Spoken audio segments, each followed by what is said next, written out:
let's get into recaps. I know it's been a couple weeks, so hopefully some memories can come pull out as we kind of go through it. But Serva, you have the lucky first roll of getting us kicked off. If you don't mind kicking off our recaps, it can be last session or big picture or things that you hope you look Yes, forward to. the great flood of basement. No, but anyways, so we had returned the skull. It was a very strong moment. The order is able to rest now, and we've all gotten a bit of a boon. But the more important thing is now we've kind of set things sort of straight, except for the fact that Horngard has officially proven that he is no longer part of the order, and thus Serva is going to next time she sees him, we'll treat him with utmost scrutiny, like no mercy at all. Since he has pretty much abandoned the order and just like all goodness, and she's not affected by him taking Jensen's body this time, is what we've presumed to have happened. But that's is very. It's definitely probably very disheartening, like in character for Dimitri, Winrel, and Elward. You know, having there with the start and thinking that at least he could have been given something to rest. But for now, we're looking for him, and we're likely to go back to Krezk, where absolutely nothing wrong has happened. Nothing at all. Yeah. If, there's so many emotional pools in this game, and Jensen, once again, a little emotional pool. Thank you. Go ahead and take your inspiration, and we'll see who's next. Next will be Elward, if you don't mind continuing our recaps.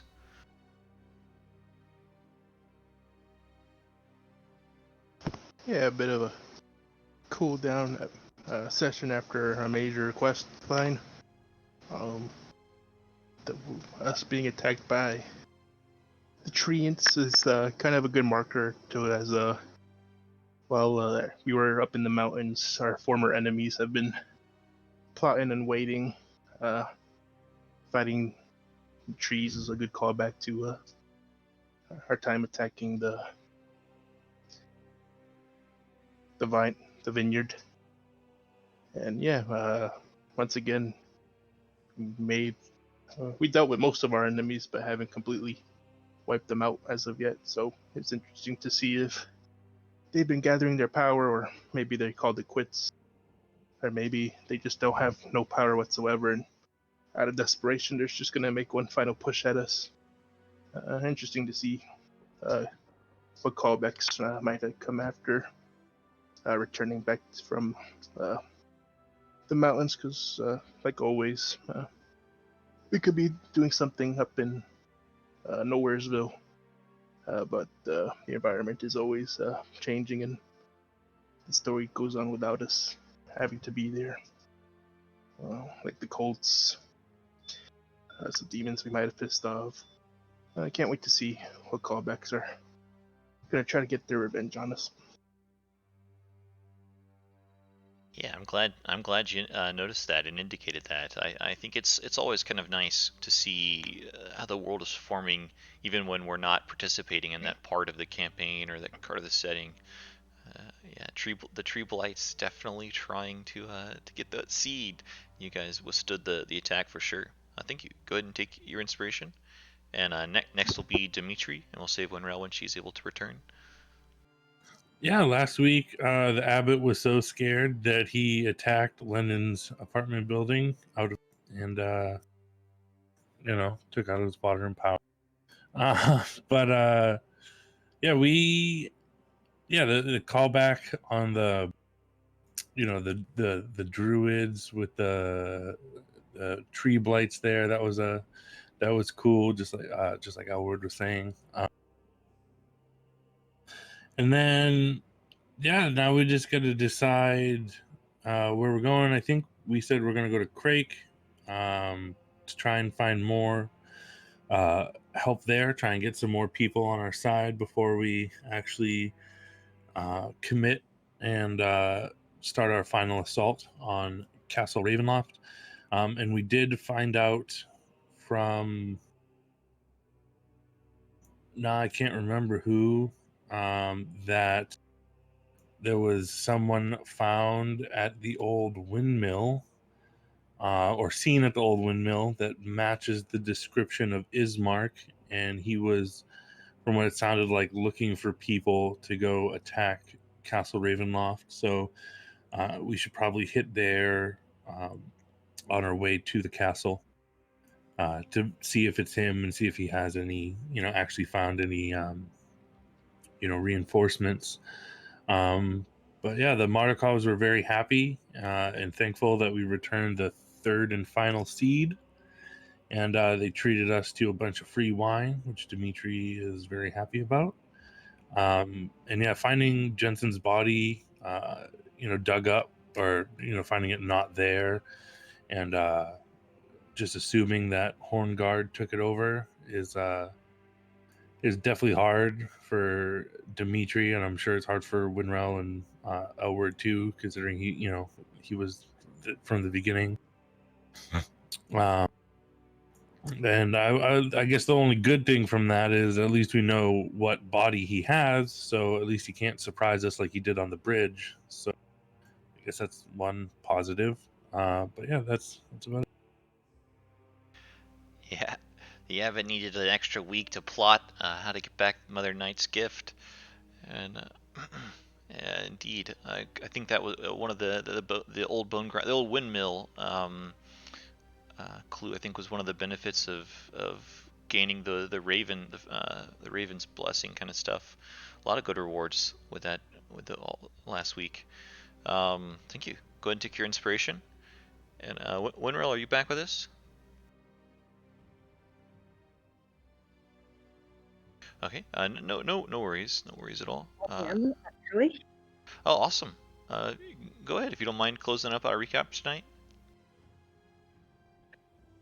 Okay. So, I guess I'll go back even further and say that certainly the loss of Van Richten, as we're nearing the end, is something that I wasn't really expecting, and proves to potentially be challenging. At least that we will roll through Krezk, and maybe we can pick something up there along the way, hopefully without too much conflict with the Abbot. Disappointing that the Mardikovs didn't really offer much help moving forward, so certainly not as many allies. Clearly the Order is also gone, as mentioned already. So yeah, not really having a lot of allies. It kind of feels like we wandered around for a long time and ended up just with one extra AC point, but yeah. So I guess we'll see as we march to the end if we can muster up anybody else to help us, but so far it's just us. Hopefully at least we could find Ismark, especially since we have the prophecy cards about him. So that's kind of where my thinking's at, and my takeaways from the last few, since everybody talked about the specifics of what happened already. Yeah, those are excellent ones. We've got two. We think we've got two of the three prophecies for sure. The Sun Sword up in the Argynvostholt, and Ismark. The third one, who knows? We'll have to figure that out. But yeah, I kind of get the you've been traveling and looking and discovering all these people, and you get the sense of why Strahd can keep these people, this land, so oppressed. Even the Mardikovs, it seems like one of your greatest, most truant allies. They're just not fighting people. Even if they're excellent on the information, they're fragile, like birds. But very interesting. I think yeah, the mention of the loss of Rudolph is a hard one. But hopefully your time now, or time with him, and time between here and the Ravenloft will be worthwhile, at least a little. Cool. Thank you guys. Take your inspiration, Winrel. Any lingering thoughts or ideas before we move on?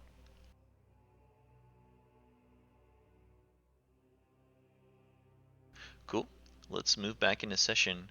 We were at the oh my head. The Wizards of Wine Vineyard, the winery.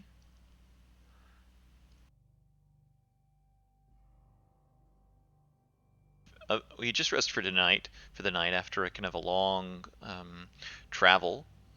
The first half, even though we were looking for maybe a fight or two, we didn't find much. And then on the second half, we weren't looking for fights and found quite a few.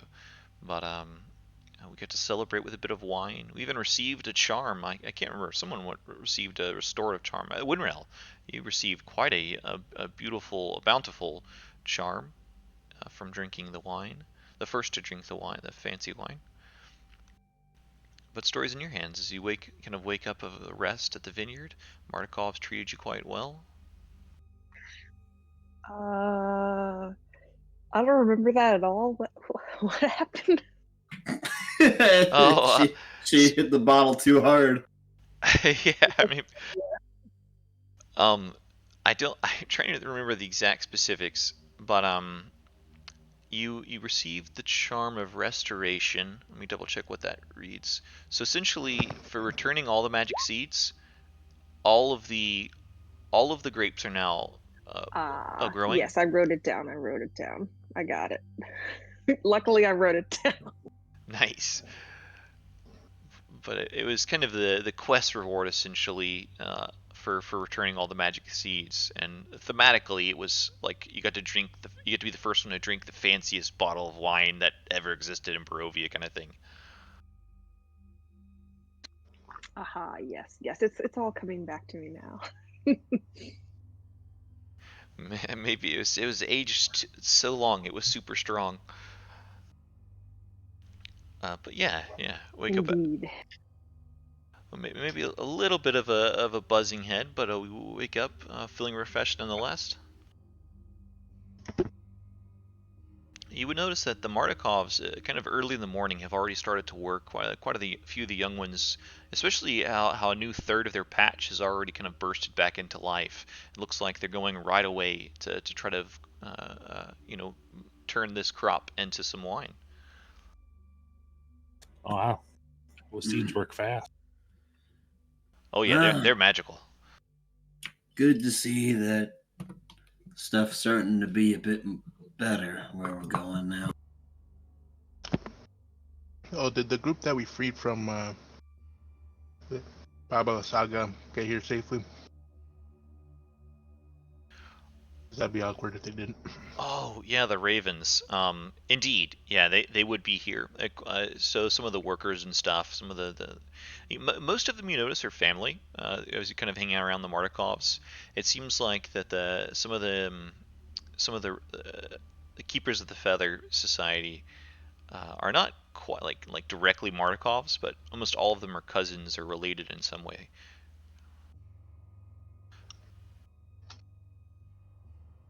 So the primary workers at the vineyard are the Markov's direct family, but some of the kind of the ancillary people that are here are including the ones you rescued and the one you interacted with kind of on the outskirts of Babalasaga Swamp, the outskirts of Brez, are both here too now.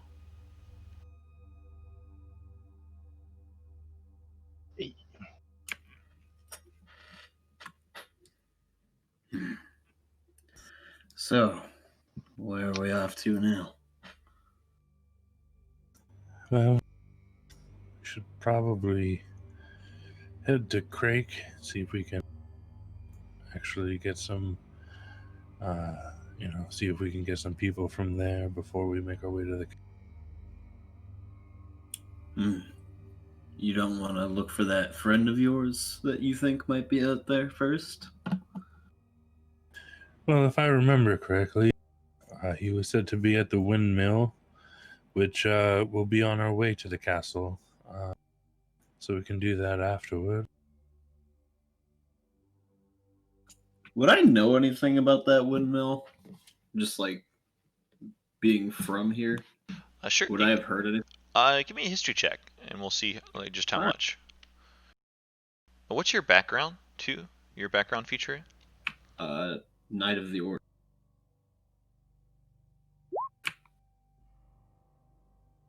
Okay, cool. All right. Yeah, you probably have some knowledge on it. You would know that that old windmill essentially has been, like it's like haunted. It's well known to be haunted and in disrepair and kind of falling apart and vacant for a couple hundred years. Hmm. Why would your friend be by a abandoned windmill, though?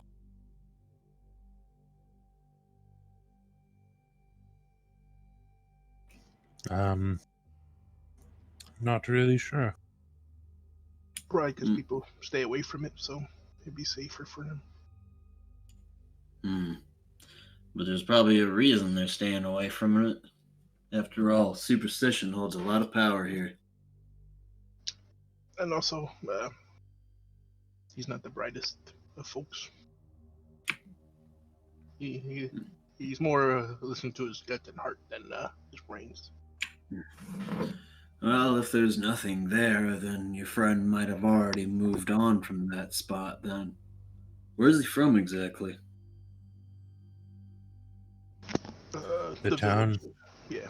He was the son of the burgomaster of the village of. Ah, that's a long ways away. So me. His Well, his that adopted windmill. sister. His adopted sister was kidnapped by Strahd, and so I think he's finally, from what Mardukov here said, Davian said, I guess he's finally going to go try and. That person, Vasily, whatever he called himself, was talking about. Said something about getting her to love him. Is that who he's talking about? Yes, I believe so. Well, yeah, it's a good chance your friend's either at the castle or maybe he went back to his village. Either way, the windmill's on the way to both. So perhaps correct first would be the best bet. I was thinking, what if we take a run at the Abbot with my costly talent, and I'll wiggle my 6 fingers. I know it's a long shot, You're gonna but thumb wrestle? it could be. It could be. If it did succeed, it could be excellent for us. Well, I'm not against it. From what you've all said, he's gonna come for us sooner or later. Best to take care of him soon. The only caveat is, if it does succeed, we only have 8 hours, so we would have to go somehow quickly. To the castle, you mean? It's almost impossible. I'm not sure how What if would. we got a carriage? What if we got an invitation? Nope. Didn't we pretty much reject the last one? Or was that what server there for that? Or was that Serena? I forget. We can use it. We can use it for there. something else. Perhaps, something he could gift to us. Well, perhaps you could convince him to send some of his minions. It's true. Once we're long gone, that 8 hours won't matter too much if we have some help. That's a near assumption that this magic can work. Last time we assumed that a magic could work on somebody, it didn't go well. Right. Well, let's Someone got thrown off a bridge. hope for the best and plan for the worst. I'll throw you off a bridge. I didn't say anything bad. You jumped off the bridge. That's different.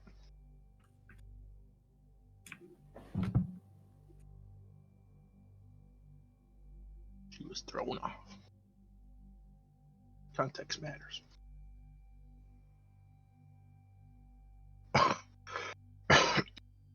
Wow.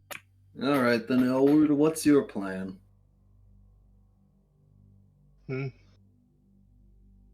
Oh, I didn't want to go to Krezk in the first place, but I was Well. outvoted. Well, what do you suggest then? I suggested that if we just beat Strahd, then the abbot would have to bend to our whims because we're stronger than Strahd. I don't even care anymore. I thought I'm ready to go at him. Well, if we don't go to Krezk to find, try and find some more, fighters. We might not as sure- well go.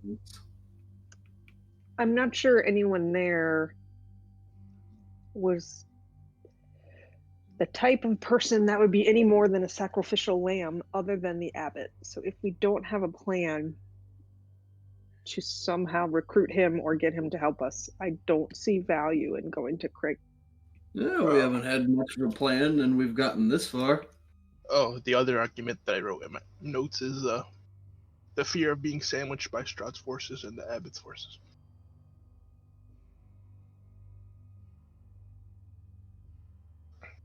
That was an argument that one of you made. If we don't have to look over each other's shoulders, our shoulders for an enemy to come from behind, then we could battle more effectively. Yeah, it's true. Honestly, even if the abbot doesn't want to help us, if he's going to get in the way, it's better to take care of him before, after all, if he plays it smartly, we could end up defeating Strahd only to be swept out from under the rug.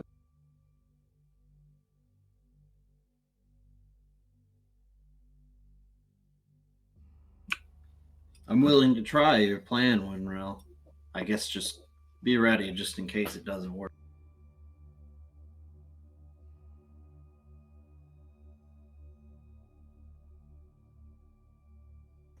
Yes, I don't. Well, I think the problem is if the plan does work, we only have 8 hours, Right. and It's a long shot at best, and It could at least buy us an Limited. 8-hour head start. I mean, this. I'm sorry. This abbot is a creator and has some proficiency in holy magic, I'm sure. We can get him to give us something to help us against Strahd, or give us knowledge to help defeat Strahd. I'm not sure why someone so close to home for me would have such knowledge and proficiency in holy magic, but he does.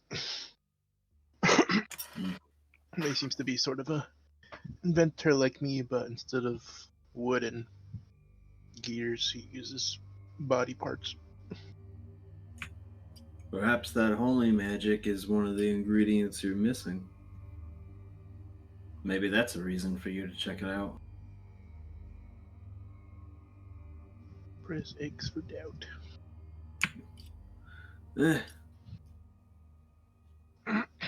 Regardless, I don't see the harm in at least seeing what's going on at Krezk. Okay.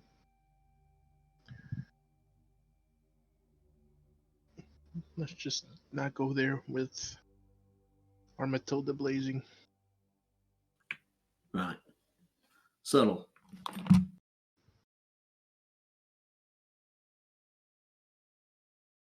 Because last time we did that, it didn't go well.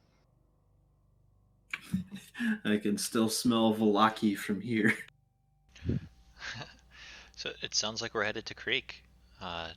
Yes. Davy and Martikov will kind of come in at some point when you kind of maybe midway through a chat and offer if you needed any food or supplies before you leave.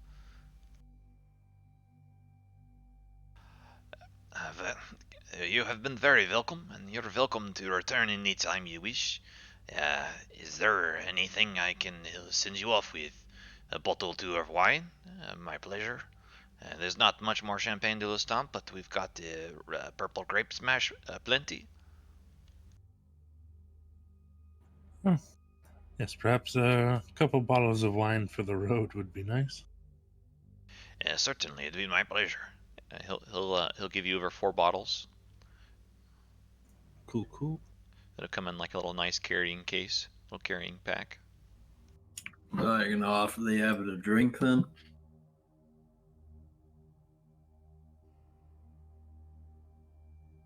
Which one is it? The purple grape smash? Purple grape smash. You know this to be the lowest of quality, but they've had the most time to kind of harvest and produce this one since that one grew back after the first seed was returned.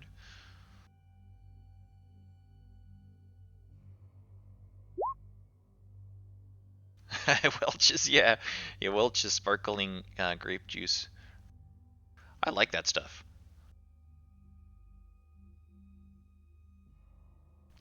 Cool. If no one has anything for the Markovs or asks for any supplies, we can head off. Elbert, do you mind kicking off our random encounters for the day? Roll a d20.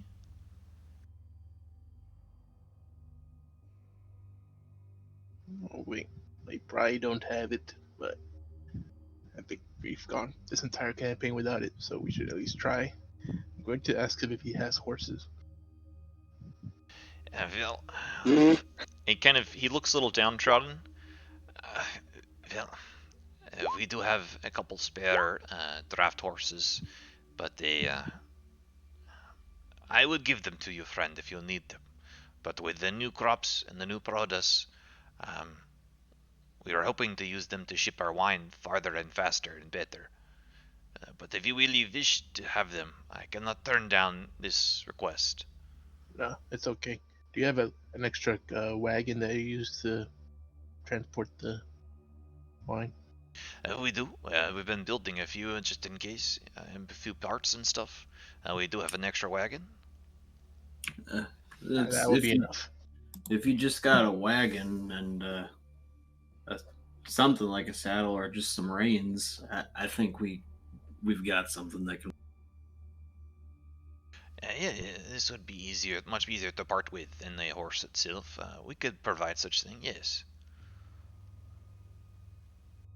The wagon is not very comfortable. It is for hauling crates and barrels, but it is better than nothing.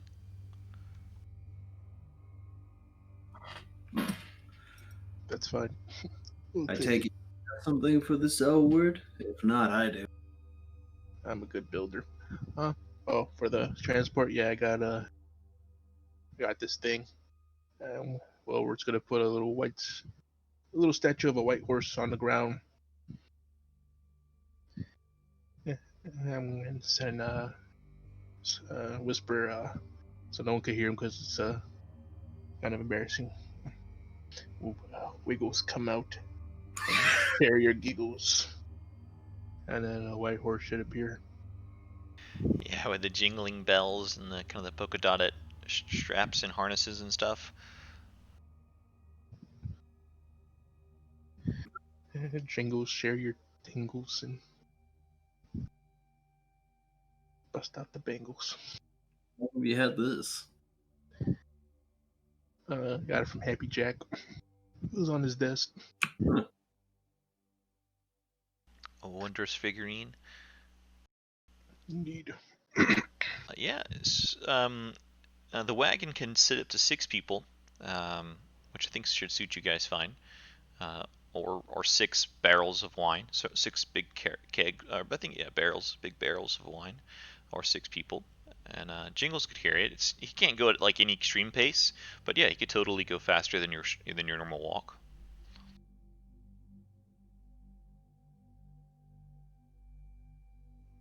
Yes, for the first time ever, we have transportation. Yeah, so I'll give you a couple extra hexes instead of your normal 8. let's do 12. Yeah, if you're ready, go ahead and roll for random encounters.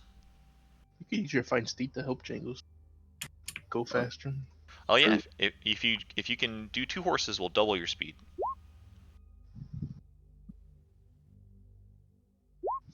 Ah, He's a pretty plain war horse, except he's got a lot of silver. For some reason, he's got like a silver mane. As odd as that looks, it's just like good. Or follow you.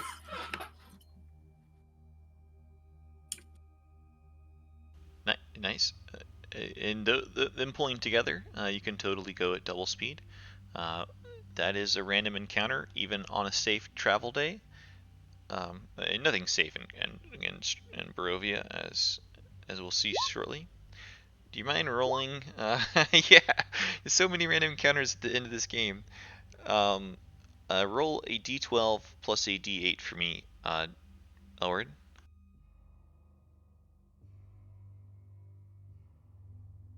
At least they're at the end of the campaign when we're not all one shot. Yeah. I've been trying to pick and choose a little bit based on difficulty and kind of upgrading some, but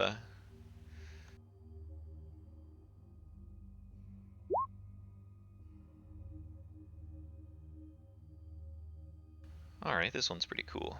I like this one.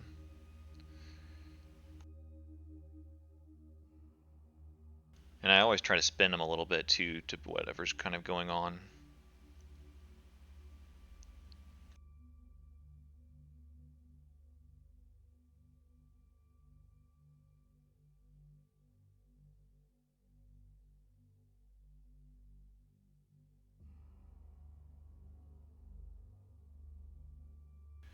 As we're traveling at quite a faster pace, you're as you kind of going through the narrow woods back to the old Svalich road from the Wizards of Winery. You as you're getting closer, it's kind of a bit of a quiet moment. The conversation has died down, and you hear the sound of coughing just from off the trail. As you kind of look over, maybe several of you, maybe I think Deathstroke, and Dimitri and Winrel have the highest passives. So you maybe hear this coughing, and Winrel, you perhaps even smell it, but you smell fruit and human.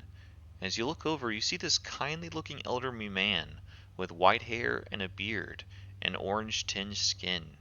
He seems to emerge from the tree line, and he's pushing a small cart, but the cart, one of the wheels is damaged, and the cart is filled with beautiful fresh fruits. He's slightly pudgy. He seems to be having a little difficulty with his broken cart.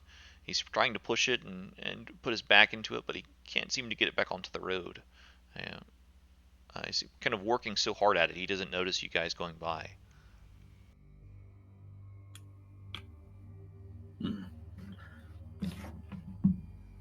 Winrel, you're good at fixing things, right? Yeah. Do you Try want my to? hand at it.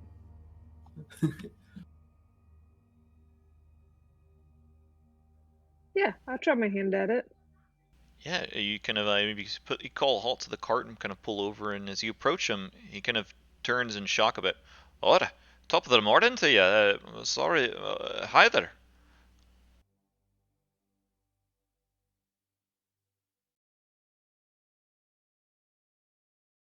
He seems a bit surprised. All right. Well, let's see what we can do here. Do I see any extra materials around? This he doesn't really have much in the form of like worker supplies, but you might have if you have like blacksmith tools or maybe the tinker's tools or anything like that.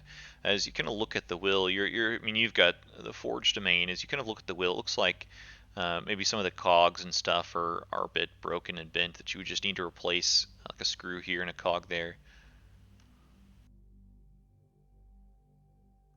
Okay. Well, I certainly should be able to find enough sticks and stuff to fashion something if any major pieces are needed other than screws. Oh, absolutely. Mighty kind of you to give me a hand. Alas, thank you. I didn't expect to see anyone today.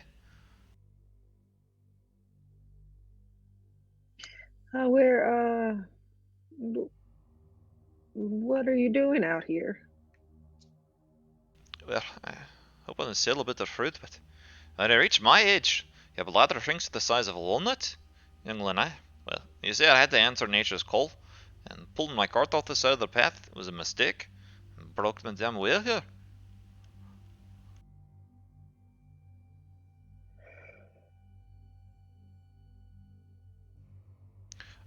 But perhaps now that I've got you here in a captive audience a bit, would you like to buy some fruit?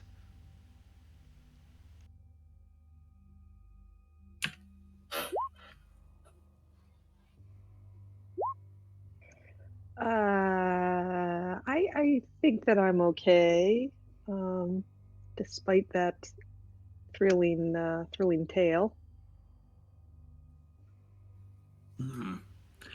What do you have for sale? It's got some delicious plums in it right now, and an apple, a couple of apples, all right, pears. Pear season, you know. It's always pear season. This down mist, it doesn't grow anything but pears. Pear season. Oh, how much for pears? For you all, since you helped me fix my wheel and all, nothing too much, just a copper apiece. Each fruit, 1 copper. That's all I'd normally charge for my friends.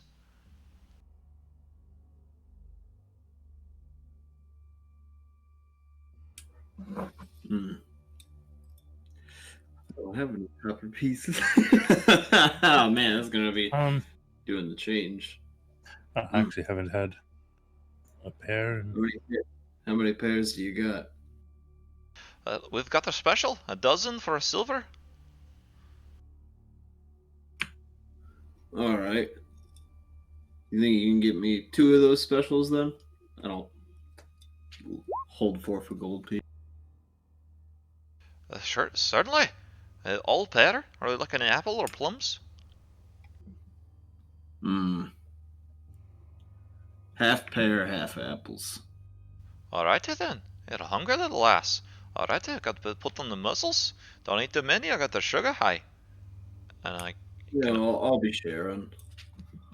he puts together a little wooden crate for you and hands it over, and gladly and greedily takes the coin. All right, and that's 8 silver back, I believe, right? Oh, you want to change? Oh, he doesn't give me that. Oh well. And as you like look back for change, is something wrong? Don't worry about it. Alrighty then. He doesn't give you change. You get the sense that maybe he doesn't have it either. He'll look back to you, Winrail. You need help there? I don't know much about the fixing things, but you're helping me. If I can help you back, I'd happy to do so.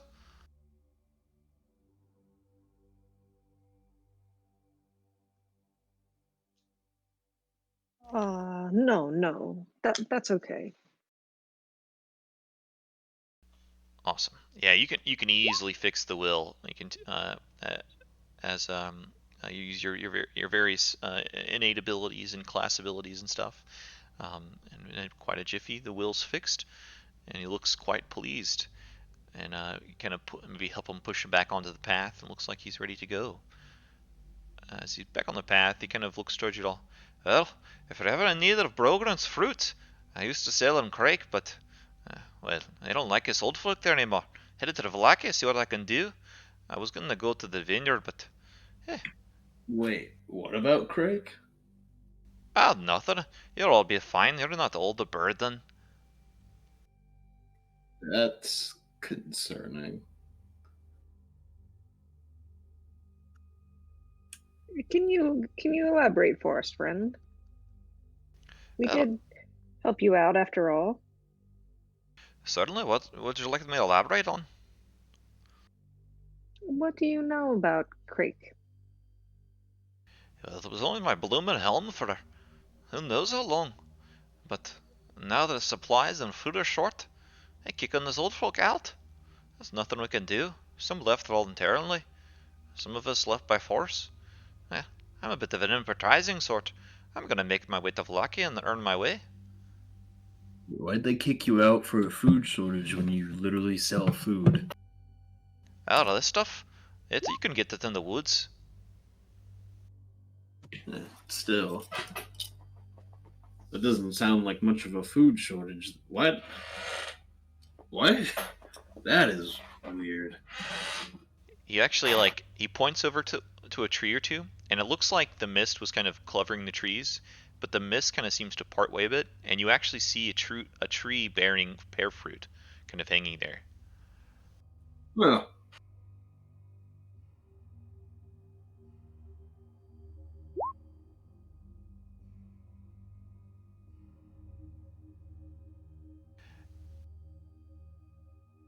Are you all headed to Krezk? Hey, none of you look like the old sort. I'm sure they'll let you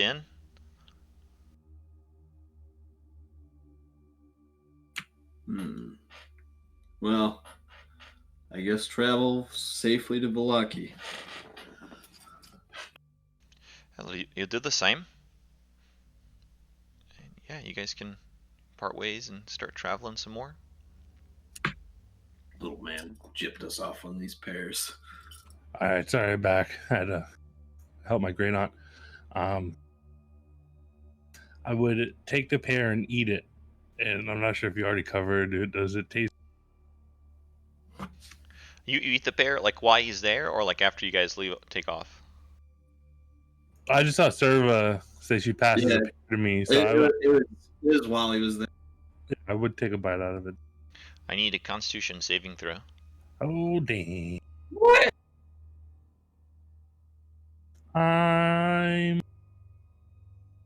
Yeah, because I don't know what's gonna happen. I'll use my inspiration. Sure. Okay.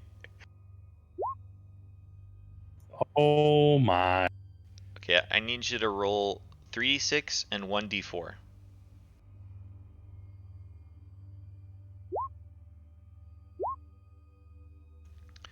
Okay, you are, as you take a bite into the pear, when you first bite, it's quite tart. It didn't ripe like enough. It's a very crunchy, hard pear, and it tastes incredibly tart. And as you kind of maybe take another bite, it gets a bit softer. And then you take a third bite, or kind of like you're kind of munching on it, maybe like chewing in your mouth.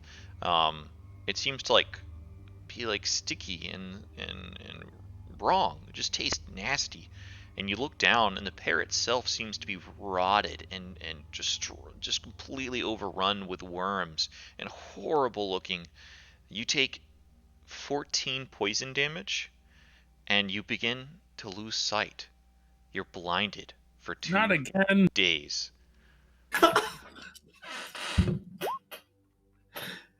Oh my gosh. Again with the blindness. I'm gonna kill that little guy if I see him. This happened while I'm in front of him. Yeah. What? You no longer see him or anyone or anything. It's blackness. Dimitri, you're... Once the pear becomes rotten, just kind of like spit it out and maybe dry heave a little bit. I don't know what's wrong. That pear's I can't see. I'm going to throw the box into the woods.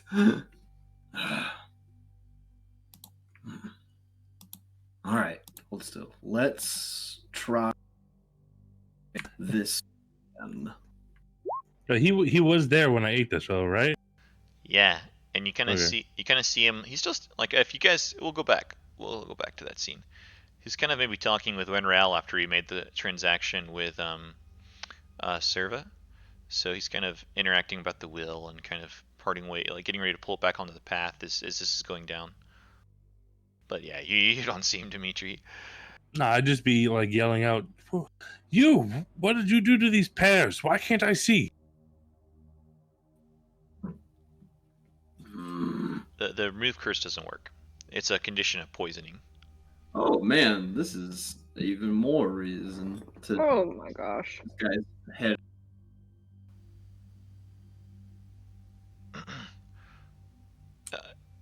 What do you mean? What's going on?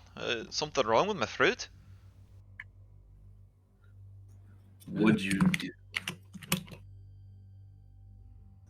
Yes, it's rotten, and now I can't see.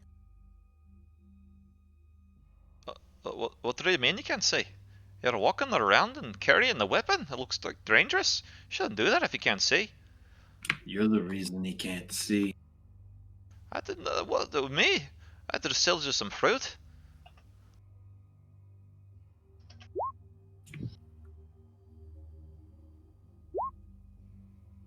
I'd actually like to just kind of like stand over him, just kind of like glaring. Why don't you tell us what was wrong with that fruit? I'd like to just intimidate. Yeah, go for it. Roll into it. He immediately is like cowering, but yeah, as you kind of stand over him, he definitely doesn't like this. I mean, he looks like an old, frail man, like physical enough to push a cart, but not in any more like fighting form or anything like that. Uh, and he kind of gets really, what I don't know what is I don't know what is going on here. What can I do? I just told you some fruit. Inside on.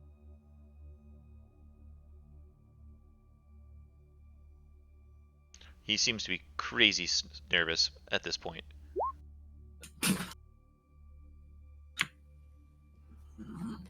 Look, if you want free fruit, I'll show you where I got them. You can have more all the varieties you want. And he kind of points Get again. out of here. All right, all right. Sorry. Good. Bye. If you say Where get did out of he here. point before he left? As he was like getting ready to point, he pointed across the like the other way on the path. Like maybe he pointed towards the west side of the path last time, and this time he pointed towards the east. And like what was definitely like mist covered trees kind of reveals, like kind of seems to wind back a bit, and you see a couple patches of fruit, trees with apples kind of hanging down.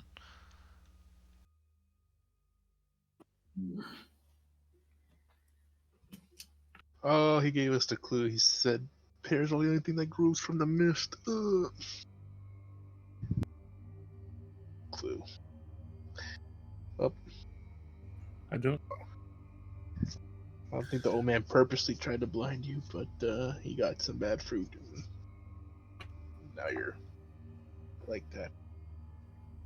Well, Gotta go back it's over and just kind likely it's likely I can help him, but not today. of, right. I'm sorry, Dimitri. Here, stick by me. I'll help you get around. I'm just gonna offer to put Dimitri's arm around my shoulder. I'll have her help me into the cart, and then I'll just slump down into a corner.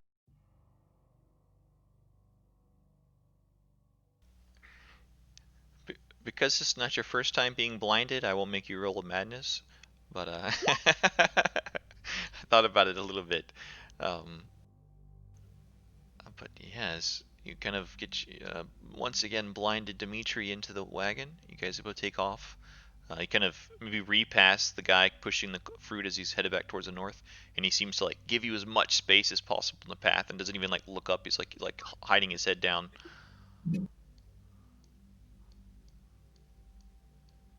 Maybe as you get like just out of earshot, he says, "Don't spread any bad news of Brogan's fruits to drive me out of business." If he can see us, I'm just gonna glare back in his direction. I won't say anything. Yeah, you kind of glare, and then he's kind of swallowed by the mist as you move out of the 60 feet range.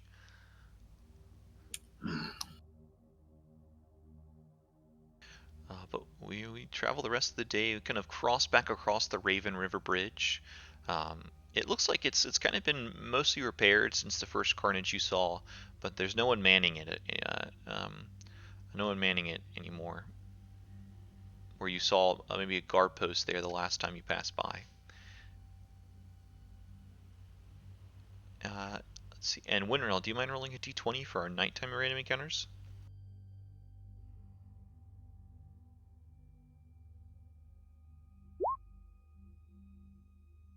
Yeah, we traveled far. 16 hexes, I think.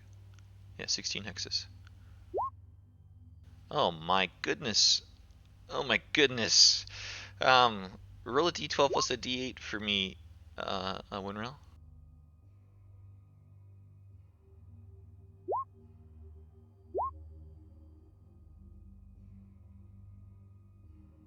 Oh yeah, if you can neutralize poison, you can do so.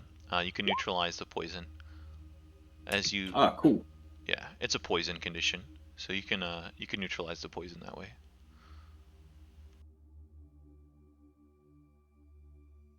Yeah, neutralize multiple poisons.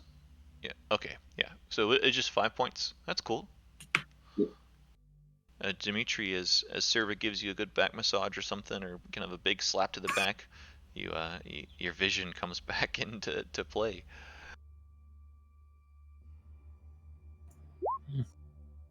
Uh, I don't know what you did.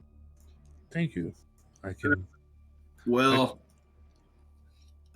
whenever things were wrong with me, back in the old days, I would get slapped around. I don't know if that's actually how it works, but I just assumed it would.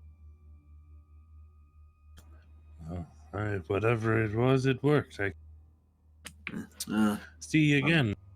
Glad But, it was my fault you were blinded in the first. no, I, I was going to buy some pears, and then you bought a bunch. So, but I would have eaten one regardless. It's not your fault. Fair. But thank you. This is much better.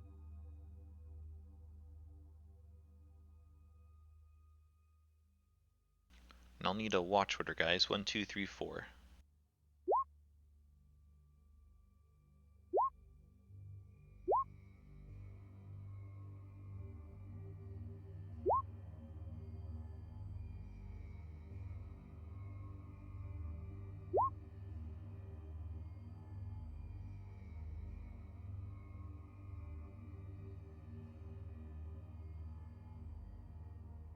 Alright. And I'll have to skip the elves, because this one can't happen to the elves. Trance and all.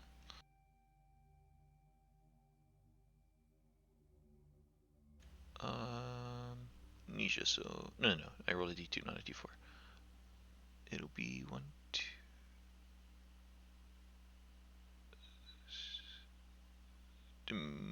No, Winrel. It'll be Winrel.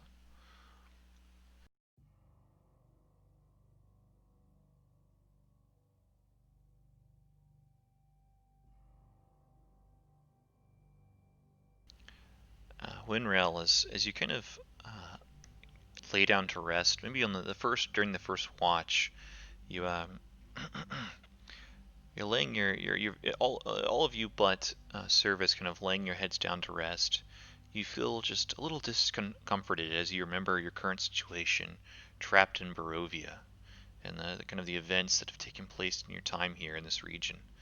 Tonight is no different. In fact, tonight even feels a little worse. As you begin to drift off to an uneasy slumber, you seem to jump with a start. The world around you is black with grayish red smoke. You stand with your compatriots, back to back, on dusty ashen ground. As you look left and you look right, your compatriots are this bluish kind of ghostly figure. They're translucent. You can see through them. As you look down at yourself, you seem to be the only one solid, the only one really there. Bewildered, you watch as the smoky walls of this huge clearing begin to coalesce into shapes. They begin to form a ring around you as translucent figures. The first one forms. It hovers a few dozen feet in front of you. Give me a perception check, if you don't mind, Winrel. You can I'm use gonna try to. advantage. I want to try to see if Nisha is her normal self or her I don't know which one's normal now, but the skeleton self or the regular looking. Uh, we can roll for it, or what do you think you would dream Nisha as? You think you would dream Nisha as her skeletal self, or is there no, or is there not skeletal self? No, normal, I think. Okay, normal. She'd be normal then.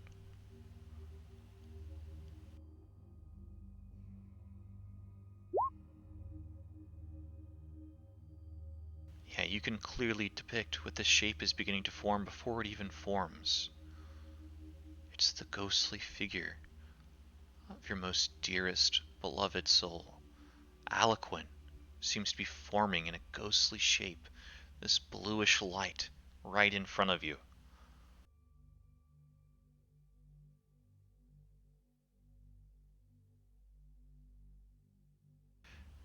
I'll just like glaze over, horror struck, like just not even like full stop. As you're just struck by this, you glance to the left of her and you see the shape just to the left beginning to form. It's the old crone Babala Saga, the evil hag that you slayed in the swamp, the ghostly form of her. The one to the right, Sir Godfrey Gwylem, with a sad expression. No, no, not the proud demeanor where you gave the shield over to Serva.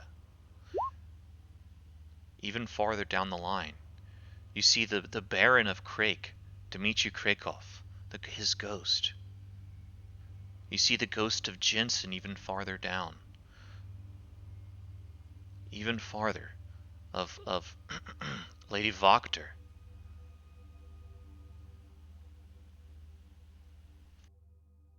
And even farther down, more and more lost souls, victims of your own weapons, victims of your own efforts, and victims of this land. As they approach, they all mutter one word. Why? Why? Why?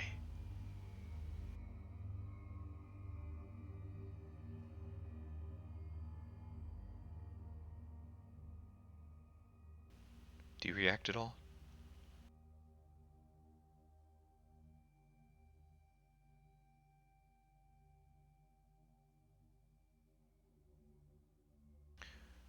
As you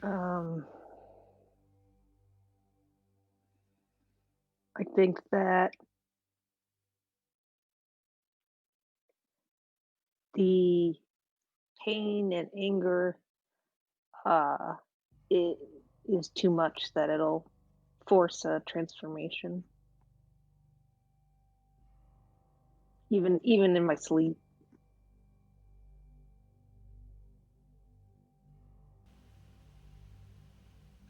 as you transform into a beast or hybrid.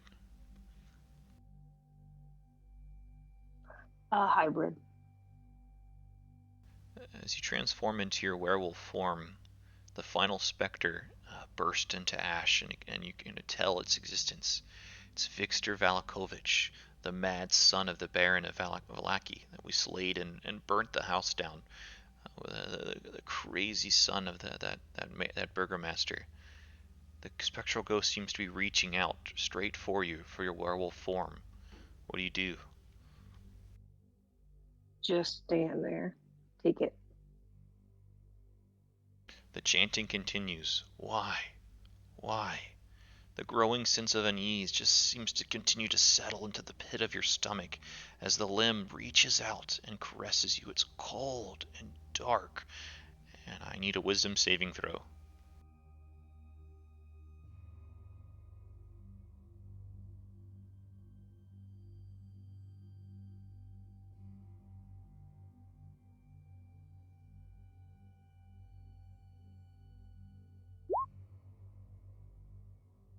Ooh, boy, you got a nice model on that one. Cool. And now I need a charisma saving throw. And you have advantage on this because you're not mad.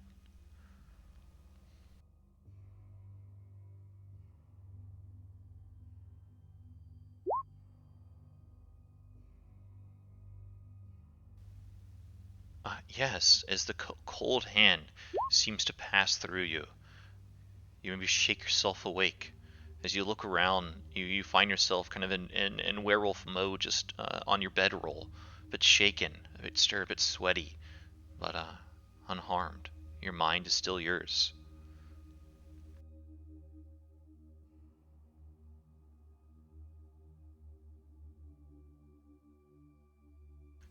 Do you see that it's still first watch, and maybe serve as kind of ups, kind of um, hanging out. I'll just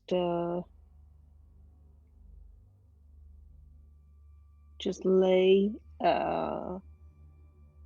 make no further movements or anything. I assume I was fairly loud at some point, but I'll act like I'm not awake, and I will just stare straight ahead for the rest of the night, not sleep, and I'll take a point of exhaustion. Okay. Yeah, indeed. You can roll a Constitution save. You can actually try to make it through the night without a. You won't benefit from a long rest, but you can actually do so. You can forego sleep with a possible avoidance of exhaustion.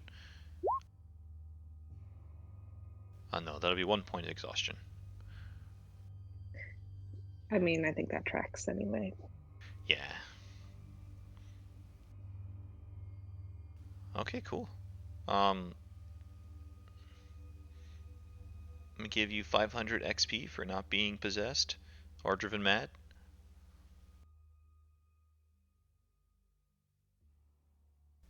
And Nisha, we roll our daytime encounters for the next day.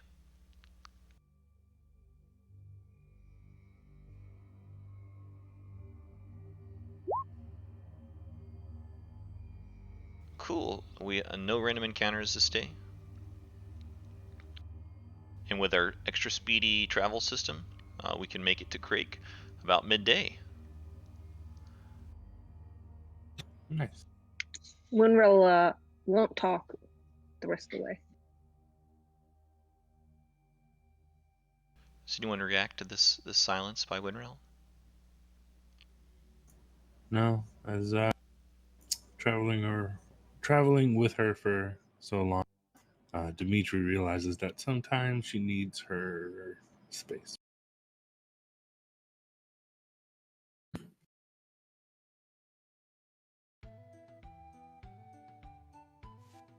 As we approach the town, Nija will, of course, use disguise self to appear as her old self. Indeed. Gotta not shock the locals. Um, you're able to approach the gatehouse of Krezk about midday, and as you look around the walled town, you normally would have seen maybe at least 4 or 5 up to 10 guards kind of placed around the wall, and at least 2 to 4 on the gate. As you approach the gate itself, there's only one guard at post on top of the gate. And as you approach, the guardsman seems to recognize you guys as you approach, and he kind of hails you. Welcome. Hi again. What brings you back to Krezk?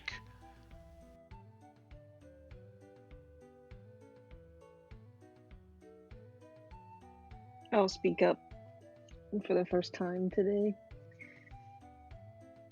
We've heard troubling word. We would like to enter. Of course, you're welcome. Always welcome here. You've done so much for us. I don't know what trouble you've heard of. We're doing great here in Krezk. He kind of goes down, and you kind of sees like maybe just this one guy is operating the whole gatehouse. Goes down and begins to crank the gate, and it opens up. And just beyond the gatehouse is the Baron and Baroness' cottage. It's still a pretty humble home, but it's the biggest home in Krezk. And a little bit of smoke is kind of pouring out. Yeah, I'll head straight there. As you kind of pass by the guardsman, he kind of like whispers in a hush, "Please, Send our love to the Baroness. She hasn't left home in many days, but I think sight of you all will bring her some cheer. Hasn't left in days. What happened? It is not my place. No, but as I said, everything's good in Krezk. We're doing great. I'll follow.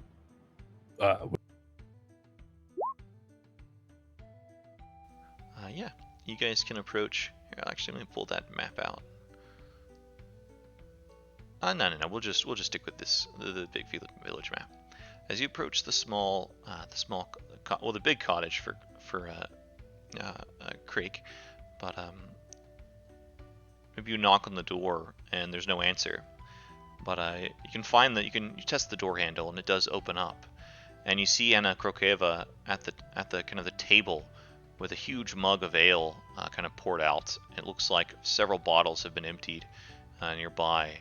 There's no sign of Dmitri and no sign of their son Ilya either.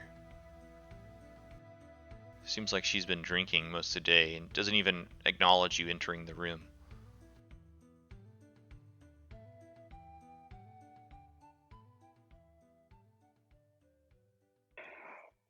Oh my. What happened? As you kind of approach this once incredibly proud and noble warrior woman, she kind of looks up from her drink and she looks for a bottle. She kind of like half pours an empty one into a mug and then looks around. I'd offer you a mug, but there's no more beer. You're welcome here. Please sit. I'll probably won't work because I don't have the right thing. But oh, did Serva come? Yes. Serva, could you try what you did to Dmitri? Hmm. All right. The back slap, or sure. I'll try them both because I have them both.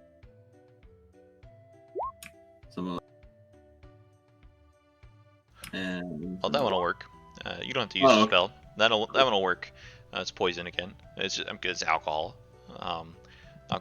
But as you kind of give her a big back slap, she kind of turns over and like has a big belch, and then kind of leans back, and a little bit of color kind of returns to her face.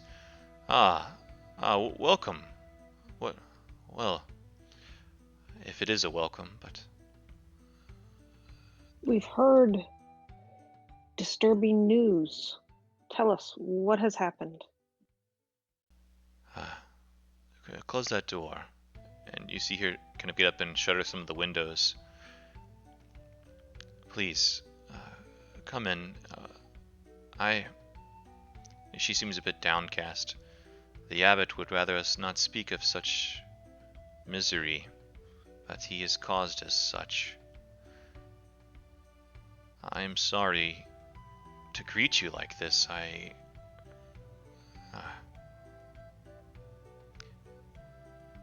After you left, shortly after you left, the abbot said, he spoke out from the monastery, the divine justice, divine retribution would be held on accounts of us harboring sinners, harboring those that would go against the Morning Lord's wishes. We thought he must be mistaken, must be wrong. He's been benevolent in the past. He brought Ilya back from the dead, but whatever we thought he was, we were wrong. He sent those beast folk down in the night. He killed many. He took half of our stock, half of our animals. We don't have money. We can't buy more. We operate in trade in what we produce ourselves. I'll pull out 10 platinum and put it on the table. This is too kind. Why do you do this? I cannot take your money. I have no use for it anyways. My people would be better Now, off with this. You just said you didn't have money. There's always uses for money. It won't make everything better. It can help. And it's the least I can do. Thank you. I did not mean to react poorly to this act of generosity. Kindness is just strange right now. And she can barely get this out, but she kind of stammers it out. They took Dimitri and my son. Twice now I've had to lose my son and to lose my husband as well. I don't know what to do now. Are they dead? Or might they be alive? I do not know Ilya's fate, but Dimitri hangs at the front of the abbey as a sign to us all who is really in control of Krezk. Oh my, that is terrible. I'm so sorry. When did this happen?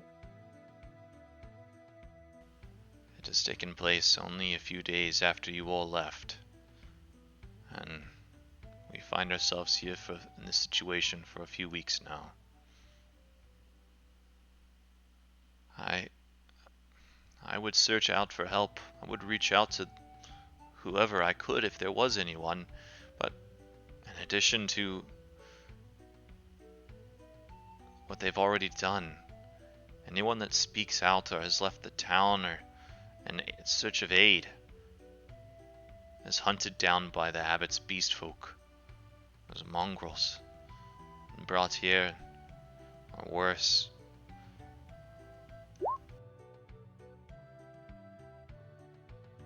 We will handle it. We'll burn it down, all of it. I think we'll take half of his alarms off. The Abbey itself is a holy place.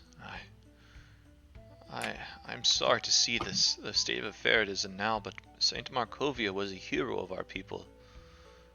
The first and only real revolution against Strahd that had weight to it. But I do not wish to see that place burnt, simply purged. I just don't know. We'll leave the Abbey in one piece. But I can't say that about the Abbot.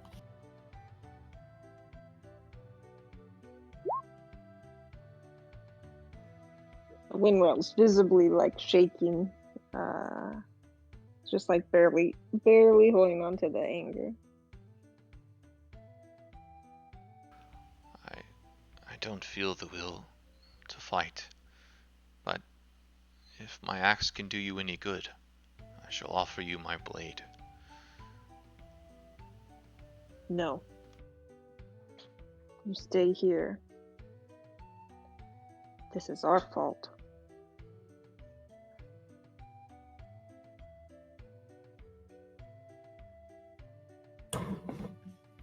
If she wishes to join, Would she? why she can't. This is her home. No. She No. wants the last stand. No. Absolutely not. Her people need her after we finish this. Your people need Who's you. gonna after we- lead?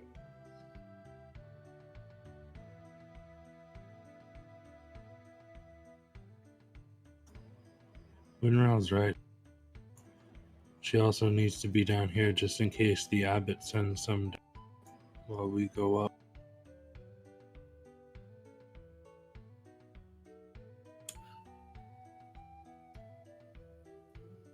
Then perhaps while we make the scene, she and some of Krezk can leave. With the cover of this.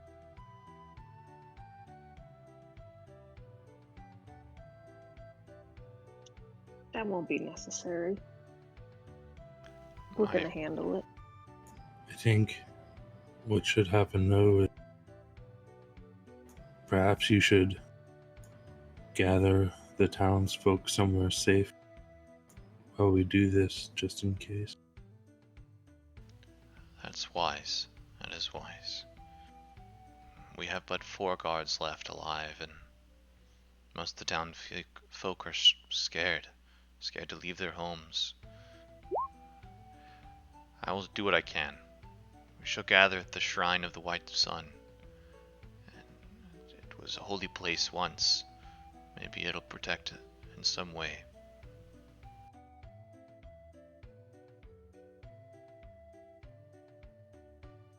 What we can handle, we will handle this.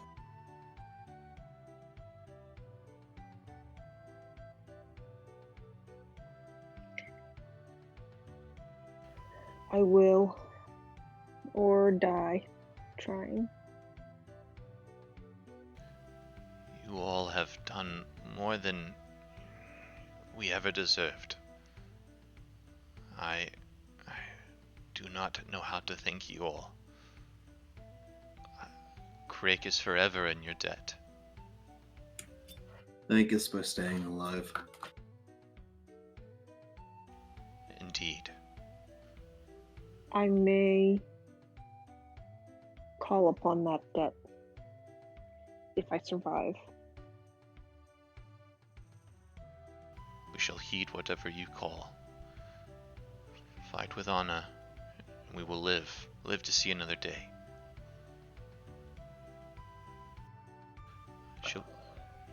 She'll gather up her axe and kind of a few belongings.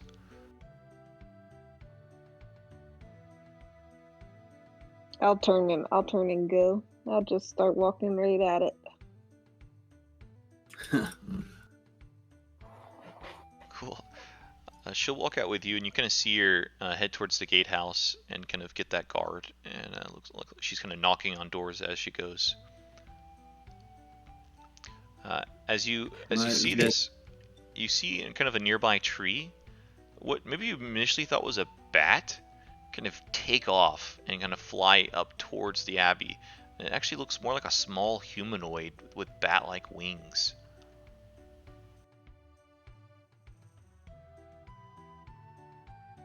How far away when it takes off? Less than 100 feet, maybe 80, 90 feet. I will pour all of my magic missiles I have into it. Oh yeah, its HP is not high enough to survive that. It'll get obliterated. Oh, I think you just use a star. You'd use 1 star, so you have to use all of them, and 1 star would do it. Okay, yeah. I think it casts at like 6th or 7th level too, anyways. Yeah, it does. Yep. Cool. Yeah, as your star rips off and blasts the creature, and it just like falls to the ground in a scalding heap of flesh.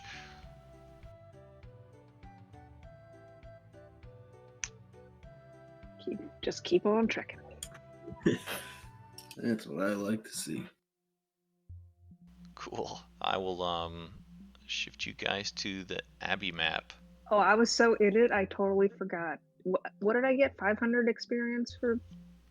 Oh yeah, dream? for the nightmare was 500 XP for surviving essentially.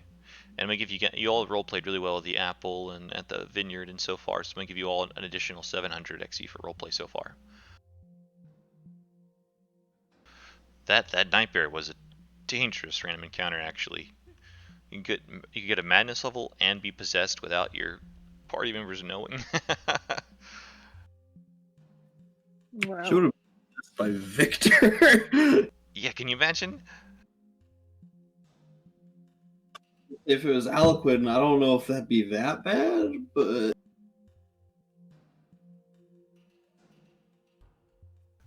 That would have been fun, I guess. But yeah, as you find yourself approaching the abbey, it's huge, tall walls kind of facing down this cliff. It's the abbey itself is several hundred feet up. There's this winding trail that approaches. You can see yourself on the map. I think I've made it globally illuminated. I think. Oh, I don't see have a anything. black. Black. Oh Yeah, I see a no. black screen.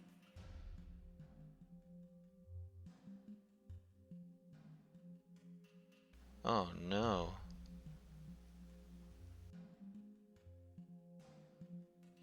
It's the Abbot.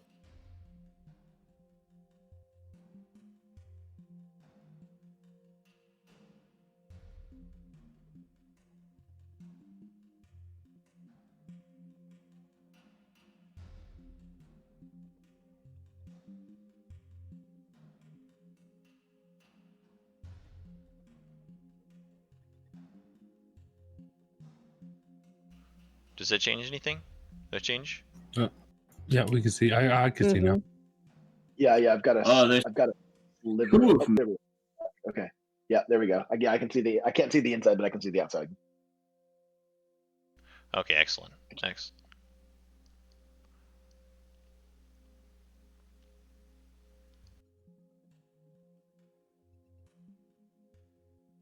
Cool. Vision good for everyone? If so, feel free to move. I can see up to 700. Is that what I'm supposed to see? Yeah, yeah. Up to yeah, because it's the wall blocking your vision.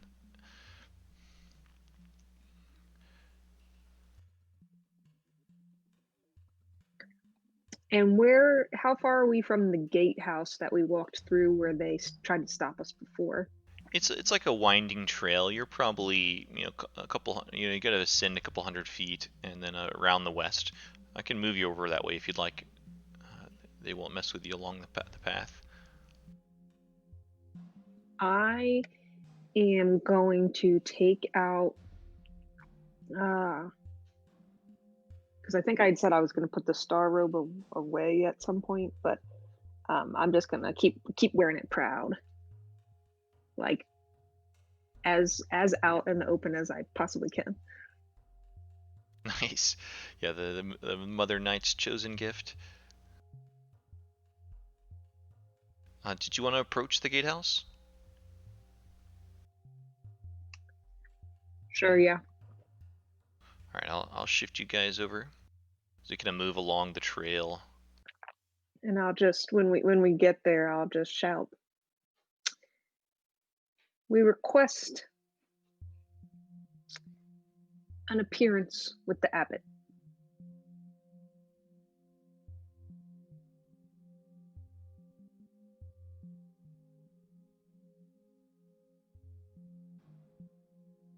You approach the front of the gatehouse and you shout out your request, and you kind of see the eyes of Otto and Siegfried. But I kind of hear them both whimpering a little bit, and then another voice, kind of a drunken voice. I've got this one.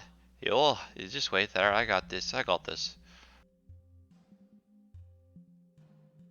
And this strange creature will appear, and I'll give you a handout.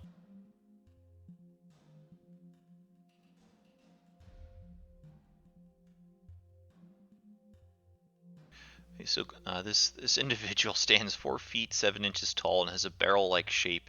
His right head is fully formed and combines the features of a patchy-haired man with those of a goat, complete with stubby horns. His left head is about normal size and has a soft cherubic face, partly covered with crocodilian hide. He has a crab pincers in place of his left hand and a bear's paw where his right foot should be, and he wears ill-fitting monk's robes with a belt made of hemp rope. As he kind of gets a good look of you, he kind of he's like pulls out a bit of a little instrument and kind of like a little wind whistle and blows. The sinners have returned, where beginners would have run. Soon dinners will be had, and the winners will have won.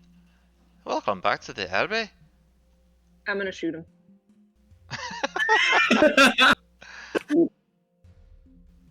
Go for it. Let's see. I'm just gonna blast him.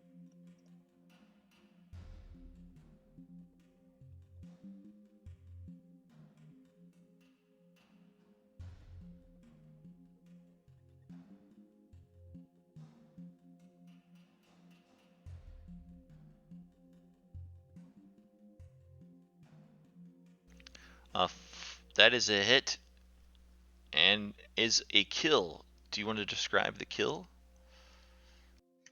Yeah, so as soon as he pulls the whistle towards his mouth, I'm gonna just hit him right in the face with a giant bolt of light. You see, the bolt of light is so wide and in such intensity it sears both heads off, and he falls to the ground dead. And you hear a yelping, barking call from Otto and Siegfried. And then a booming voice calls out, the abbot's voice. Who has dared come to my abbey, unannounced and uninvited, with death upon their lips? The voice seems to emanate from everywhere. Perhaps you should come out and see. Yeah, just here to deliver an eviction notice. I'm gonna Nope. pull. Turns out we did have that robe. Just came to give it to you.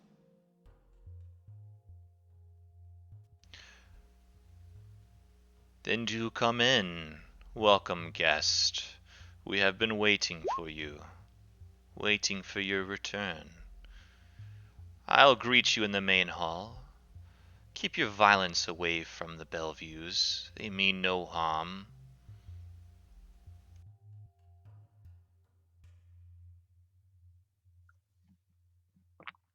Ah, surely the townsfolk people don't feel that way. Do we see the dog and the cat? Yeah, you can or see are they them. up Yeah, in the they're towers? kind of like whimpering, like just in the towers right there next to you. Okay, do we have a view shot of them? It's black, I can't tell. Oh, yeah, you could see like they're kind of like maybe like you kind of see them hunched over. Yep. Like, So blast to the cat because he was way more of a.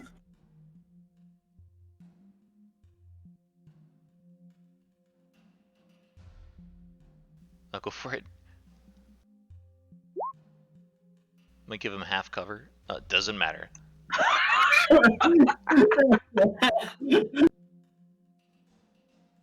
So as you kind of aim out and fire, you see kind of him hunched over, and it's like your guiding bolt of radiant angel like arcs down and just slams, and you hear this horrible cat call, and the kind of the half singed body of Siegfried falls down the tower in front of you.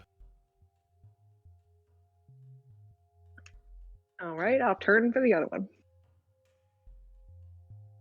And this way, but feel free to fire again. He's like on all four paws, running as fast as he can.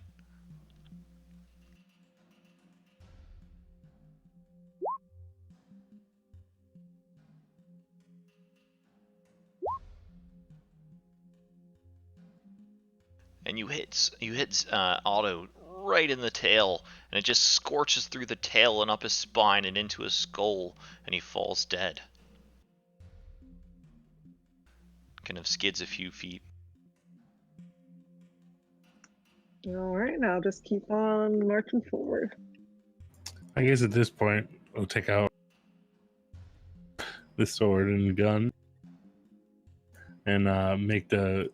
As we're walking, I'll take the actions to make the daylight as big as possible. So. Okay, yeah.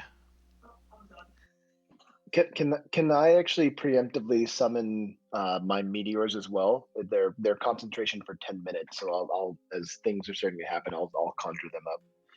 Yeah, absolutely. Absolutely, you can do so. And I'll cast that at a slightly higher level. I'm going to cast that at level 4, just so I have a couple of.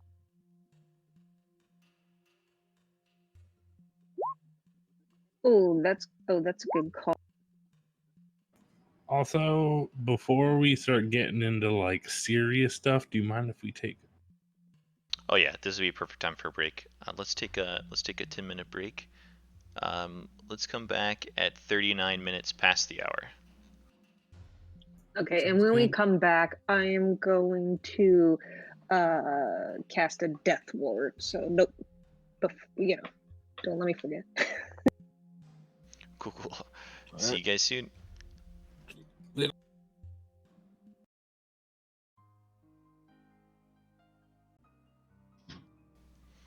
Welcome back, guys. Hello. Hey.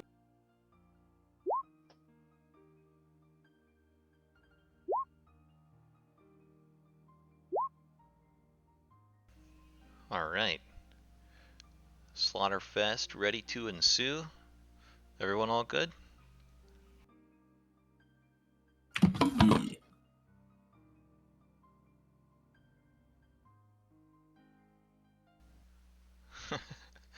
Alright. We will move back to the Abbey, as we've slayed a few of the Bellevues, just instant boom booms from Winrail.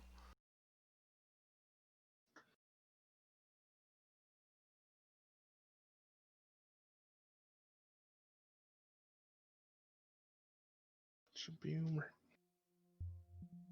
There we go. Alright.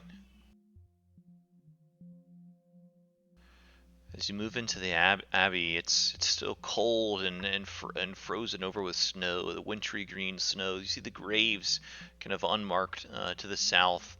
The central hall, you kind of see the stained glass windows that lead into the main hall with the abbot. The voice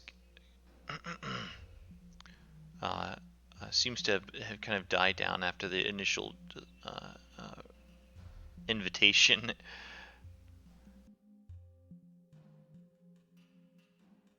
How do you guys proceed? I point. I think Winrill's just proceeding regardless of what we say. I point that it's this way to the abbot's main hall, and these are his windows to the main hall. If we just want to go through that. I'm interested in trying to pass and see if we can swing by those like cage rooms.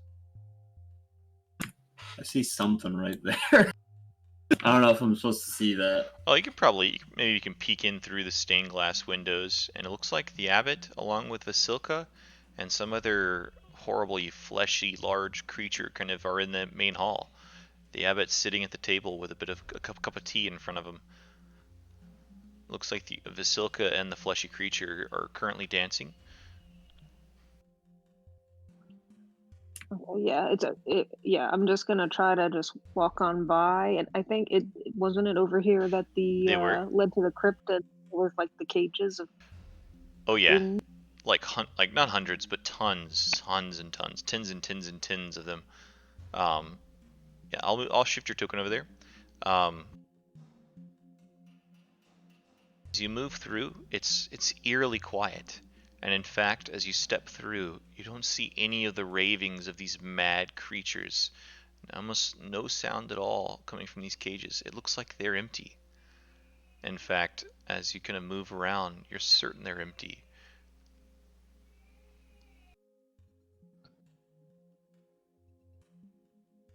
I'll shift you back to the.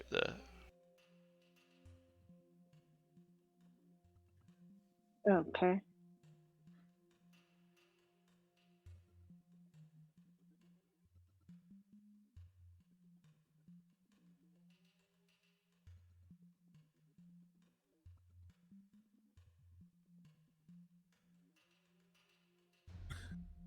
He's this way. And I'll keep moving. As you move along, and you kind of the gates themselves are open into the main courtyard. You no longer see those stuffed. You no longer see those stuffed soldiers, that kind of like those fake soldiers up on the walls. But you see, kind of hanging between the archway of the doors, the decaying and rotting body of Dmitry Krakow. No. Step through. As you step through, the courtyard itself is eerily quiet, but you do hear like the jingle and tautness of a chain running straight as you see another one of these mongrel folk creatures, the same one you saw before, still chained to a post, half spider-like, half monster, half human.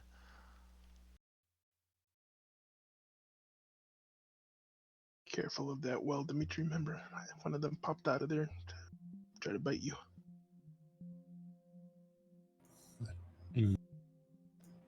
I don't remember that. But that one looks chained though, right? Yeah. Yeah, it's chained. It looks like chained. It's got a collar around its neck. And it's chained to this post. Just leave that one for now. More interested in the abbey.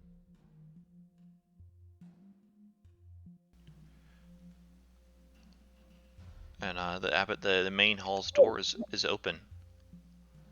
Right. I want to cast Oh, Death Ward. Oh, my Observe. bad. Sorry. Yeah, you can totally do so. Would that? Because I already have a relentless endurance. Would that like stack with it? Yep, I think so. Oh dang! All right. Yeah, so that would come. The priority would be that one, and then your relentless endurance. Yeah, because relentless endurance stops you at 1, not 0. If you would go to 0, you stop at 1. Gotcha.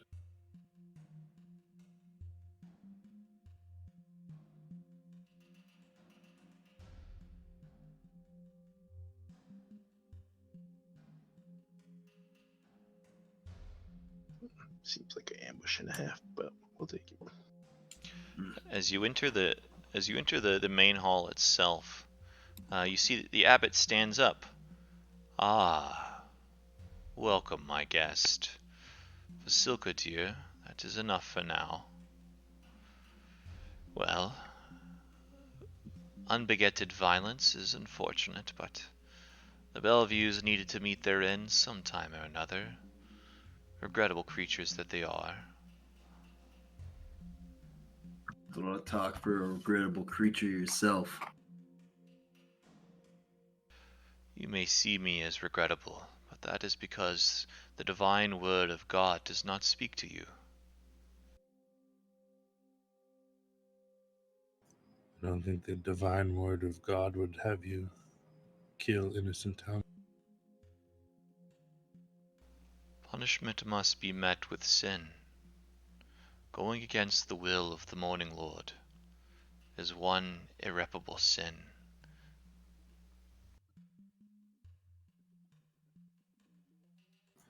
I would say teaming up with Strahd is a sin against the morning. I would agree with such sentiment.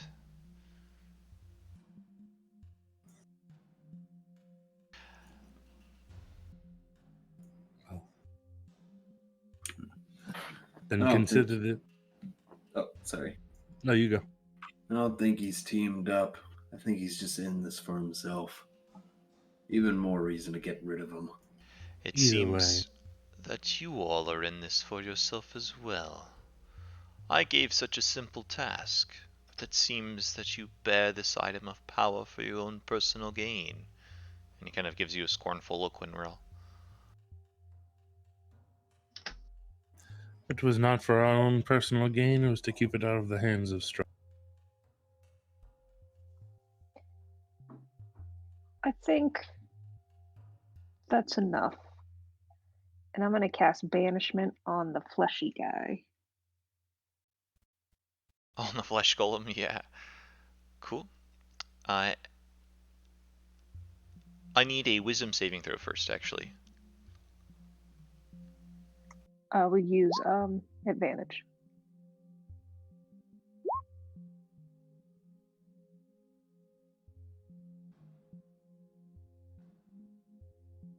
You're looking at DC 15. Oh yeah, that absolutely passed. As you cast your spell, all of you feel, yeah, maybe it was like kind of a light barrier, like buzzing sound in your ear. It seems to shatter, and a bit of silence kind of reaches your ear as you break through this barrier that was placed upon the main hall, Widrell. And let me give you a saving throw, and you guys can begin to roll initiative if you so wish.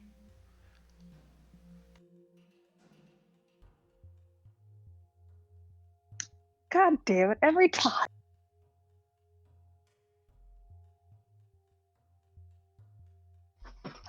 Yeah. Should have saved my advantage for that. As you all were kind of entering the chambers, let's see, I gotta find. You would have noticed maybe a bit of scratching and crawling up from above, from the second floor of the abbey itself, crawling down and up from the cellar steps to your north, down from the wooden steps to your south. As you cast your spell, the abbot says, "That will not," as he was getting ready to say, "that will not work," it pauses. "Ah. Well then, that is the path you have chosen. Punishment today, my beauties. Punishment today." And just swarms and swarms of these Mongol folk begin to climb down from the second floor.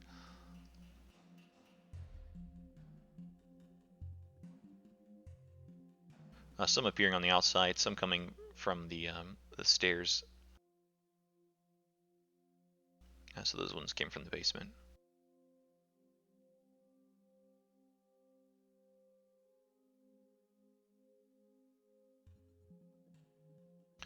Alright, and the ones outside.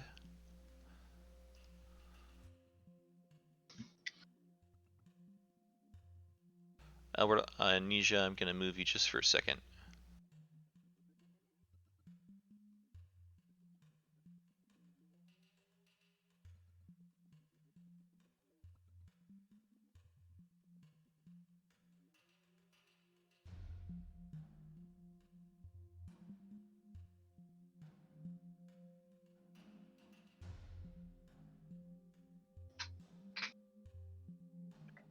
Oh, I forgot Dimitri is like Nice hand-to-hand combat now. No, I know, but I would have death warded him because I forgot he's actually at the front line now, but it's alright.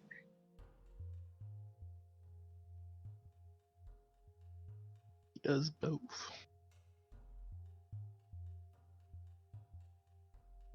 Alright, now I think I can roll some initiative. Sorry about that. A lot of little monster tokens to put out. Ooh, monsters. It was a monster man. Where did they come from? They crawled down from the second tier. It was like rafters and stuff. Dingus. We never went down. I guess we never went up to the second floor, did we? The last time we visited. Oh no, Esmeralda climbed down from it. Yeah, you would have seen Esmeralda come down from it. And let me give you...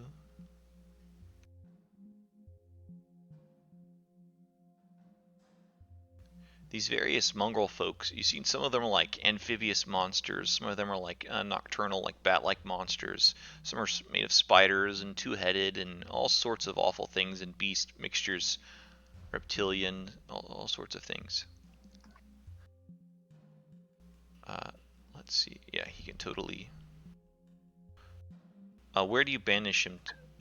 Yeah, where do you banish him to? Where are you trying to banish him to?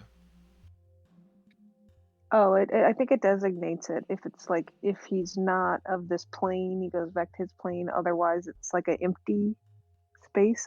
Oh, the flesh golem? He's of this plane. Yeah. Yeah, so it just banishes him to like a harmless demi-plane. Yeah. Oh, I was thinking that that was the one to choose, but that's plane shift.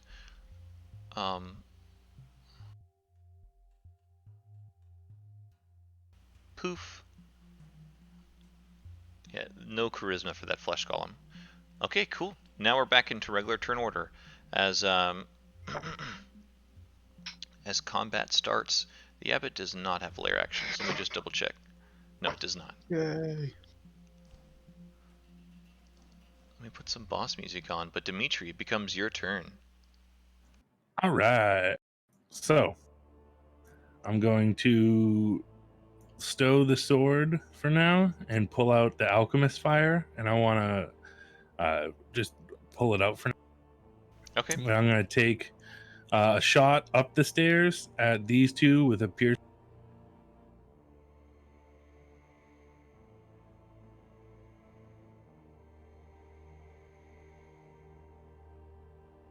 And they don't count as undead. Let me double check. I think they're Monstrosities. humanoids, in fact. Okay, cool. So it's just going to be regular Matilda. That's to hit the front one, Hits. and then for the back. So it's 13 to the front one and 17 to the back one. And then I'll do another one at them. Piercing.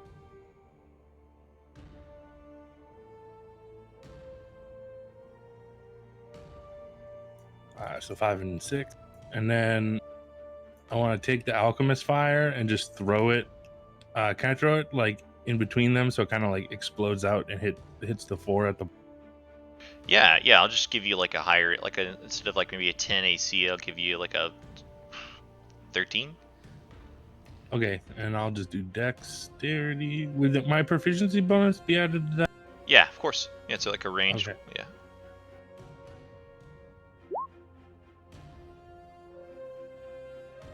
So it smashes somewhere down there. So you're trying to hit in between them. I just kind of like throwing it down the stairs. I like kind of just, I guess, light the like that this on fire. Oh, I see. Okay, throwing it down the cellar. Yeah. Yeah, the cellar's stone steps, but the alchemist fire burns on anything. We'll say you strike one of them, and it'll catch on fire. All right. I think alchemist fire. It does some bludgeoning at first, and then it catches on fire, I think. So I think like a D4 plus your dex. So it'd be 6 bludgeoning.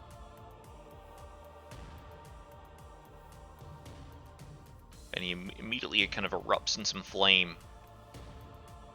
And then I think it's 1d4 flame or 2d4. I'll have to look it up afterward on all the next turns that it doesn't put it out. Then I will action surge, and I'll take another piercing shot attack over the 2 that I was already firing at.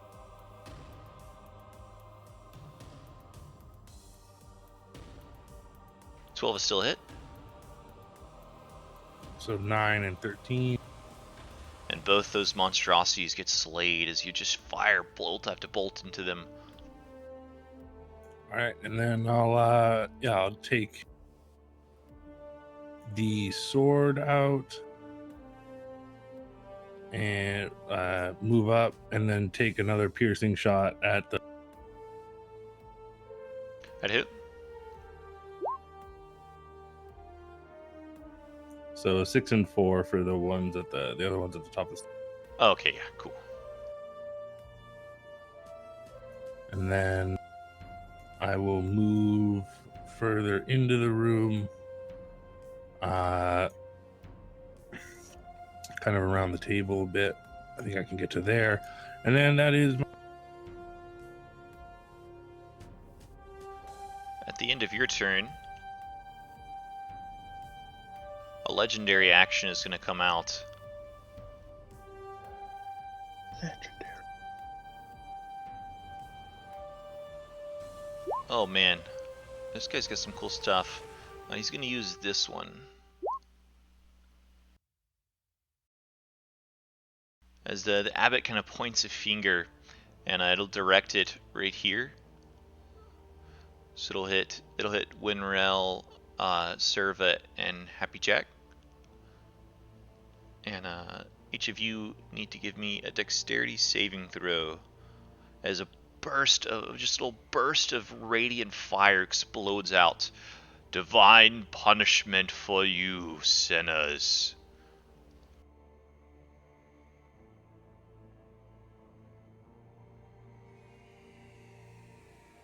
If it matters, the first 4 are fire damage, and the second 4d6 is radiant. May not matter. 26 on a fail and 13 on a save. And I'll need a dex save from Winrail as well.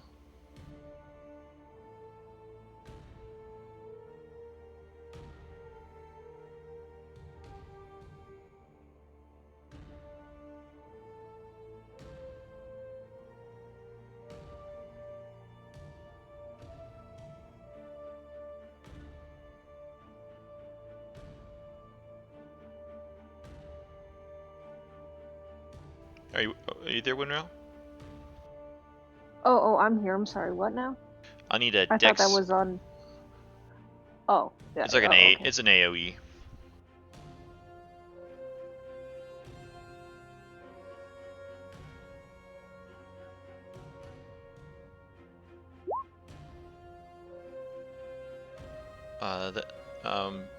Do you have advantage for?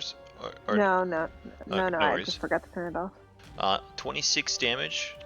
So some fire and radiant. Are you resistant to either? No. Okay. It's 26 total damage, and I'll need a concentration check for banishment. Banishment's concentration, right? It is. Yes.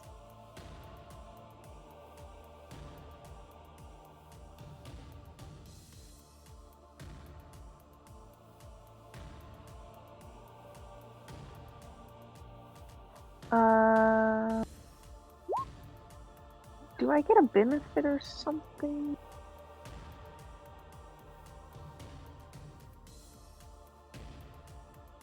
For what?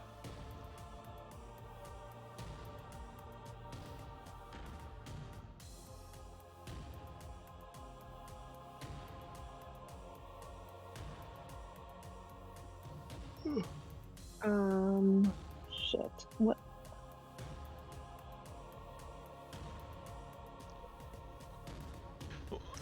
What? A Forged Domain Cleric gets resistance of fire damage at level 6.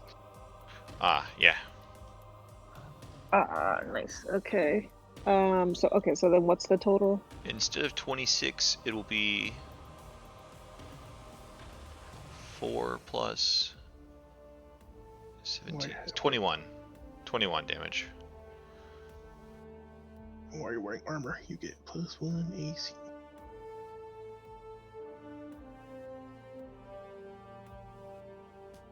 I don't know if you already applied that.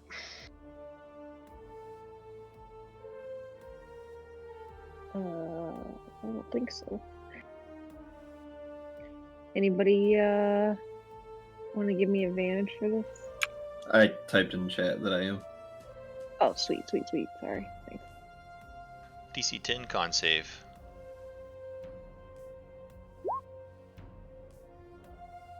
Nice. You keep up the banishment. Nisha, it becomes your turn. Okay. Nisha said she wants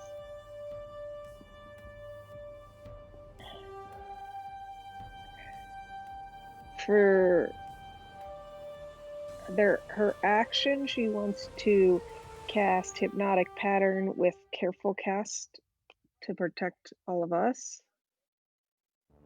And then as a bonus, she wants to shoot 2 meteors. I'm not sure if she can do that. Is that 2 spells? Oh no, she had concentration on the meteors from earlier, so she can do that. Okay, that's what she wants to do. Which ones? Where does she want a hypnotic? Like the things around her?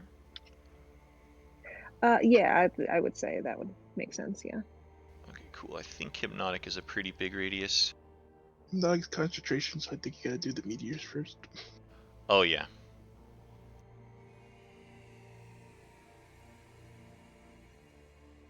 So yeah, pop those meteors and then you won't waste them. It's a strong word, but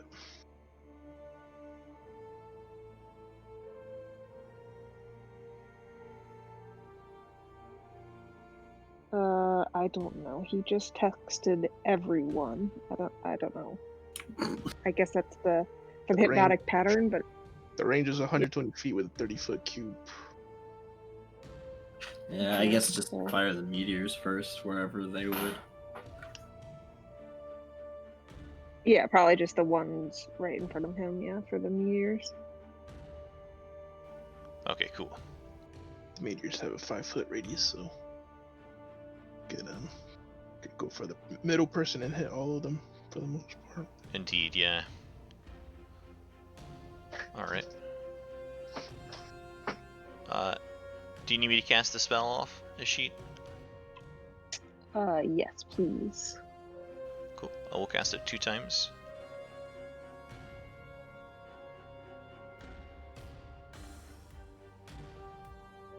Alright, that'll be the north group, and we'll center on where it can hit 6 people.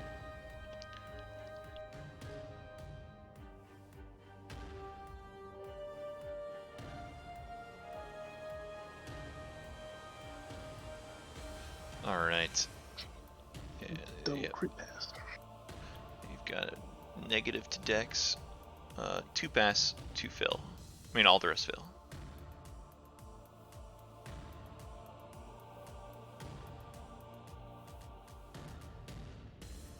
There's like a cool group check thing where I can like do this all at once. I gotta get that API.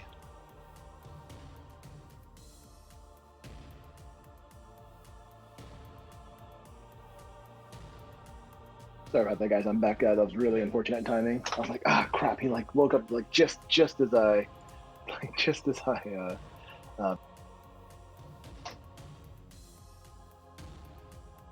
No worries. you guys hit the nail on the head.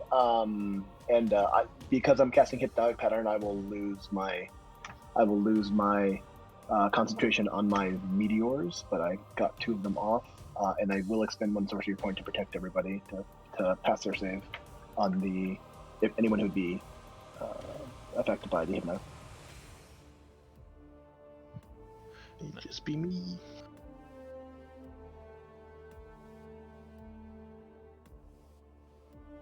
That did a lot of damage. That hit only 1 passed on that second one. Alright, and now for the hypnotic, let me give you a save. These guys can be charmed. So it's a wisdom save, right? Yes, I believe it is a wisdom.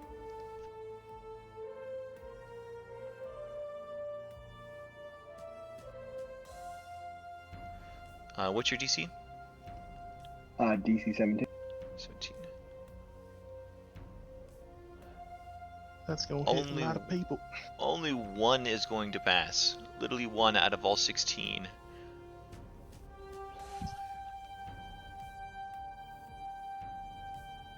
So I'm just gonna mark. I'm literally gonna mark that 1. The rest of them are hypnotic patterned. As you create this swirling cube of like a disco pattern of colors, all these confused Mongol folk just stop and kind of look at it and begin to drool.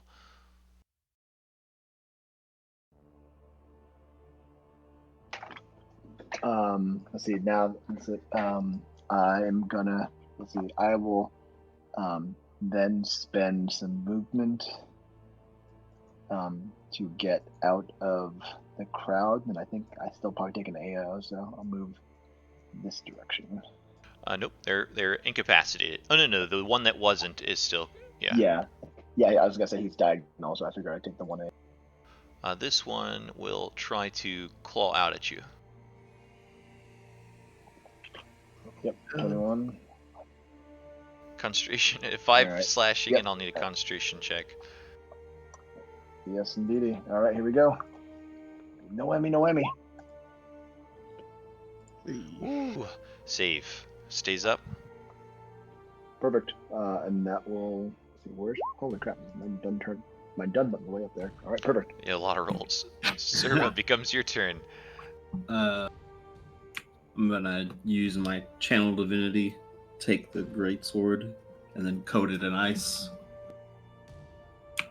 And that's the bonus action. And then for the action, I see these guys right here.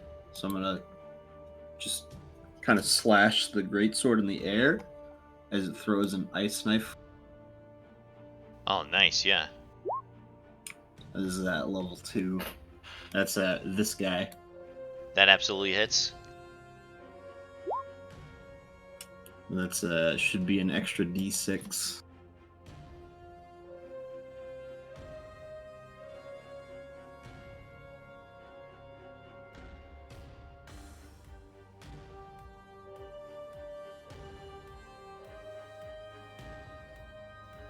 All right, and let me get some.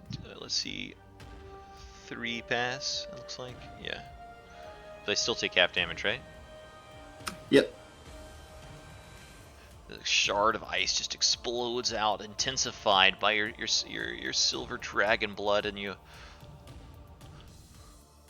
And that I'm gonna look back to Winrel, just like get some space, and gonna move a little bit so we don't get hit by another one of those big fire things, or at least not all of us. And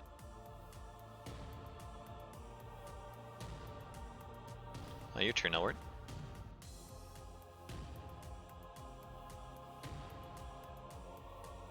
Oh man. Alright, I'm gonna tell Nisha. Watch the door. There might be reinforcements coming from behind us. This whole monastery is filled with these things. Their numbers is impeccable. I'll get rid of the ones here. Asia will give him a nod. Okay, I'll get rid of these ones now so they don't attack me unsuspectingly. Let's see. I don't know if incapacitated all makes them auto fail, but similar to Happy Jack, Ada's emits a noise sounding like a childish giggle as she pulls out the teddy bear, similar to the one that one of the kid that Thorn had in the haunted house. Now you want to Blinksie's toys? One of Blinksie's toys. And this cord is going to go through the ears of all the creatures 10 feet of Ada. And yeah, I'm going to cause the discord through their ears. There's no fun. There's no blinks. Yeah, that's dead on. No, The back row over here won't get hit onto your south, but everyone else will be hit. yeah. Oops.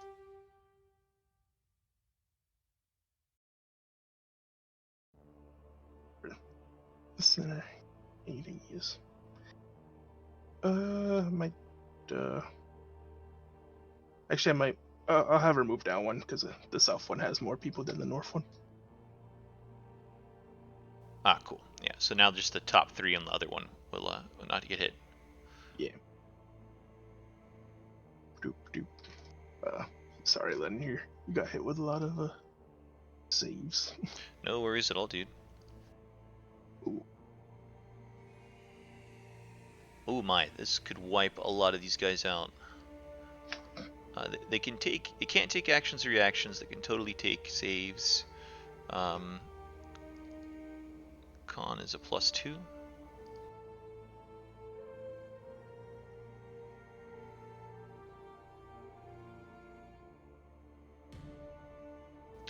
All right. Oh, I forgot to put my DC, but it's 17. 17. Okay. A few more passes this time. +2 on the con saves, but still quite a few are going to get obliterated. Oh, you know what? If they don't have pass, most of these guys die. Oh, never. Oh, jeez. Okay, here we go. But yeah, something took damage before.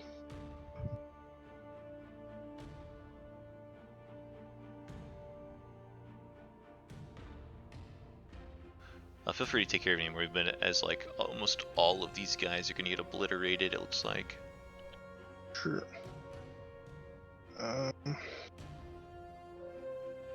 Word yell to the people over inside the hall already that he'll try to block off the basement dwellers for now. Happy Jack, come over here. sharing sight with the my within range. 35 feet, 25 feet. Yep, perfect. And Happy Jack will take a dodge action and try to distract these creatures from coming upstairs. And that's the turn.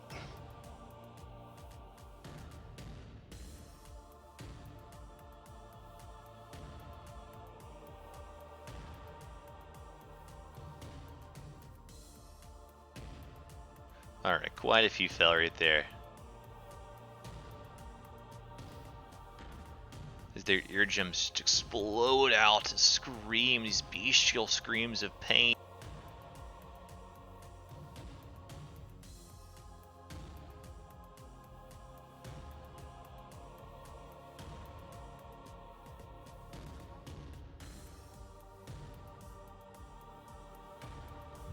Alright, now the Mongol folk are gonna go. I will just close in on these, the ones that are outside.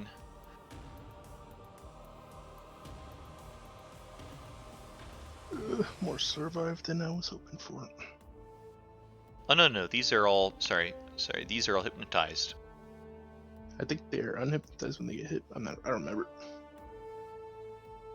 Because wouldn't it be like a charm effect? Yeah, if it takes damage. Yeah. I was hoping they'd die. Now I'm gonna get slapped up a lot.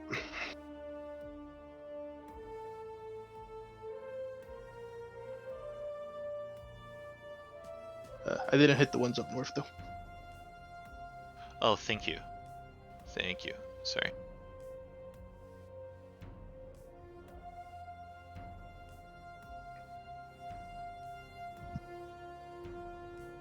It's been a while since we've had this many enemies in a combat. Yeah. Or we'll start with those, and then I'll move around to the other areas. But the ones next to you, Elward, we'll do it'll be 3 and 2. 8 is gonna get 2. Get 3, and you'll get 2. Alright, the top two are going to come at you. This one is going to try to bite at you with its reptilian jaws, and then stab at you with its claws. Hope that's a miss. That's a hit. And then damage. The second one will do the same thing. That's a hit. That's a hit. 10 damage. Then the 3 down on Ada we're going to attack. They have like cat-like features. They have daggers. Ada got hit by her in a minute. Her AC. Yep, she'll get hit by the first one.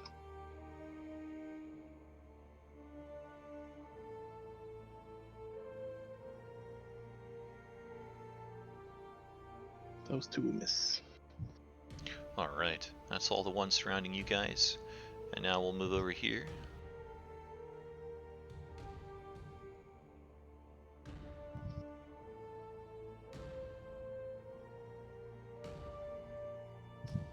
Just for a run down the stairs. The ones to the south of you, Dimitri, they bust through the window. That's their action, but they bust through and they each take some piercing damage as they ram through the stained glass window. And the ones to the west do the same.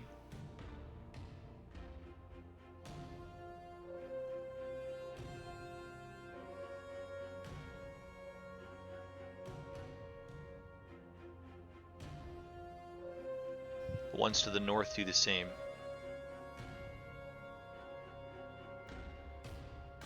These ones can't bust through. 2 of them can, actually.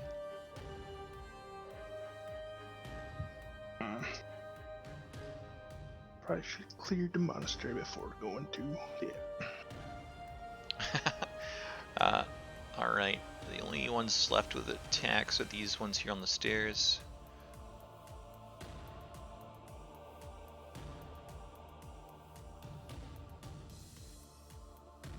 Roll a d4, Dimitri, for the Alchemist Fire.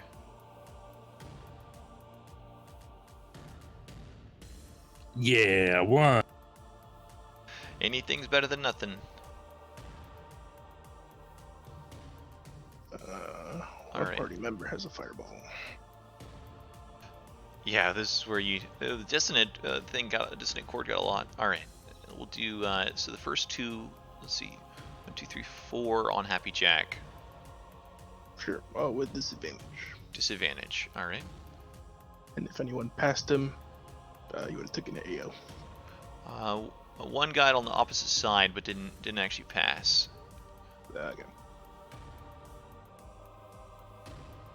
All right.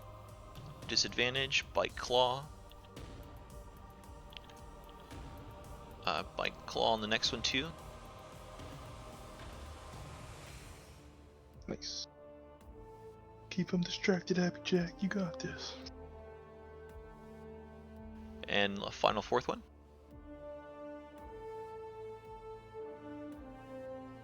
Hey, nothing hits. Nice.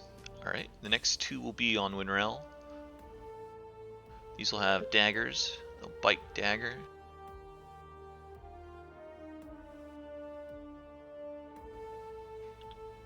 Oh, one crit fumbled.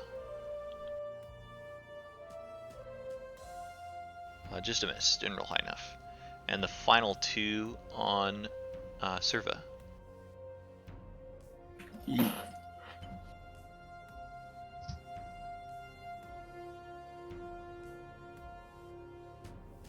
That is 3 damage.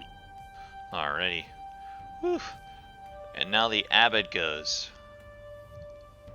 Ugh. Too many actions.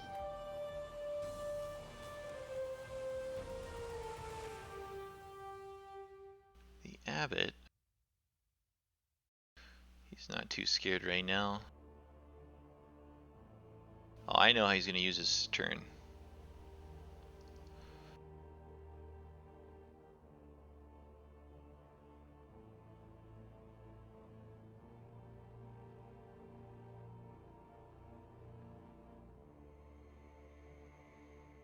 All right.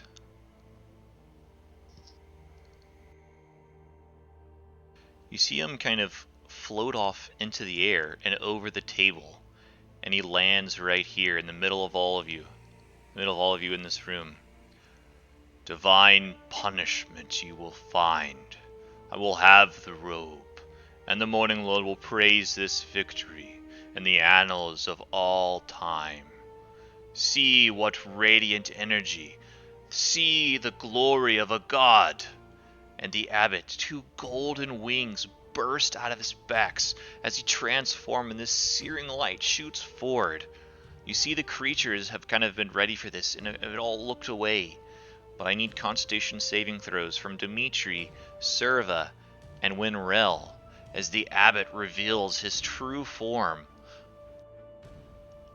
And I have an image for you.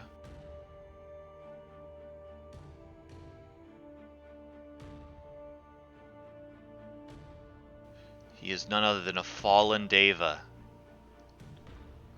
Oh, damn. Look at those pics.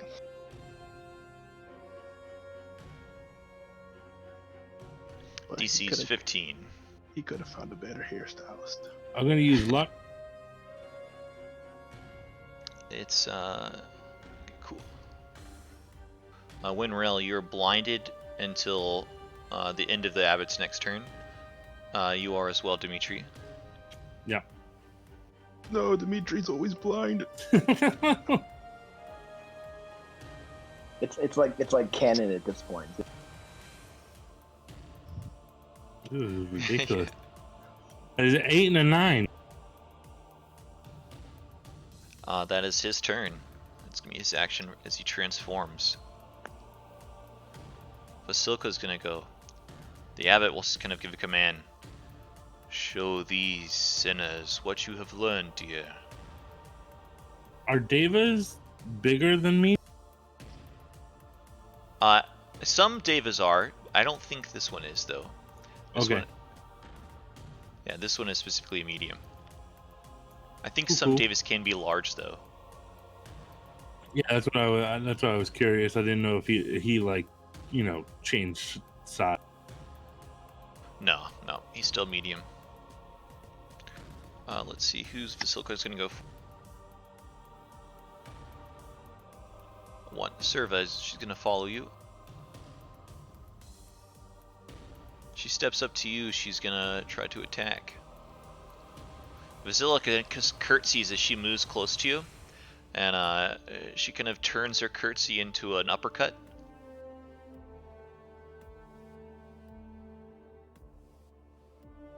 And tries to smash you twice, Serva. It was both hit. That becomes your turn, Winrel. As you find the site removed.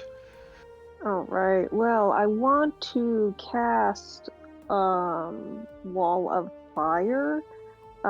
So clearly, so tell me what that means. As far as being blind. I think you have to see where you're going to target. We can. I think like you could still cast the spell. Like it doesn't require sight to cast the spell, but I think there might be a chance of failure. We might roll as that. Like what? Okay. Like where are you trying to cast it? I was gonna cast it like in the line right behind the table, but basically anywhere decently ahead of me is okay. So. Okay, yeah. So like block off all those Mongol folk coming in, kind of thing. Right. But I figured it's worth the risk, even if I miss that spot, because anywhere just blocking off the line will be. Okay. Sure. Let's see. Roll. You want it directly behind the table? Yeah, across that line, the first line of them, yeah. All right. Roll a D100, and we'll give it like a 50% chance. If you roll below 50, it'll be 5 feet off. If you roll below 25, it'll be 10 feet off. That sounds more than fair. Okay, 5 feet off. Roll a D2 to see if it's going to be off to the left or the right. 1 is left.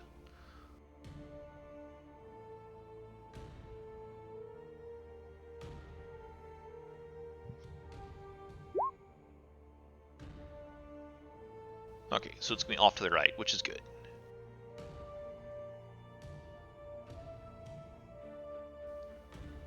It's just right there, and this whole table kind of goes up in smoke, and it's going to catch quite a few.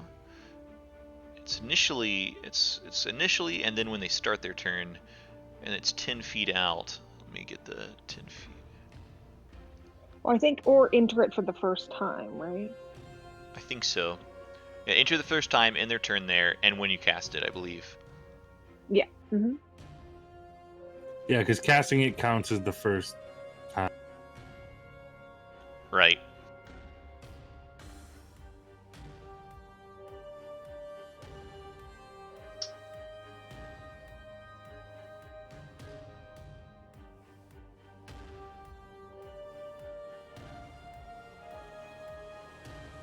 That did not work. Okay, we'll go with that. That's good enough. So let me give you some dex saves. Looks like 1, 2, 3, 4, 6. You mind rolling damage for the spell?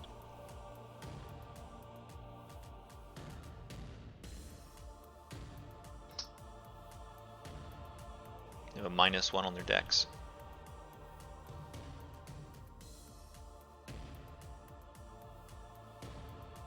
Oh, your banishment will drop. Oh. Well, that ship has sailed. As the fleshy golem kind of reappears. He has like a little bow tie around his neck, and he kind of looks around, and the abbot kind of like taps him on the shoulder and then points towards one of you all.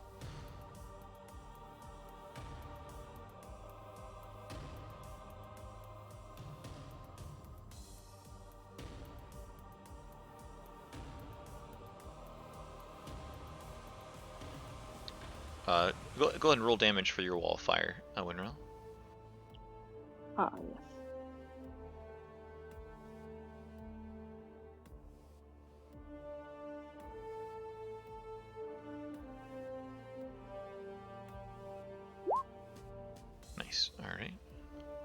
Only one will pass.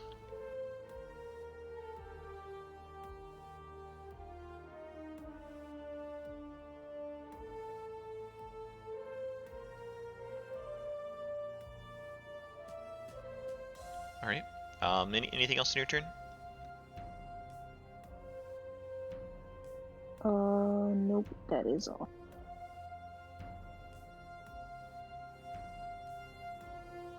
Go ahead, Dimitri. I'm just applying damage. You're blind. I'm just gonna take some shots where I last thought he was, or where I last saw him. Disadvantage.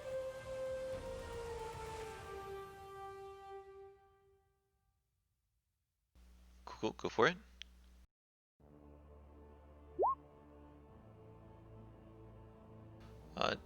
He's not there, but these monster things are, and they can't see either because of the opaque wall. So you fire. Well, I saw him. Well, I saw him here, right? Oh, sorry. Yes, you would.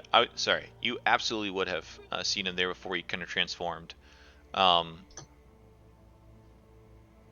12 is a miss, and 19 is a hit.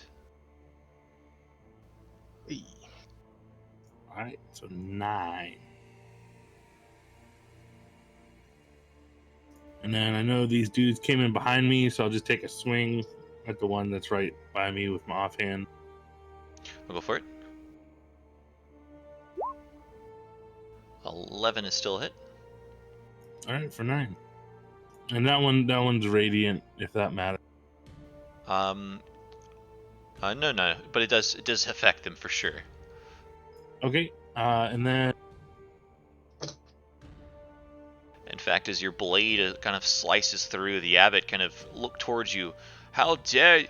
What an interesting item. well, that's it for me then. At the moment. Those with sight kind of see the abbot take interest in this blade of holy light. Nisha, becomes your turn on the outside. Oh man. Some Elward. I wish you weren't there, man. Because I want to blow these things to hell, but I'm so nervous about you being there. Get the careful cast. Yeah, no, I mean I can careful cast, but even still, you could still take 18, 20 damage, which seems like a lot in this comp. I thought we really got to clear the field. All right, I guess I'm gonna do it. All right, from the staff of ice, I am going to use 4 charges to cast Ice Storm at level 4. It is a 20-foot radius. I will use careful cast to save anybody. Damn it! The radius got stuck. Anybody affected from the effects. So I'll burn another sorcery point to use it as a careful spell. So does it matter that the and building has a roof? Do you think? Does it come down? Is there a cylinder? Is there a cone in it? I would assume, yeah. It does say it's a cylinder that comes down, so I would assume that those will probably not be affected. Cylinder centered on a point within range. Yeah, so I believe it would make sense that indoor creatures would probably not get hit by that. Yeah, I think if the point was originating inside the building, it would hit them. But I think since it's originating on the outside, it's like falling from above. Yeah, I'd agree with that. Yeah, for like a half and half, I agree with that. I think it would probably just be the ones visible to me on the outside. And the cold damage, if it makes any difference, is 12, just because I have the elemental adept. Oh, nice. So a total of 25. Let me give you 3 saves, because 3 at the top. Those are the only 3 that will survive. They have -1, so all of them are destroyed but 1, and that one is no longer charmed.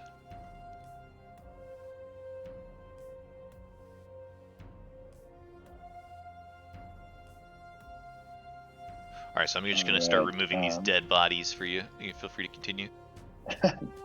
No problem.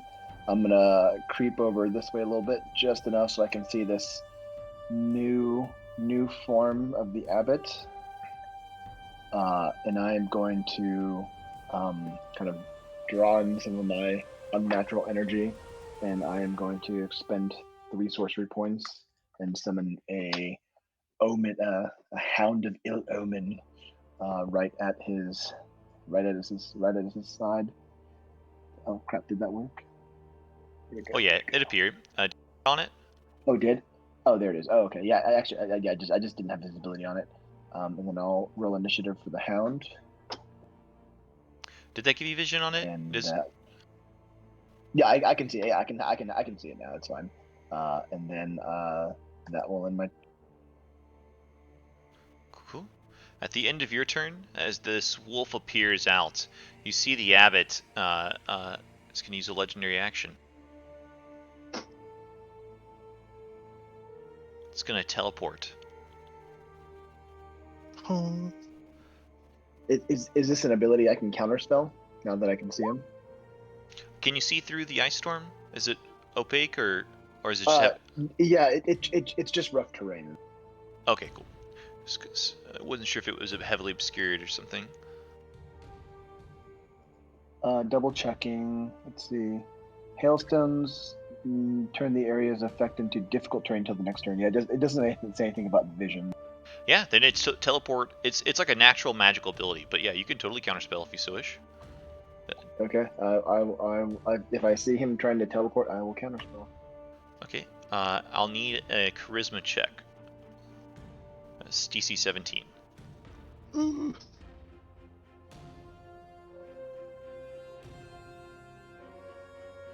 right, here goes nothing.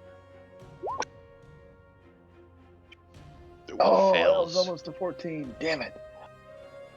If you can see through the ice storm, he actually is going to teleport right over here. What a curious soul. Let me put you to rest. Server, your turn. Well, I'll give a quick bow back to Our Lady, and with that bow, I'm going to cast a spell as a bonus.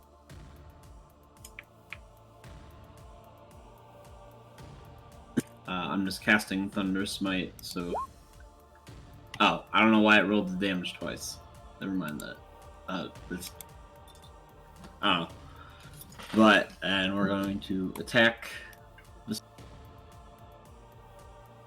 raging, frozen, and thunderous energy. Yeah, that's definitely a hit on Vasilka. Yep. Right here. And it's a +2 greatsword. Do you have that factored? Yes, I Okay, do. cool. And then the Thunderous Smite. So that's 20, and she's gonna make a strength save. Whoa! Very much fails. She is pushed back 10 feet.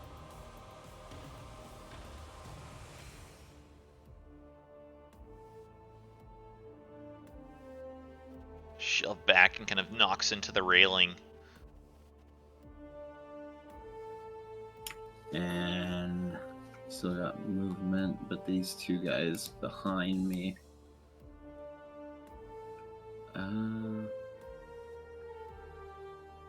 Yeah, I'm just gonna attack this mongrel folk behind me then. Oh yeah, that's a hit.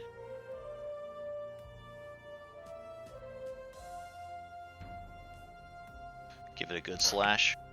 And that'll be it for... Vasilka's dance partner is gonna go. Oh no, let me roll a d3 actually. 2, 1, 2. Okay, that would have been the same effect. All right, it's gonna come for you, Serva, and it tries to give a curtsy as well, maybe, but this one is like a little bit of a stutter step. This flesh golem is clearly not quite as agile.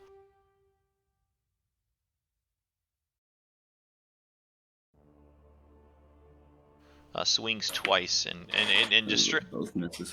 demonstrating that it's not nearly as agile. Elward, becomes your turn.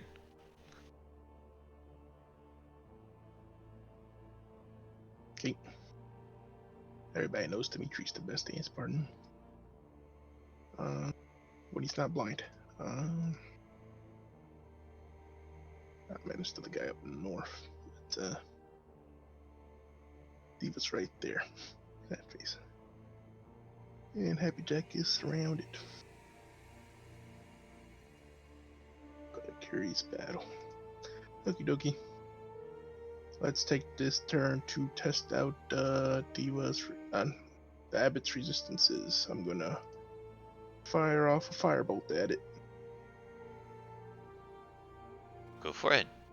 See if fire hurts this guy.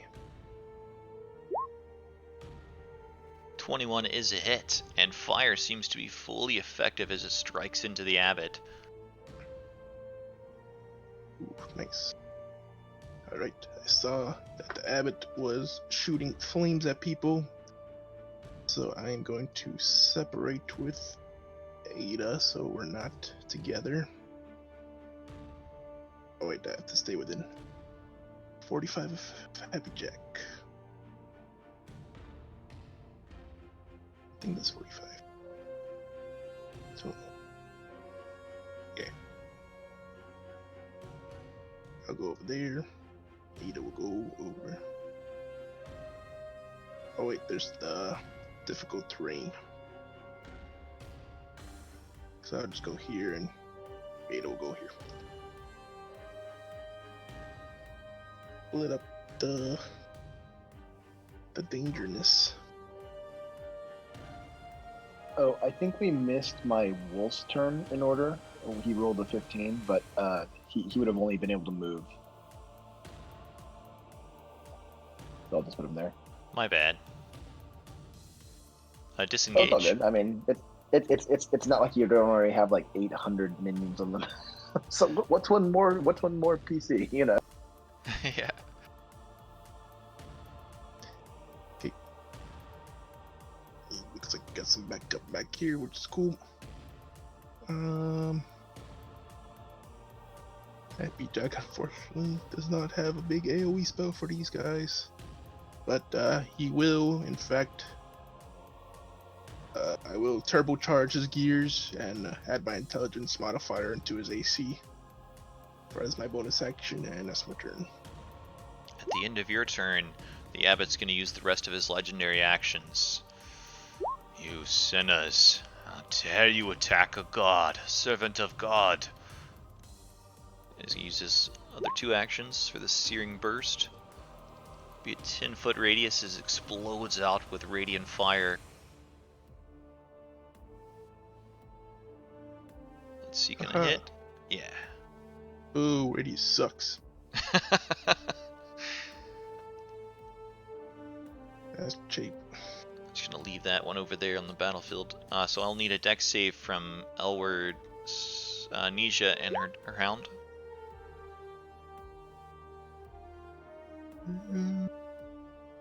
That's a pass. +9, and I failed it. Alright, so again, the first 4 fire, the second 4 radiant, if you have any resistances. But DC 15. 28 damage on the Hound and Elward, and 14 on Nisha. And I'll need con saves if you're I don't think any of you are concentrating on anything. Yeah, I'll give you one. Technically, it's concentration on that. Concentration on the ice storm, which I'm actually I would have been willing to drop anyways my next turn, but it ends at the end. Okay, no worries. We keep it up. Alright, Mongol folk are gonna go. This one's no longer charmed. Let's just take a step over.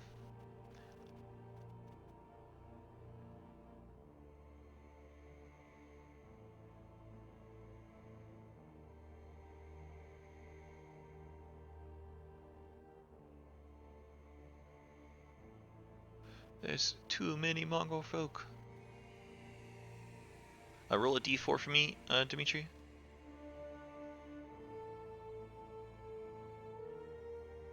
Yeah, one more.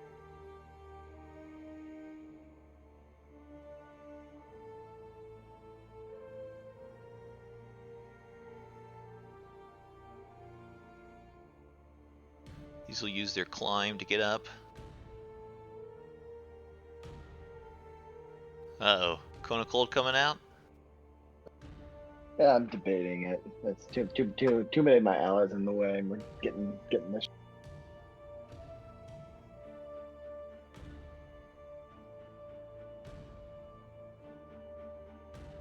Careful, Steve.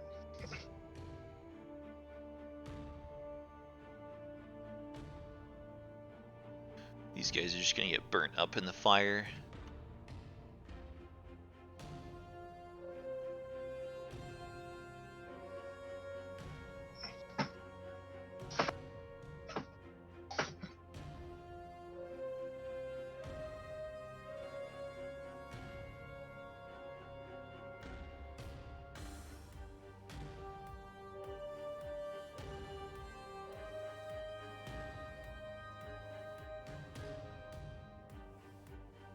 Pretty slow. They're gonna have to do 20 feet movement.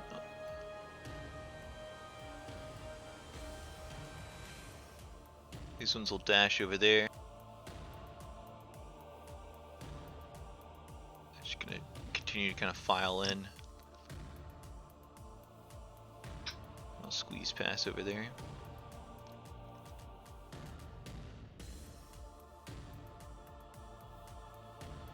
Those ones hop through the window. Alright, these ones, do you mind rolling another wall of fire damage as more and more enter through the fire, try to move through the fire? You know what, these guys are not very brave.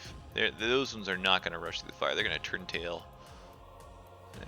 They're not dumb, but they're dumb, but they're not like brave to like rush through the fire, they're just going to turn tail. It'll be their turn to get out, back out.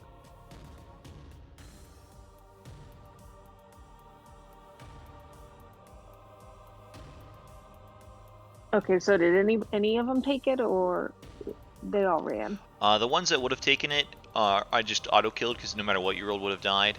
But Okay. I thought more were going to take it, but actually I think they would have run away from the fire. So that one will make it over there. And it'll hop in. Okay, now I can roll some attack rolls. There's one on you, Elward. So it'll try to attack you. Bite and claw. Ow. I wish the claw would have hit me instead if I get hit by the bite. Oof. Let's That's see. nasty. Looks like 5 can reach Happy Jack. Is it dodging still, or? No, but his AC is higher. Okay, cool. 5 of these guys bite claws. Don't think you could hit me unless you crit. Okay, awesome.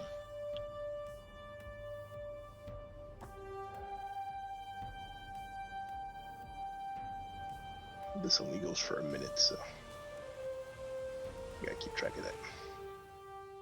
Critted. 1 crit for 6. And then let's see.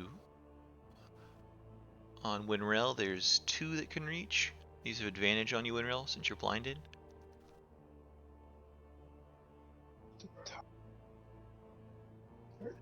17, 16, I don't think hit.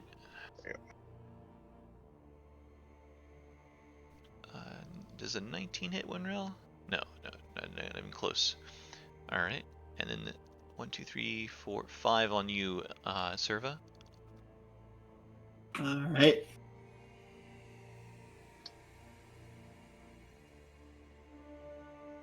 Yeah, that hits. One will hit for 5. This is the third one.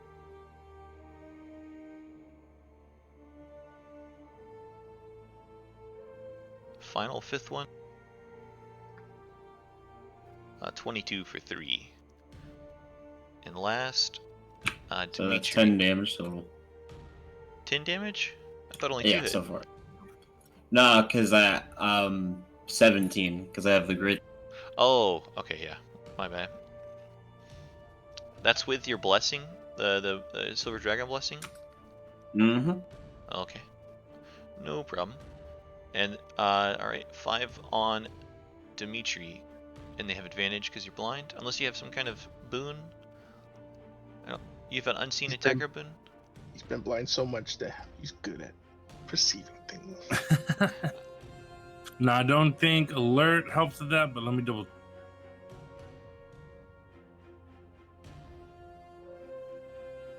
Actually, other creatures don't gain advantage on attack rolls against you as a result of being unseen.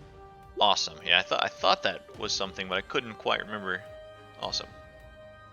So just normal.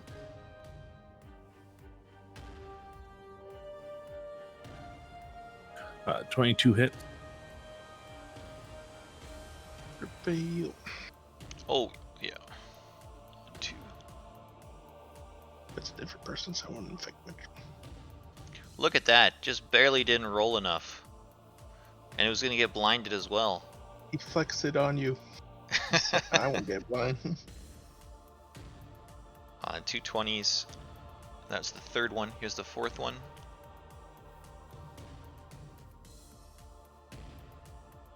So 12. Oh, there's 5. So 12 total damage. Excellent. Whew, Mongrel Folk done. The Abbot's gonna go. No. The Abbot will step over here to Nija.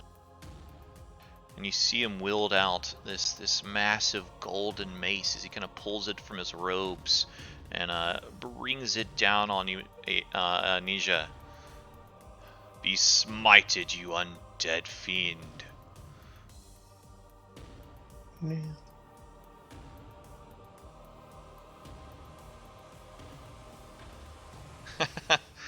He'll swing twice.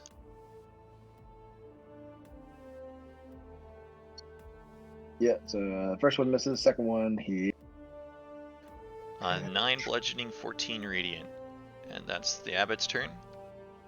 Vasilka's turn. Vasilka. Winrel and Dimitri aren't blinded anymore, right? Correct. Winrel and Dimitri are no longer blinded.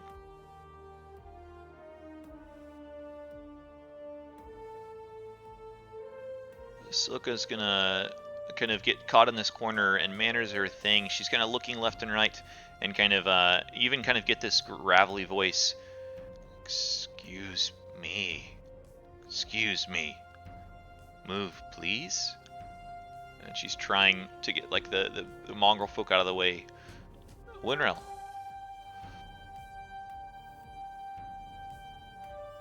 Oh, wait, people are no longer blind. Oh yeah, and you're no longer blind. He ain't blind no more. Blind, blind,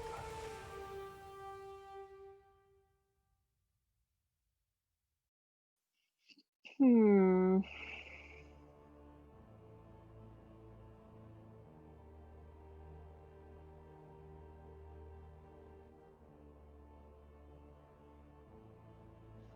All right, I guess I am going to do a mass healing word.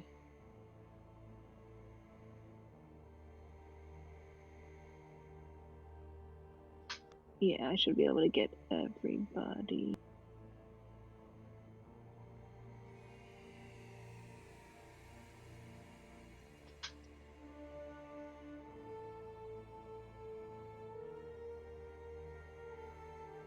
Oh, no. I'll do a mass cure wounds. Oh yeah, everyone is definitely within range.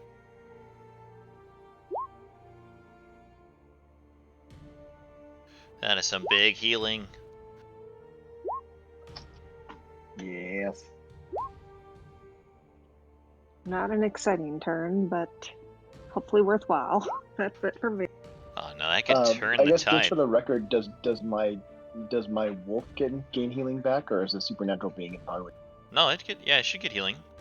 As long as like I don't think as long as Winrel's choosing it to get healing. Okay. Yeah, I think she's fine with it as long as she has enough target. I don't want the wolf to take priority over another target, but I think she had enough. Oh, she just said heads up. Her computer actually, her laptop died, so she's plugging it back in. It'll be a minute before. Okay, no worries. Up to 6 creatures, so yeah, you're totally within range, and it can be that creature.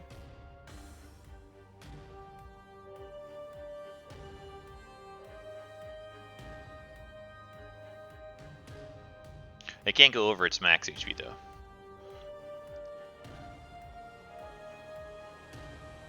Dimitri, becomes your turn. All right, now that I can see, but I am surrounded, I will stow Matilda for now and draw the dagger of venom. Ooh, that's a throwback. And then I will strike out with the sun sword at the bottom one that's already. Go for it. So it's 6. And then on the bottom one again, 10. Ooh. And then if he's still up, the dagger of venom offhand for 2.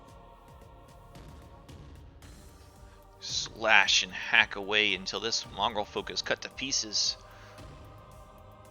Then I will.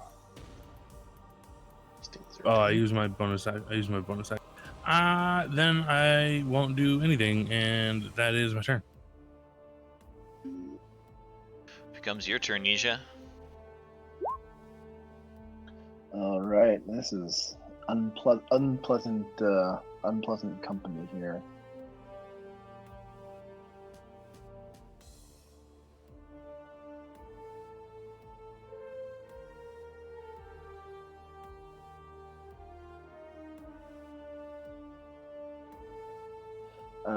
I am going to cast Mirror Image.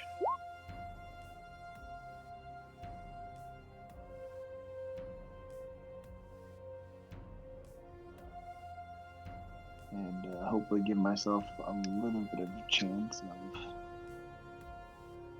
I'm not sure what the... Let's throw something on me, I'm not sure what icon it should... and then with my bonus action, I'm going to expend another 3 sorcery points to cast another Hound of Omen.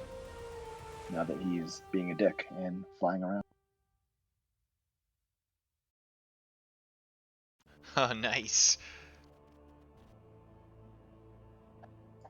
So I'll have him just quote unquote flank there. And let's see, roll initiative for. Fuck, it's too hot. Oh wait. No, that's That's good. perfect. That's Did it just roll? after you. Oh, that's perfect. Yes. Okay, great. And I will pass. It's, not me. Shadow Pup turn. Sorry, I was just getting in the order right. At the end of your turn, the Abbot is going to use a legendary action. It did not know this Shadow Pup was going to come out, but it was going to try this. As another Flame Burst strikes out. It's going to hit the mongrel folk, it looks like, too.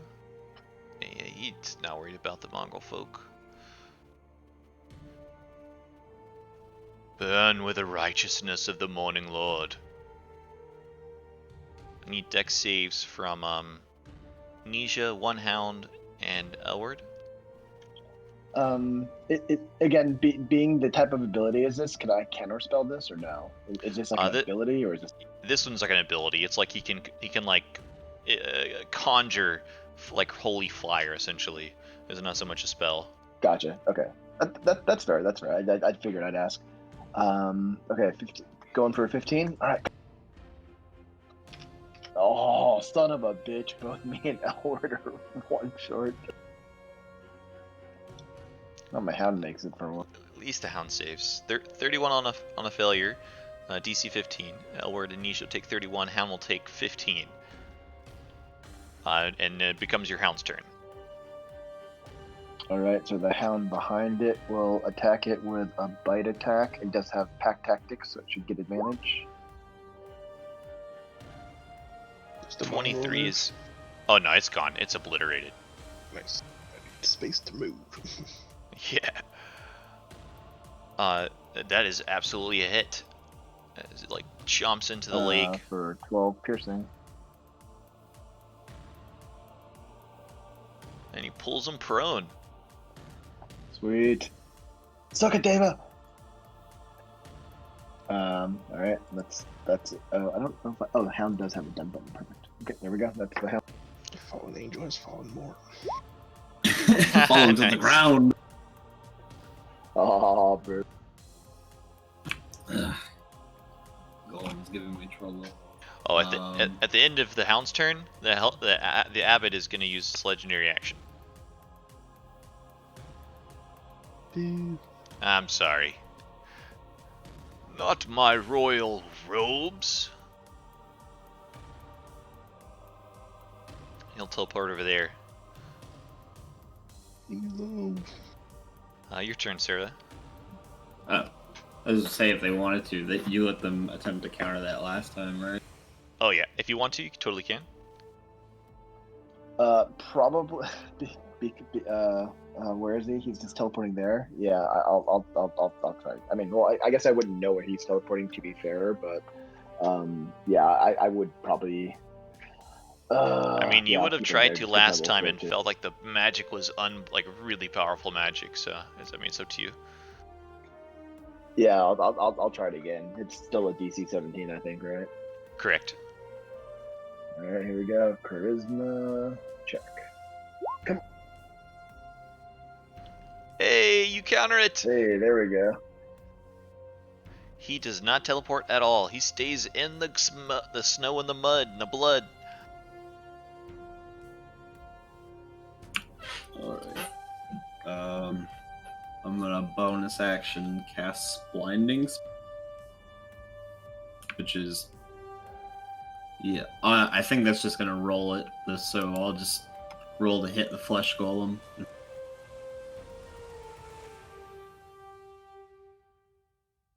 That is absolutely a hit. And then blinding smite. Oh, and just on top. And the con save is just for the effect, right? Yes, the con save is for the effect. He will be blinded if he fails it. But he auto takes the damage on the hit, right? Mm-hmm. Yep, he takes all the damage. And I'm gonna hit him again.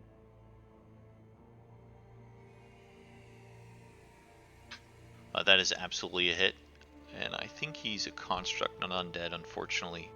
But still takes some smite. And that'll be it. Nice. I can make sure I gotta roll Berserk for him next turn. The other Hound of Ilmomen. It's gonna run up and it's gonna try and jump and pounce on this down creature with its bite attack with pack tactics. Oh, son of a bitch! 11, unfortunately. The royal robes are getting kind of mashed up with the snow. It's hard to find a target. Yeah, unfortunately, that's all I can do. But I'm super glad we get to see this ability. I've never seen this in action. I've wanted to see a Shadow Source, a high-level Shadow Sorcerer forever now. The Flesh Golem might go Berserk.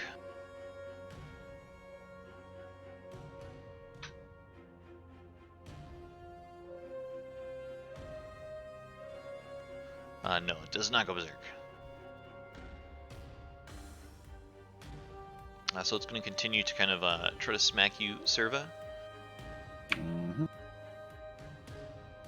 It does like a weird dance move that's like a half spin, and then it kind of just stumbles back towards you. First one does hit. Elward.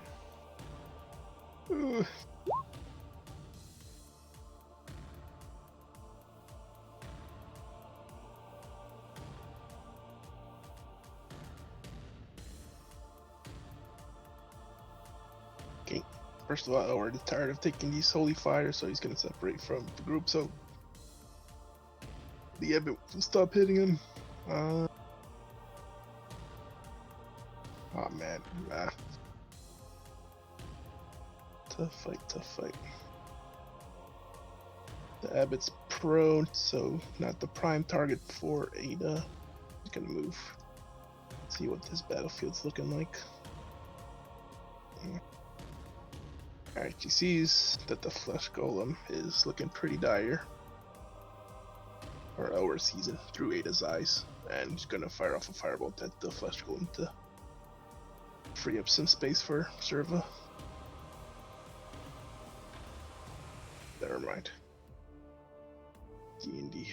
If it wasn't a 1, it would still hit. But unfortunately, it's a 1. Just a miss.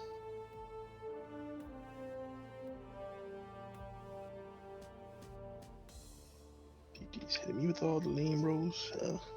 Happy check. And in a heroic voice will say, even if it kills me, take these damn monkeys out. And we'll just, well, even if you die, they're all gonna miss anyway. It's gonna attack the one in the south. Go for it. Does it hit? And restrained. And restrain, nice. Happy Jack just had a 10-foot radius thing. Pop my Discord too early. Alright, yeah. Situation's looking dire. Actually, yeah, this is fine. That's my turn. And that one always hurts.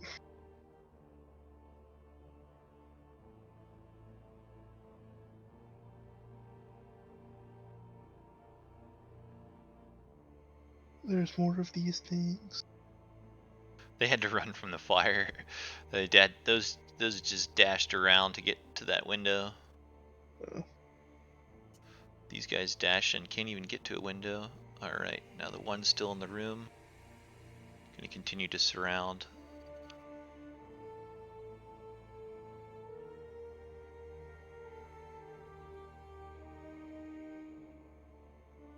Alright. The problem is there's too many of them now.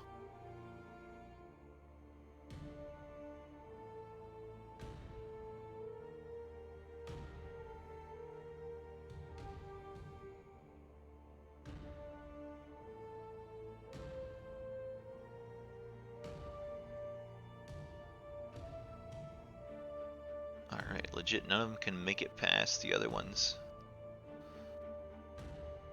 Alright, let's see what we got.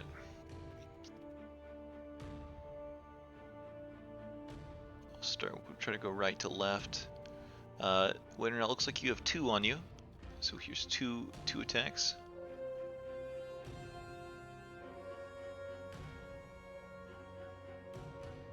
Uh, 21 may be a hit. So I think your resistance and AC thing will take that to a 0 because you're heavy armor master. Alright. And Happy Jack has 5 that can reach him.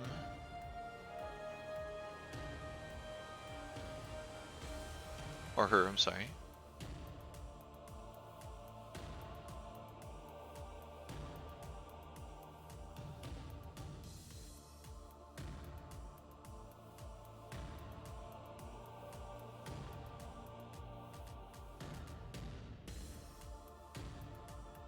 All missing.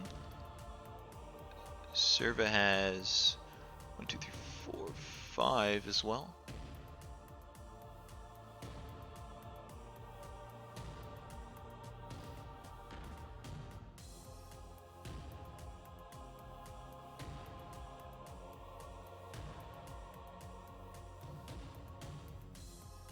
Two hits right there for 4. Rest misses. And last, Dimitri has 5.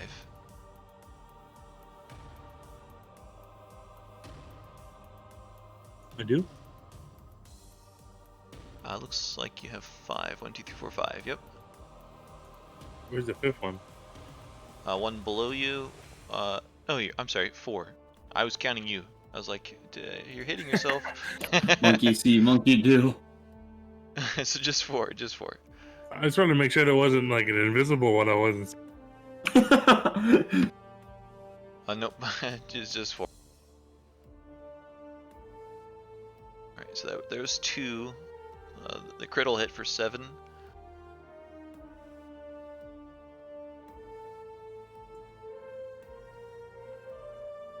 Just the crit. Nice. Alright, and there is the Mongol folk. The abbot's gonna go. The abbot will stand up. Kind of waves the mace around. Which of you foul creatures of darkness wishes to see the blinding light first?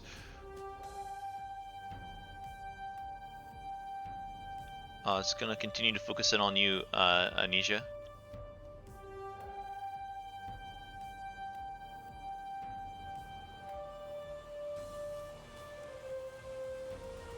He'll swing twice.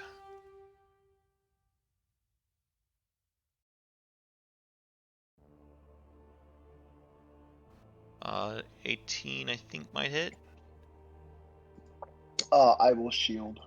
Well, Nice. actually, technically, he has to roll for mirror image.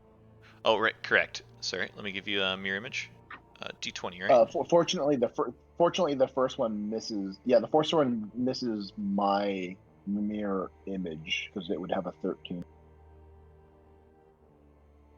Would it even hit one of your mirror images? I think, does the attack have to hit? Yeah, because the mirror image has an AC, so it still has to actually hit the. It's just very low. It's an 11. A duplicate image is AC 10 plus your dex mod, so it'd have to hit a 13. So the first one misses my mirror image completely. It misses me, and it would miss their mirror image. Oh, okay. I thought the duplicate shared your AC. That's what it is. It's a lower AC. Yeah, it's just lower. And then the 16 means it's with 3 duplicates. One you goes must roll poof. a 6 or higher. Oh, okay. Yep. With 1 duplicate, you must. Cool. That's it. The abbot will end its turn there. Vasilka. Vasilka, you get even more crowded in. At this point, she's kind of like, pardon, please move, excuse me. And she's just fed up. She's gonna use one of her actions to shove this mongrel folk.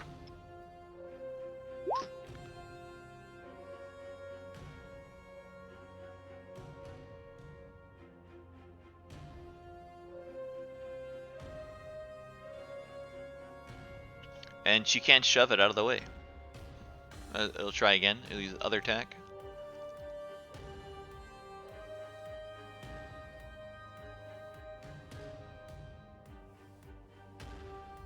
Nope. Winrail.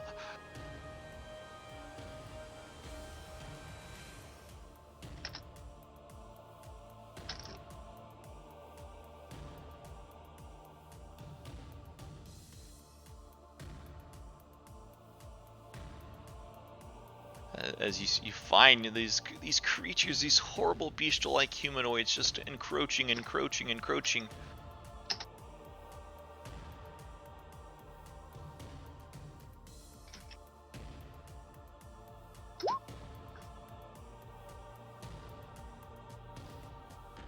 What do you do on your turn, Winrail?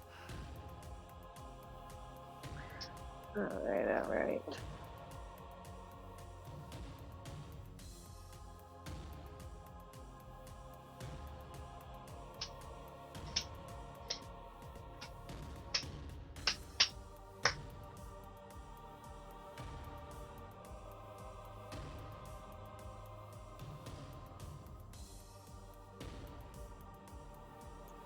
I'm gonna go with Spirit Guardians. Hey. That's what we're looking for.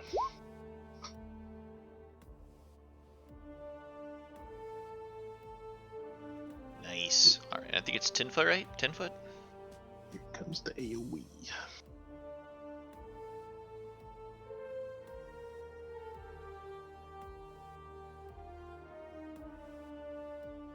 And I am gonna move.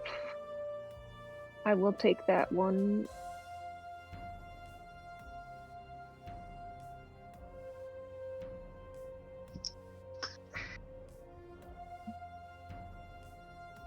I'll move here. Oh yeah, one will try to claw out at you and miss.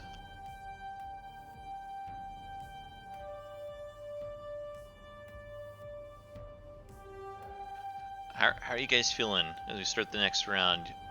You guys, I mean, we're past time a little bit. Do you want to keep going on, or do you want to hold off till next time? I'm good. I'm good to go for a bit more, but if people want to call it, we can call it. I think we could beat in this round. I'm good. I don't want to stop here. It's pretty Oh dramatic. no, we gotta kill this. Let's go then. All right, let's keep going. All right. Bonus action, I'm going to disengage and then move over to heal. How you do that? And then I'm going to attack the flesh.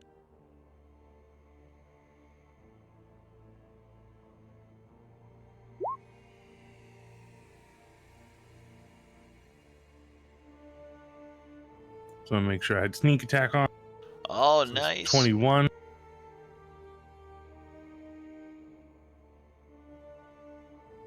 And I'll hit him again.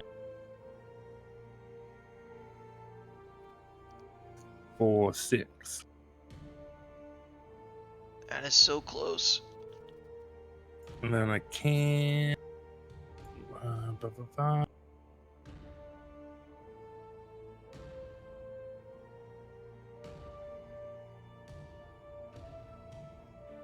Oh, I forgot my AC's at 19 right now because I'm dual wielding blade. Oh, nice, nice. And I guess that's it for now. Trying to move closer to the group, take out the big dude. At the end of your turn, the abbot is going to try to teleport. Oh no, you know what he's going to try to do? He's going to just burst you guys, actually. Radiant damage doesn't affect him. Yep. Oh no, he's resistant radiant, but he's still going to try this. He's going to burst. He's going to use this legendary act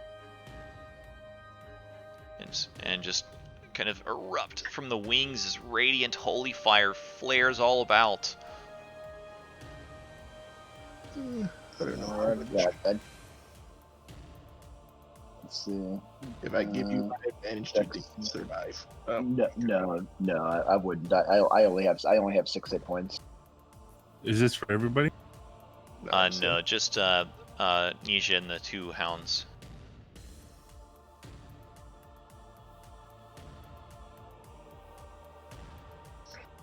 Alright, Nisha goes down. Mirror images drop.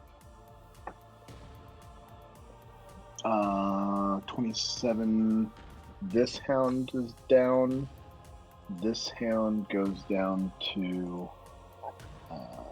This hound's done.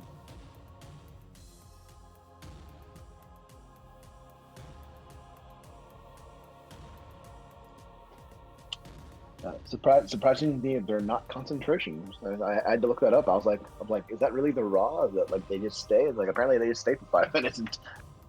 Oh yeah, I mean that's your class's special ability. Until they kill the target. Yep. Yeah. Until they kill the target or they run out of hit points. Yeah. All right. So that's yep. Nisha is down. So she. Oh, I'm sorry. I owe you a death saving throw. Sorry, I forgot. It's been a while. I forgot about the part. Oh no, you don't. Not yet. No death save yet. Oh, Next it's turn. your turn. Oh no, you start your turn down. Yeah, that is a death Yeah. save. Oh. Yeah. So that's one fail. One Yeah. failure. And that'll be your turn, unfortunately. The Hound of Ilmomen will be their turn next.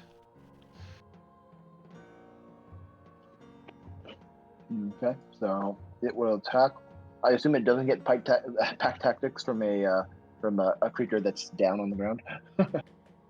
Yeah, I think it has to. It can't be incapacitated. Yeah, I assume it has to be threatening of some sort for pack tactics to work. So yeah, I'm assuming. 13 is a miss, unfortunately. Becomes your turn, Serva, as you're swarmed by all these creatures, but it seems like your allies are kind of getting closer and closer. Yeah. Let's take another crack at this goal.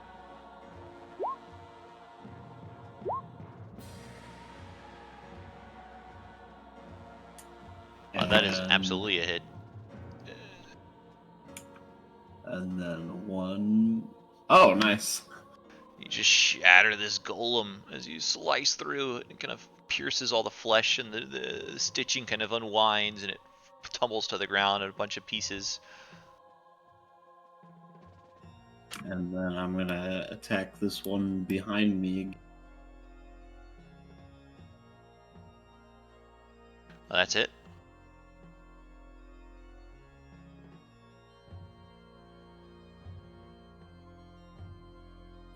And yeah, that's it.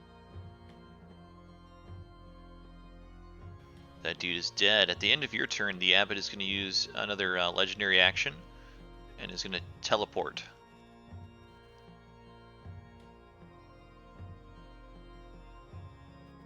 Will he teleport to?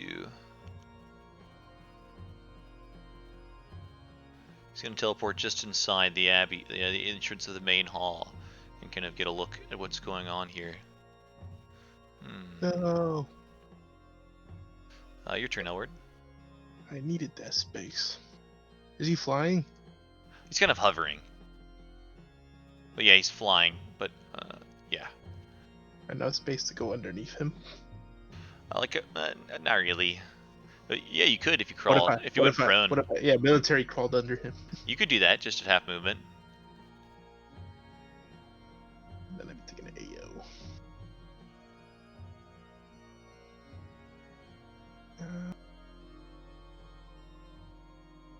Alright. Elward is going to risk it for the biscuit. It's time to do the game changer. Wait, do I have enough movement? This question. 5, 10, 15, 20. No, I don't have enough movement. The sadness in my eyes. Just have to do it from here.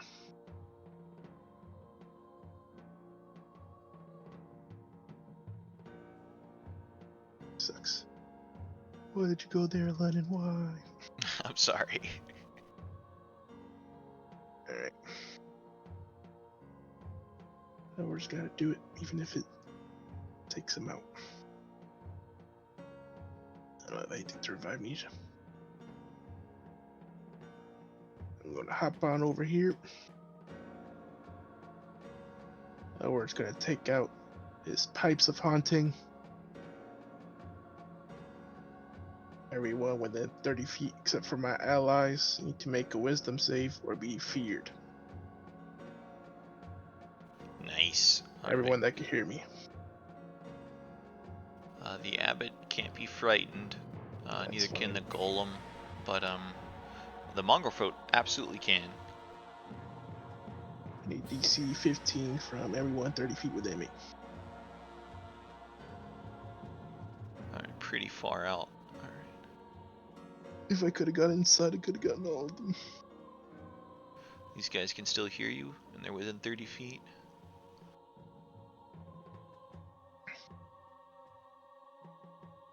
Okay, cool.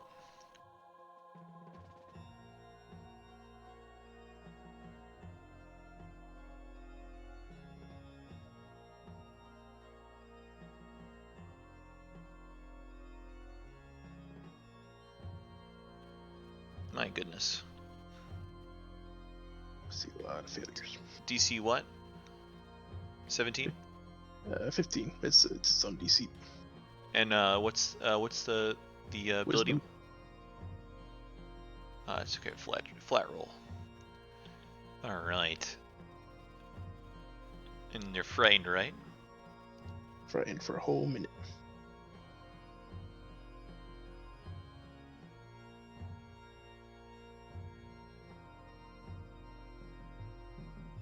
I must just start marking them. You got a ton of them, as several of these mongrel folk all begin to kind of scream and cowl and turn tail and beginning to try to get away from this awful, awful noise.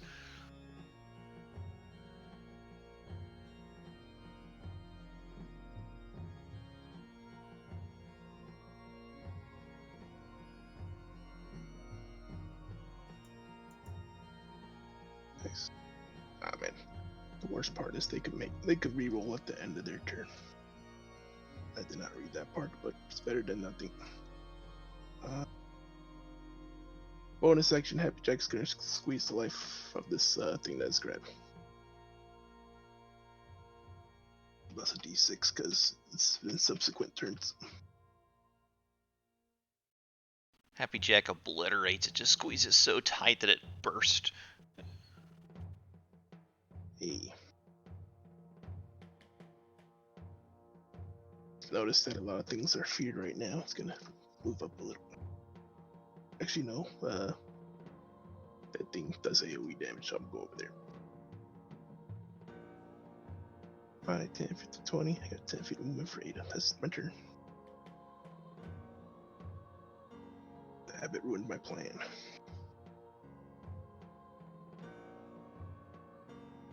Alright, the final four succeeded. Alright, so I gotta give you a lot of wisdom saves. Do you want to roll individually, Winrail, or do you want to roll one big one?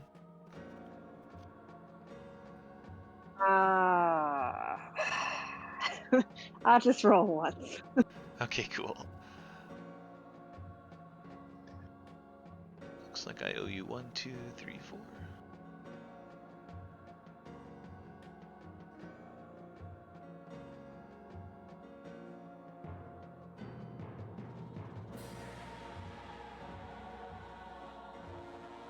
Oh no, sorry, not enough. I'll just save that for Silva's turn. But quite a few Mongol folk.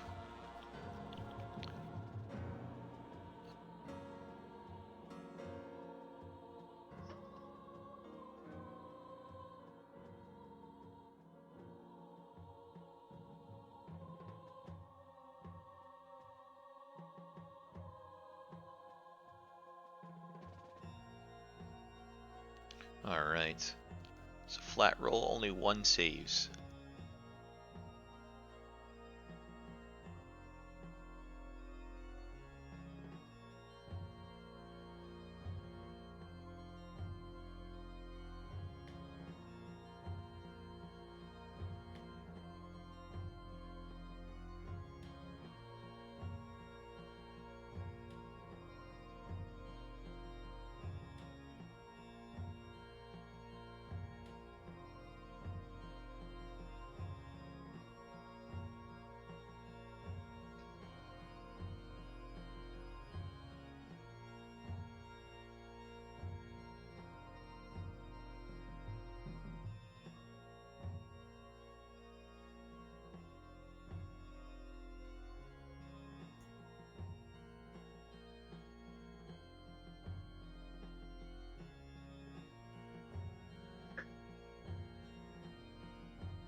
Are we, is everyone there? I'm sorry, I just added damage to these mongrel folk that Okay, all got okay. hit by, a ton of them got hit really bad. Trying to strategize. My bad. Alright, there's plenty that are still around, but many that are feared. The ones that are feared are going to immediately try to run away. Try to get out of the sound. So these ones will kind of dash down into the cellar.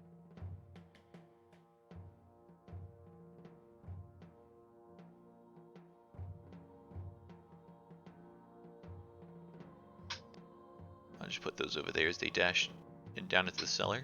Happy Jack, does Happy Jack want to take an AO? Nah. Nah. Or wait, no, I wouldn't get one. My bad. Nah, he's good.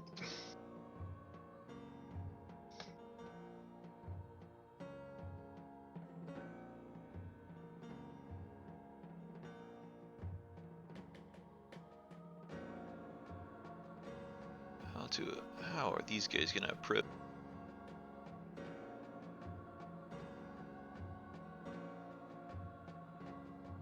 I think they'd enter. They're not that smart, and it's not an obvious threat just yet.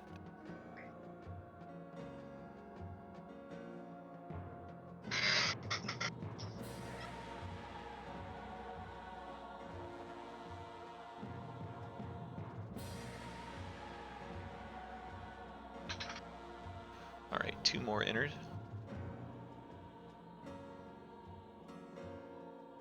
Neither pass. Sorry about that. A lot of tokens.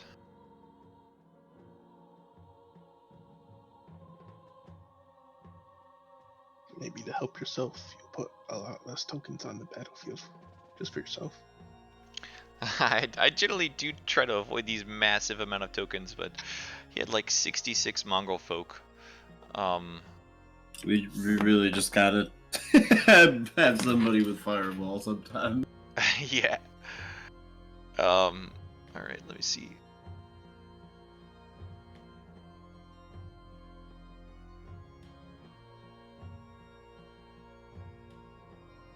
All right. There is 1 on you, Elward.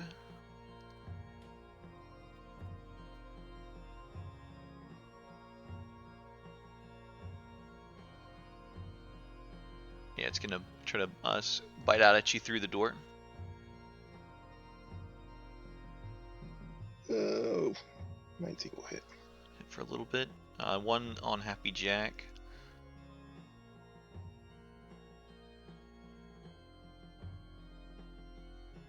All right. Let's see.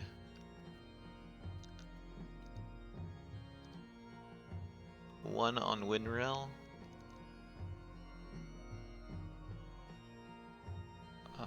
It'll hit, but it'll get negated with Heavy Armor Master. Let's see. 1, 2 on Serva. 1, 2, 3 on Serva. Yeah.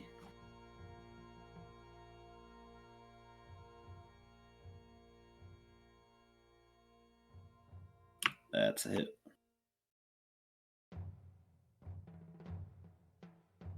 That's also a hit. So 5 total. Cool. And let's see. 1, 2, 3, 4. 1, 2, 3, 4. 6 on you, Dimitri.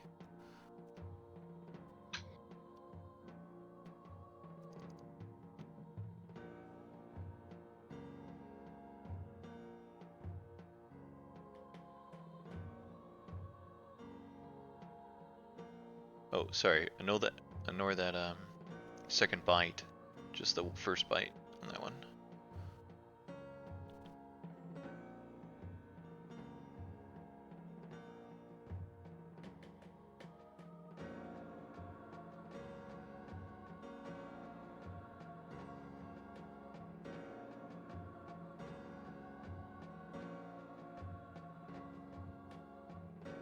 Alright, I think only 2 hit. I was no, because the 20 hit, so I got 10 to. Okay. Okay, cool. Alright, that's the Mongol folk. And now the Abbot. How is the Abbot gonna treat this?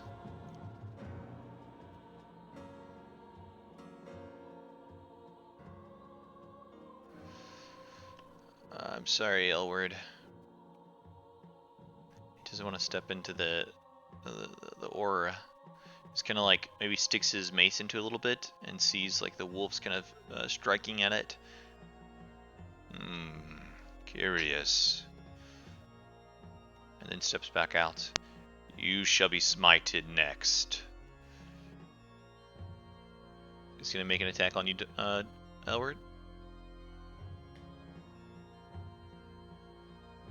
Yep, they'll knock me out.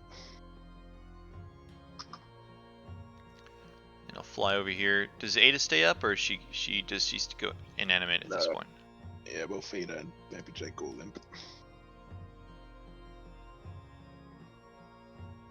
Then the Abbot will fly over here and is going to use its other attack to smack the Hound.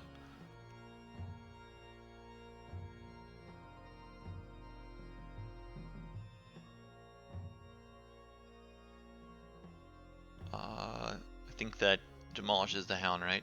Right, sir, Nisha?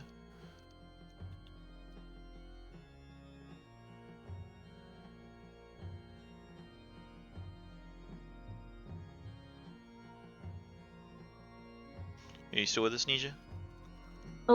Sorry, she is not. What's up?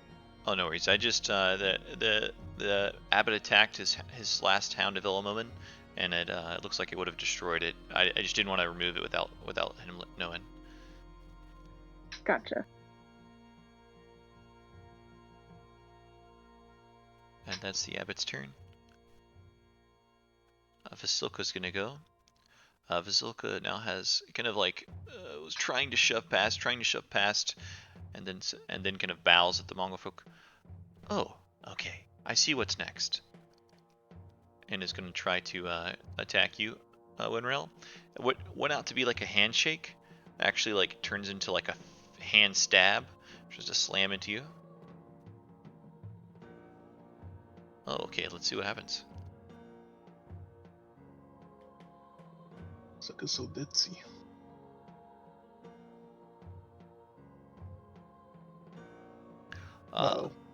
Oh my goodness, Vasilka. I stand Vasilka. Vasilka's my favorite character now. The cheese. She tries to like give you a handshake, Winrel, and then it's gonna turn into like a lunging Luigi stab, but just smashes her uncoordinated hand into the railing, and it like it's so warped and smashed up that her body kind of unravels a bit as she's beginning to lace it back. She's stunned and prone for 4 rounds. Stepped on a Lego. That is an awful thing. Winrel, becomes your turn. Okay, here we go. Let's see what we get.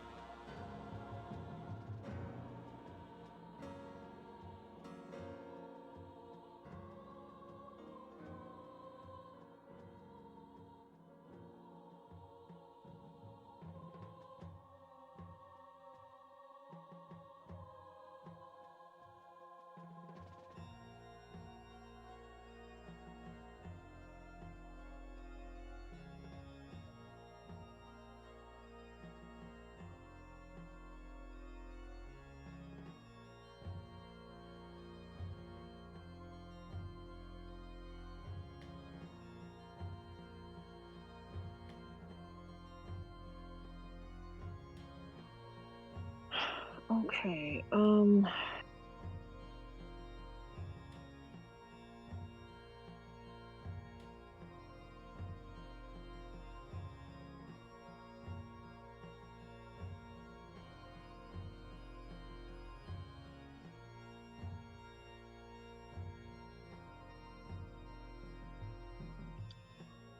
shit. I didn't mark it off, but I'm pretty sure I'm out of spells.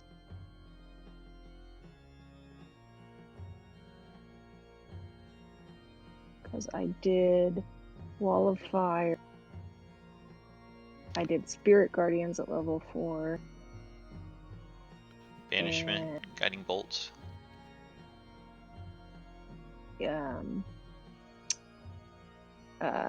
I did Guiding Bolt was at level. Yeah, was at level 3. Anyway, yeah. So.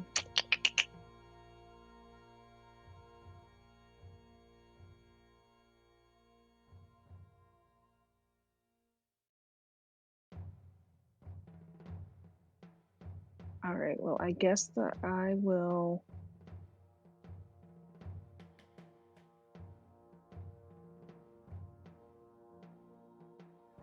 Bonus action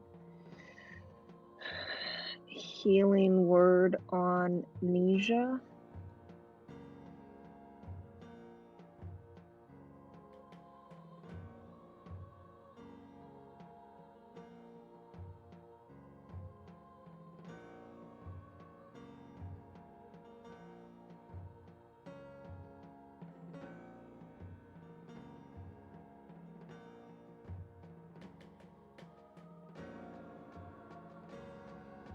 Nisha heals a bit up and begins to regain some life.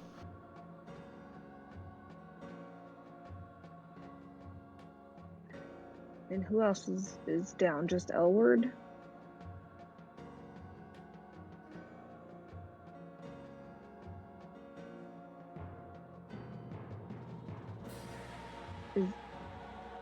Elward's down. Who else is unconscious? Just Elward, though? Just Elward. And, yeah, just Elward right now. Okay. Is he right behind me on the stairs? It's hard to tell with all the little markers. Oh, that's Happy Jack. Elward is kind of over to the right at the front door. Oh, I see. He's in the shadow. That's why I can't see him. Okay. Okay. And I'll take. Is it 2 attacks of opportunity if I move out of here? Just one, because Vasilka's stunned. It depends which way you go.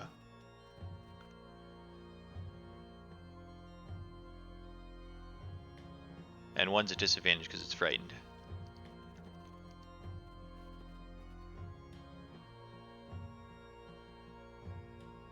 Okay, I think that's probably the best thing. I'll do that then. Can it even make attacks of opportunity if it's frank? I don't know. Let me double check.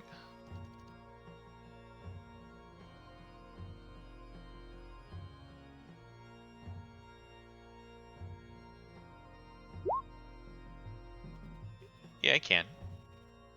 Okay.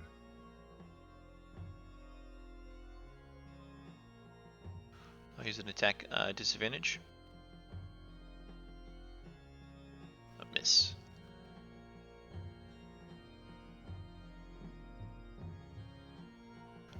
Sadly, can't do that and healing word in the same turn. Oh, balls. That's right. 2 spells. Even now it's bonus. Okay, so can I just stay where I was? Sorry. Yeah, absolutely.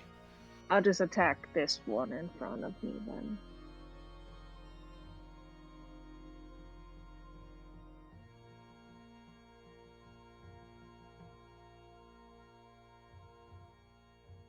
Mace smash.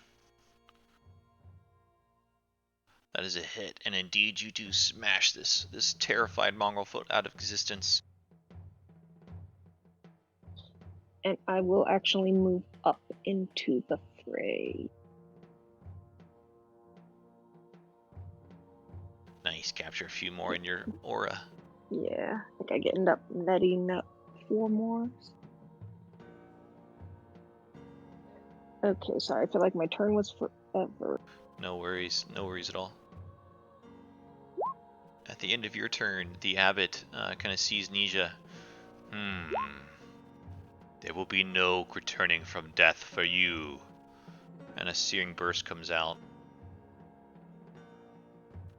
It's gonna catch Nisha and Elward and Ada. So Elward, you'll take 1 failure. And Ada will take some damage, and I need a dex save from you, Nisha. Sorry, he's with the baby still. If you could roll for him. Oh yeah, no problem. That's a pass. So still falls down, back down.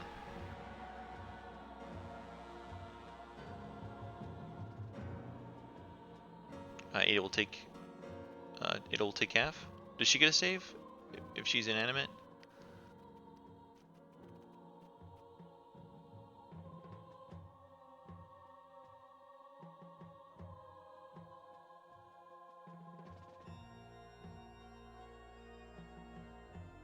I'm reading. You can continue on while I read. Oh, cool. Dimitri, becomes your turn. All right. Let's attack this one right here.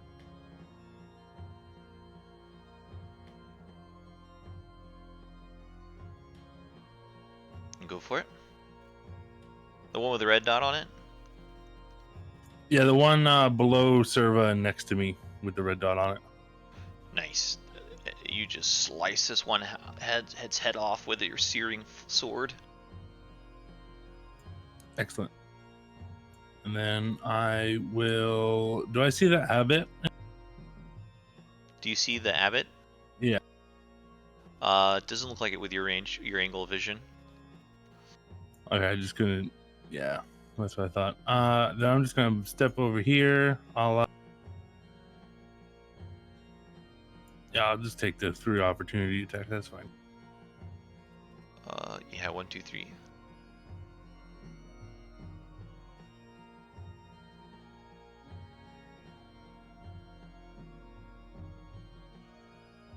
I'll miss. So I'll swing out at this one with the sun sword.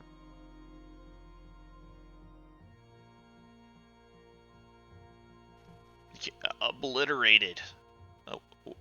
The one to your left or to your right? It was the one to the right in front of Serva.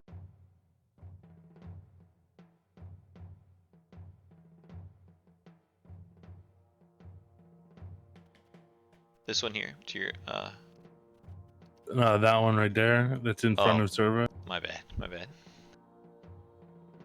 Oh, I can't see that one that's behind. That's on the stairs. Oh, that's no good. I'm assuming there's a wall there, right? Yeah, well, it's like a railing. But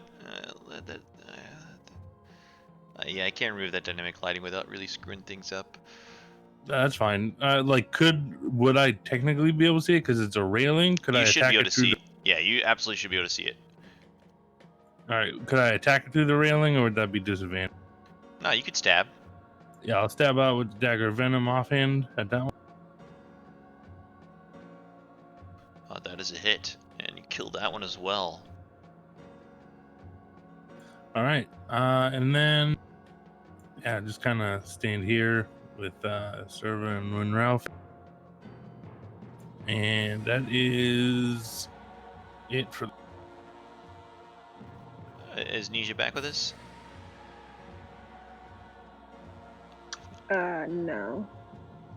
Roll, run, death save. It's a success.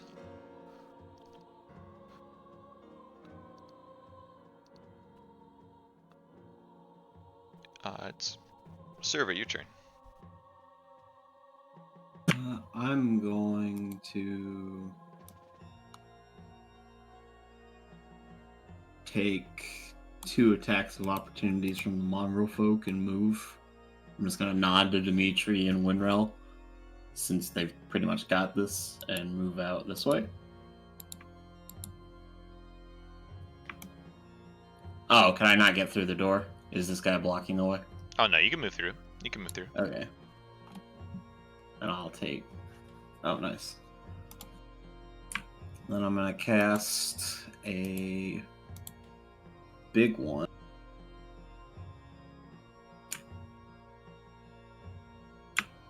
So the Aura of Vitality. And still haven't used bonus action, so I'm going to heal Elward for 2d6.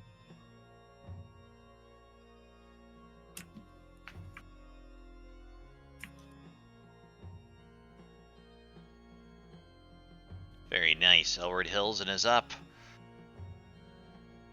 And that is my turn. At the end of your turn, the Abbot's going to use its other legendary action. Last point of it kind of looks at you, a new foe to smite. It kind of reappears just in front of you with this mace coming down, like swinging down towards you. Elward, your turn. No, that's my thing.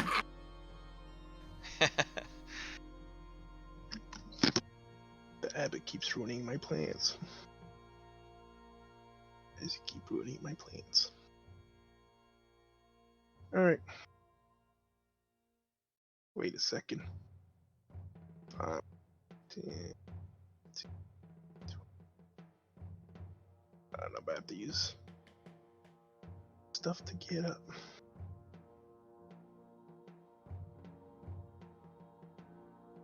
Alright, I'm gonna get up.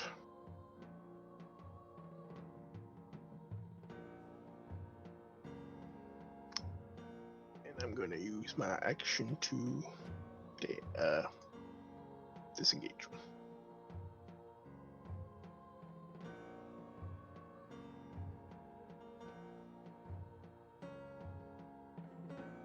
Or's gonna look at Serva, nod, and think you know what to do, and then run away. Hit the shit out of him. 15 feet of movement is what I got left. Sadly, I could connect my puppet strings back to Ada, but I can't pick her up this turn. Wait, can I still fire off a cantrip? Oh, no, I used my action to disengage. Never mind. That's my turn. Unless you can do it as a bonus action. It's a cantrip, so it has to be an action. Oh, okay. Alright, Mongol folk are gonna go. This one will step out and get next to you. Oh, my apologies. I do have something I haven't used in a while. Yeah, go for it. I'm gonna use my pulling strings, and I need the Abbot to make a dex save as I tried to grab onto his mace and make it harder for him to swing his mace. Oh, nice. You're gonna whip over the free hand. Yeah, since I'm not controlling Happy Jack right now. That's a failure. So it Right. has disadvantage on attacks? At the start of my next turn, yeah, it's a disadvantage against all attacks. Nice. That's the turn.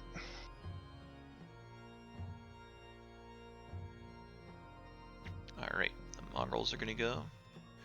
They're pretty much gonna swarm. A lot of them are gonna enter. So I'm gonna go ahead and move them and then we'll roll for the Spirit Guardians.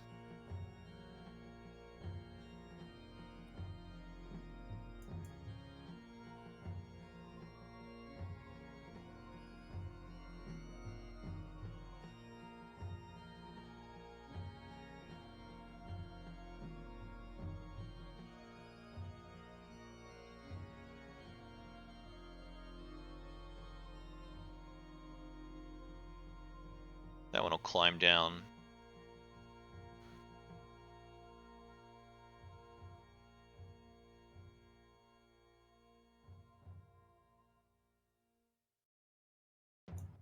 These will climb down over here too and come back up.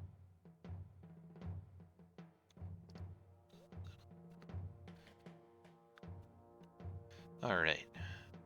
We've got one Mongol folk on Serva. Yep. Oh. One hit for 5. It looks like. Oh, did you just take the previous damage for the Oh, not Spirit yet. Guardians? Oh, Not yet. it's at the end of the turn? No, go ahead and roll now. Gotcha. No, go ahead and roll now, and we'll start doing the saves. I was just taking care of the ones not in the aura yet.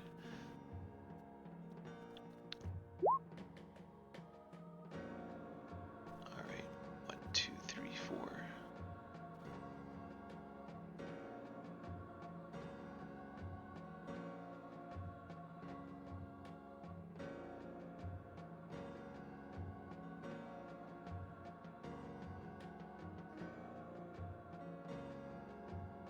All right, that's flat roll, so 3 saves. For 15 damage.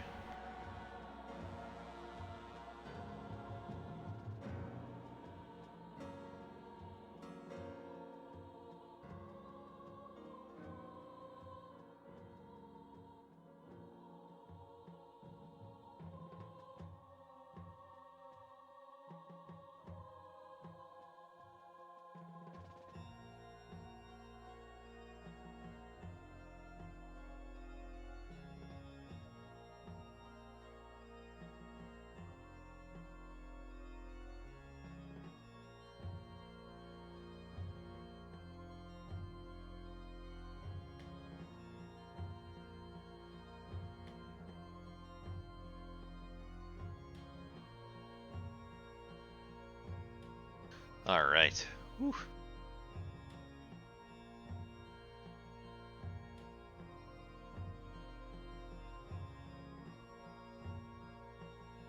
Still trying to swarm their way in. So Winrail, it looks like there's 4 on you and 3 on Dimitri. We'll start with Winrail's.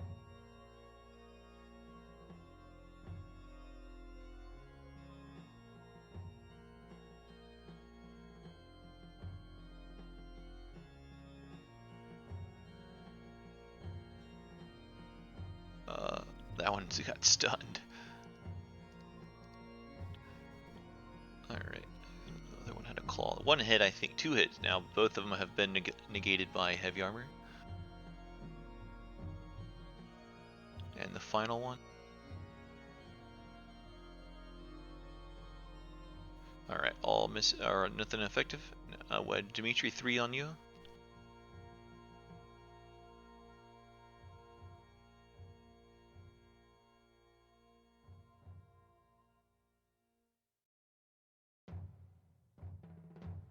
Just a miss. And the final one. I think just 1 hit. 2. 2 hits? Oh no, two damage. Sorry. 2 damage. Cool. That's the Mongol folk. And now the Abbot's gonna go. On the Abbot's turn. Yeah, it's swinging the mace down. It's gonna continue to swing as the chakra string is gonna struck on it. This is a disadvantage. It's gonna swing at you, Serva. Yep. 10 is a miss for sure. 21 though. That. For a total of 25 damage. And that's the Abbot. Concentration was what were you concentrating on? Oh, the aura. They are. Yeah. It's gone. I thought it was a 10 to pass. Okay. 25. So 12. Oh, okay. Yeah, most of the time it's 10, but unfortunately that one was high enough to be higher. Gotcha. Vasilka is going to take some damage. Still stunned. Passes the Wiz save, so it takes. Go ahead and roll Spirit Guardians real fast, Winrail. She'll take some damage. And then it'll become your turn, Winrail.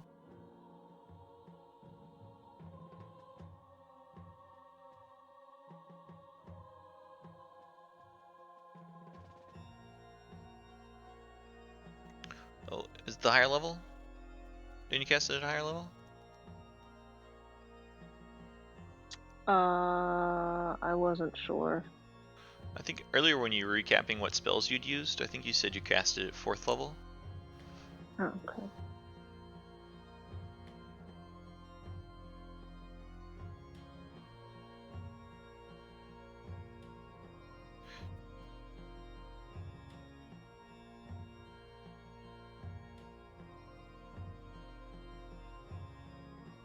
Did you? I think you might have done 3rd level action on the mongrel one too. If you want to roll an extra d8 for that one as well.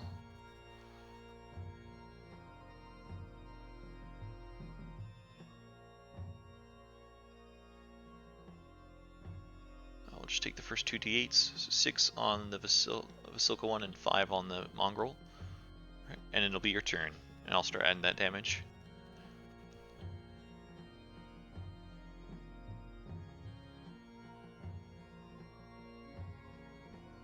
Okay. And what's the unconscious situation? Everybody's up, or Dave's down, right? Yeah, Nisha's down and has 1 success.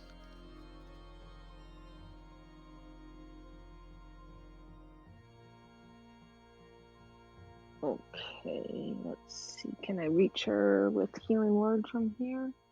Is it 50? Oh, 60 feet. Yeah, should be fine, right? Oh yeah.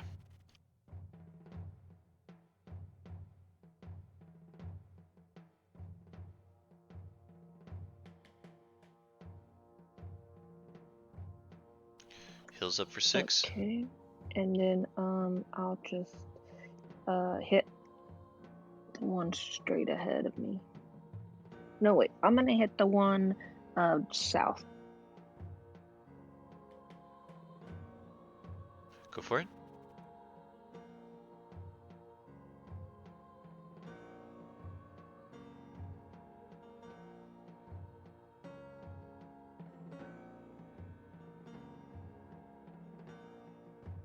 That is a hit and a kill.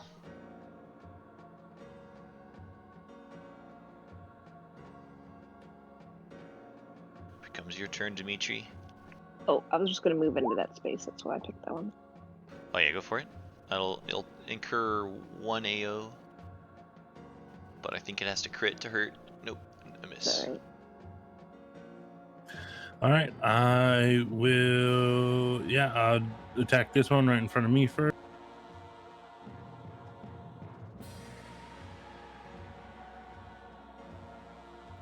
Becomes a kill as you easily slash through this thing.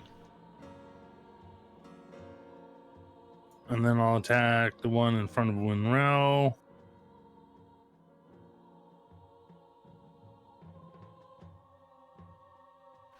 Another kill count. And then I'll move here and stab out at that.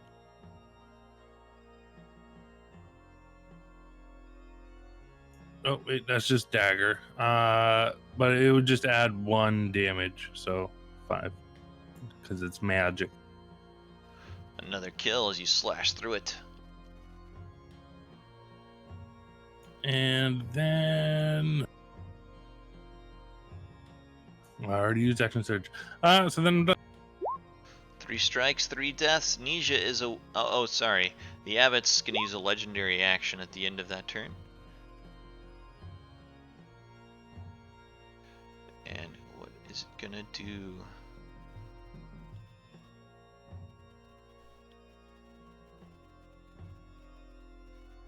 It's going to teleport. I don't know if Nisha has any spell, wants to try to counterspell, but it's going to try. The Abbot's going to try to teleport.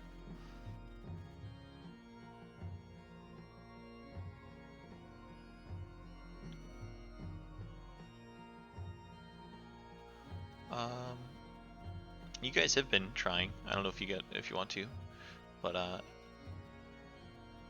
what do you think? Do you think she'd teleport? She'd try to counter it?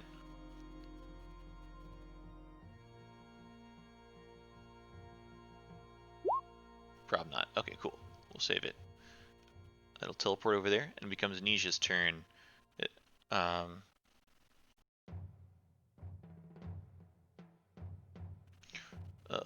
Alright.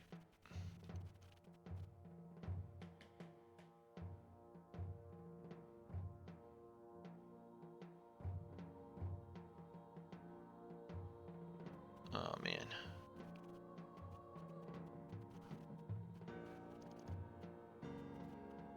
Any suggestions on what Nisha might do?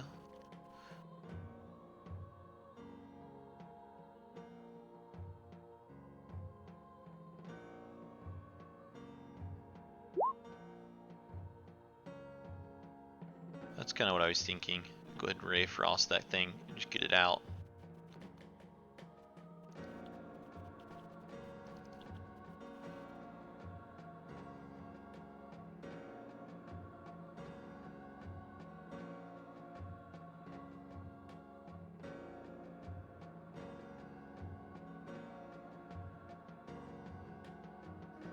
Servo, becomes your turn. Alright. Let's go ahead and hit the one in front of me. That was a waste. Go. You just Oh, obliterate it.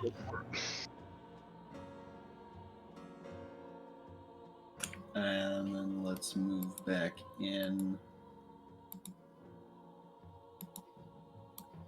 And we're gonna stab it into Vasilka before she becomes a... Cool, you have advantage. That's absolutely it.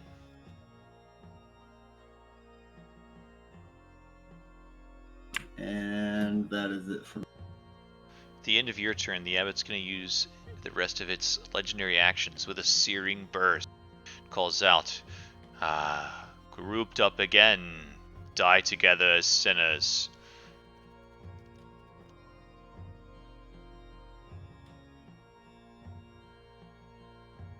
It's not going to damage Vasilka, but he doesn't care about the mongrel folk. I need dexterity saving throws from Serva, Winrel, and Dimitri.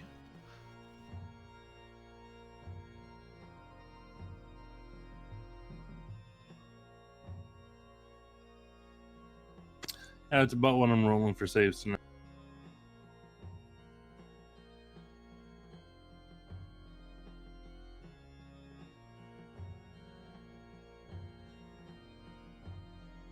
It obliterates all of the mongrel folk in the way. So 31 on a failure, 15 on a pass.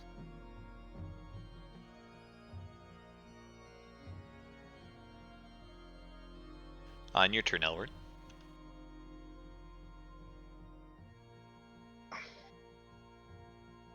Tough time. Okay. I gotta use this time to rebuild. Alright. As an action, I'm gonna bust out my arena puppet. Get some more HP on the board for us. I also use half my movement to get 8 up. And then I'll give the rest of my movement to Arena.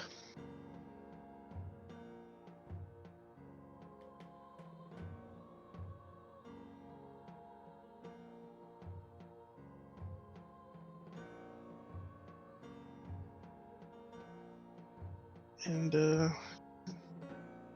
can't use anything else right now. I have any potions or anything like that.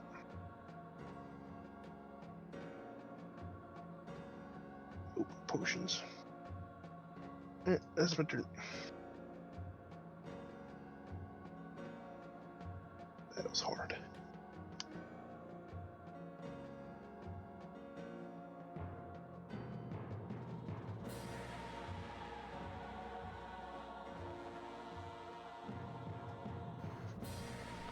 Yeah, a lot of tough choices in this resource strap fight. Cool.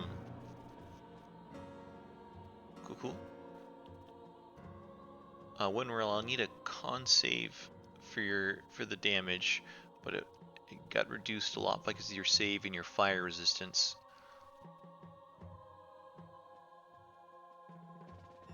Oh, I failed, right? Dave said. No, you pass because it's +3 from the aura protection.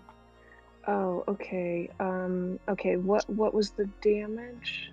It was 31. Yeah, initially Okay. 31, but you're fire resistant and passed. So, in fact, so it's let me do the retotal. Yeah. I think I'm actually at full health because I didn't take the mass cure wounds. It's 20 something. Way back when.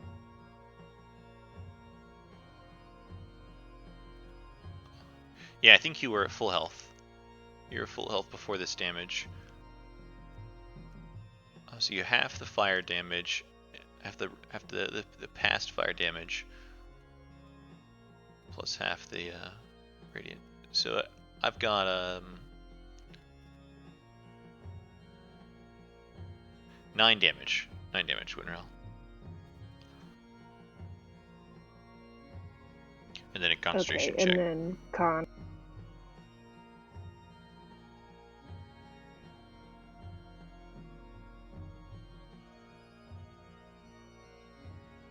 I keep concentration, no problem. The Mongol folk are kind of beginning to swarm a bit more. Go ahead and roll your Spirit Guardians. Oh, sure.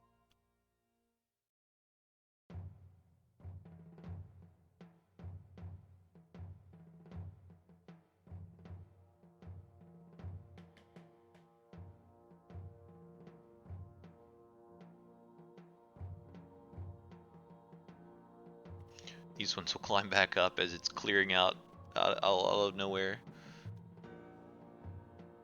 Alright, nice. That is... They won't save even if they pass. Yep.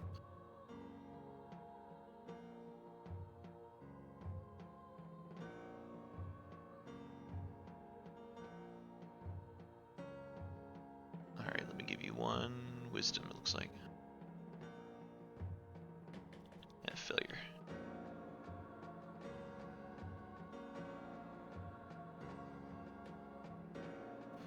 The only Mongol folk that have any actions are the ones that are kind of being jerks to Happy Jack.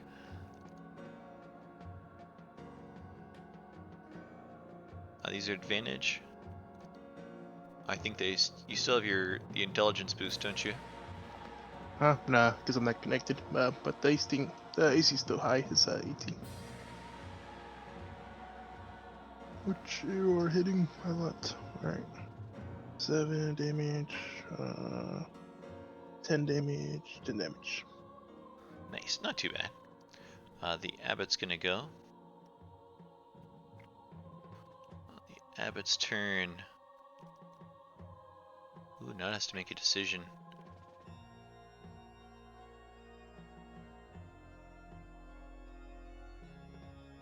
Okay, need to clear out of there.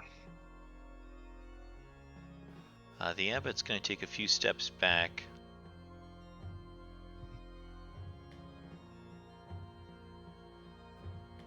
And kind of like pat down the robes and kind of wipe off some of the blood. We'll see about this.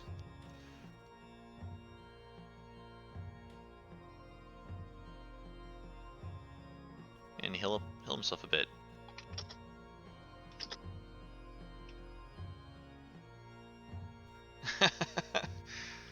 Vasilka's still stunned. Roll Spirit Guardians.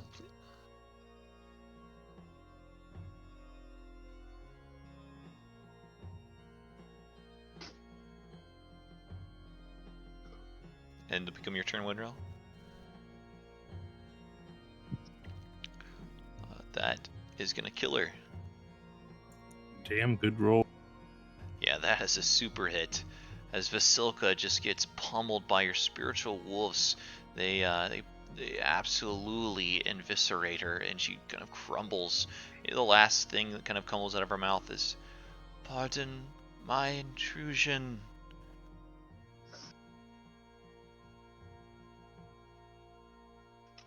Okay, I might go for a spiritual.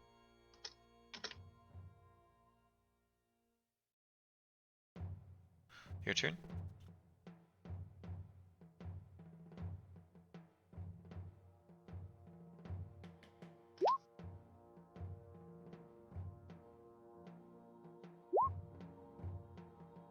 You move right for Foreman. You use your spiritual weapon and your mace, both colliding into the Abbot.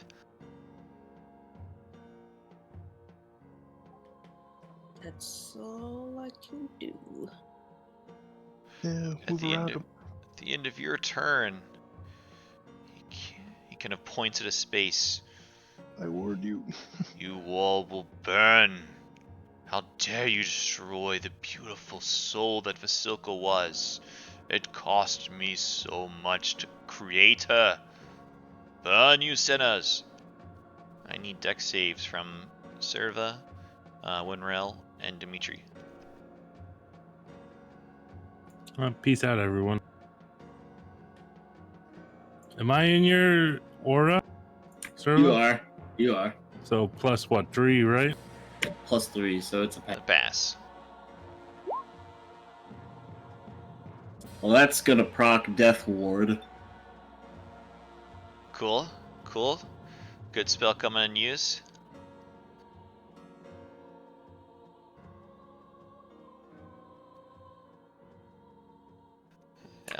And then would half knock you out, Dimitri? Nope. Actually, Cool. saving on that one keeps me. Not gonna use the Aura of Martyrdom then, because I was gonna do some wacky nonsense.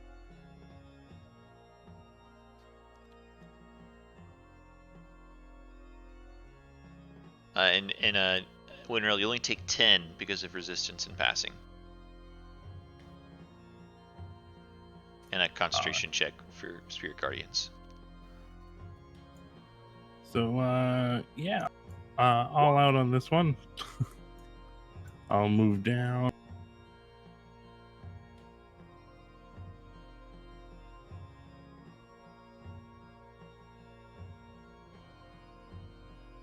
You know, I'm gonna bonus action second wind.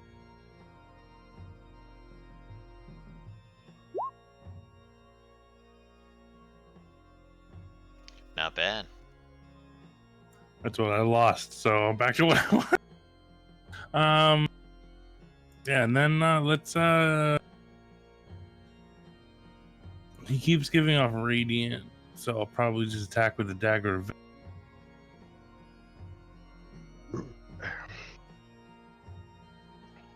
18's a hit.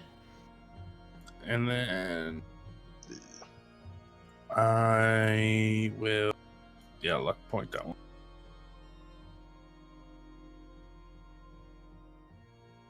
Becomes a hit. And then sneak attack on something, so it's 15 or 14, 19 total damage. The Abbot becomes bloodied. And I will continue to circle around behind him, and then that is At the end of your turn, he's gonna teleport.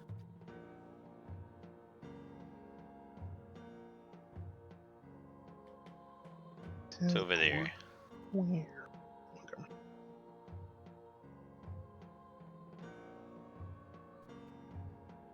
Alright, Nisha's turn. Is Nisha back with us? No, it's not an AO. Yeah, he's just magically teleporting. Does she have Mage Slayer? Mage Slayer. Oh, Ooh. nice! It's still a miss. Yeah, I figured. But that's cool that it came up, though. Is Nisha back or no? No. No problem. Let's see. He's Throw a gonna. big spell at him. Yeah, I gotta go for it. She's gonna come in.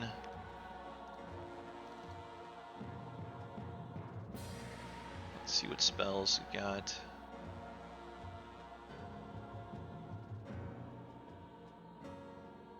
A lot of it's big old spells that are not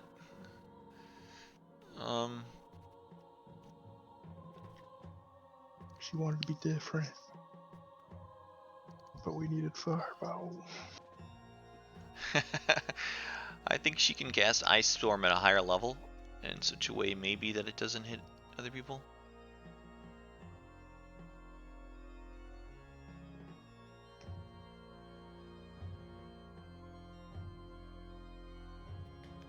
Yeah, just barely consider that where it doesn't hit.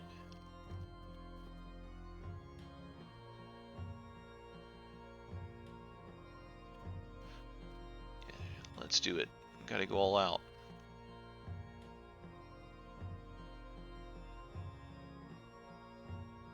Good damage. Give you a dex save from the Abbot. Magic resistance, so passes. Magical Ooh. resistance.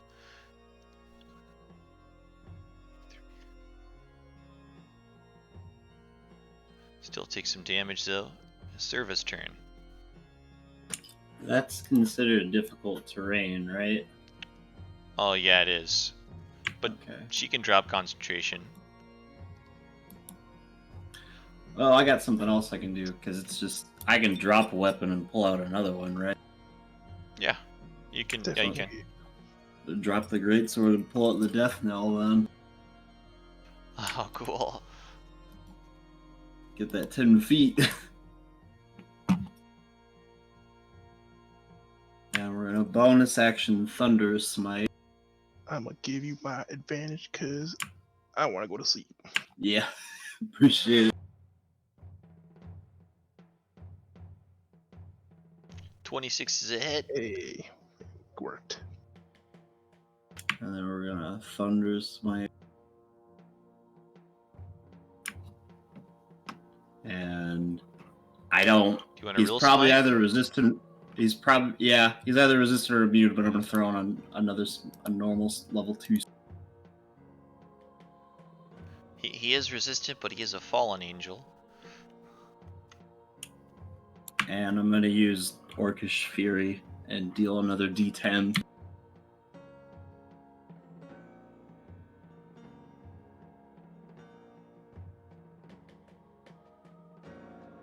Oh, that was a heavy blow. Still up. And we're just gonna do it. Oh wait, that was with the greatsword. My bad. I mean, it's about the same damage. It's okay. It's okay. Was- You rolled badly anyways. And I don't think that hits, does it? It does not hit. No. It's worth a try. All right, that's it. Elward finish. What do I got to do?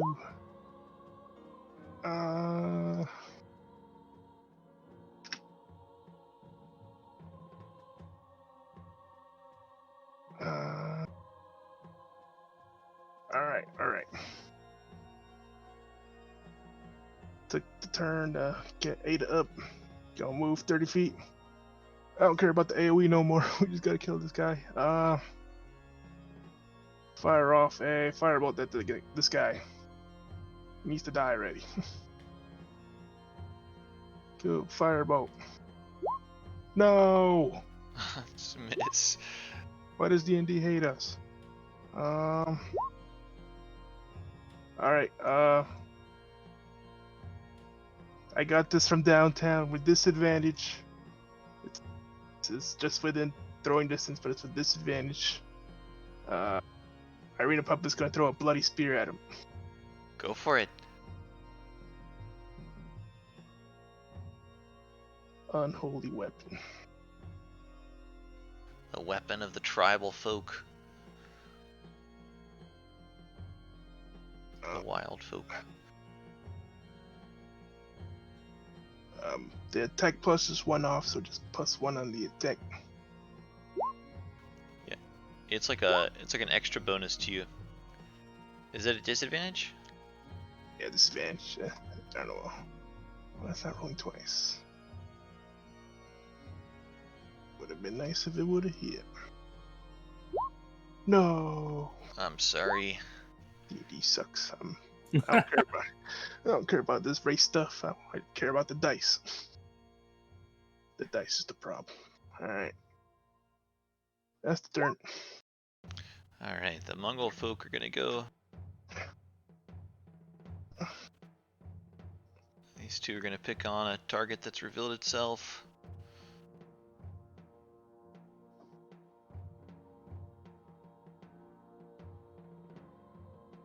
These ones are gonna move around and go for an animate target.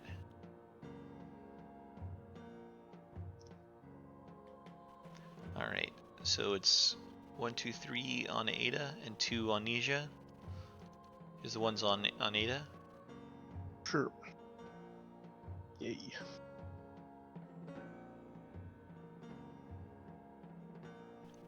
It's false. Alright, the next one. Hey. Only one hit. Hits. Yeah. And 2 on Nisha.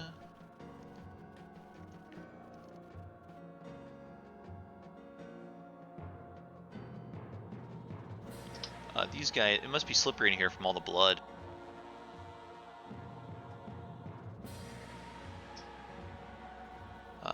All of those are misses. It becomes the Abbot's turn. The Abbot Hit me. They threw everything at it with the 3 HP. Do it. is gonna step over. It wields its big golden mace up. It's bleeding this silver ichor, blood dripping down the Abbot's forehead. I shall not be killed. I cannot be killed. He swings twice at you, Serva. Hey, That's all it's got. Vasilka is dead. we know how it feels. Winrel's your turn. Sad. Can I climb over this chair here? Oh yeah. Let's do this. Remember the AoE.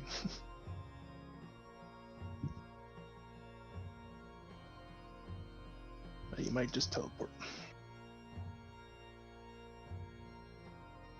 But if he does teleport, you can hit him. Hit him. 17 is a hit.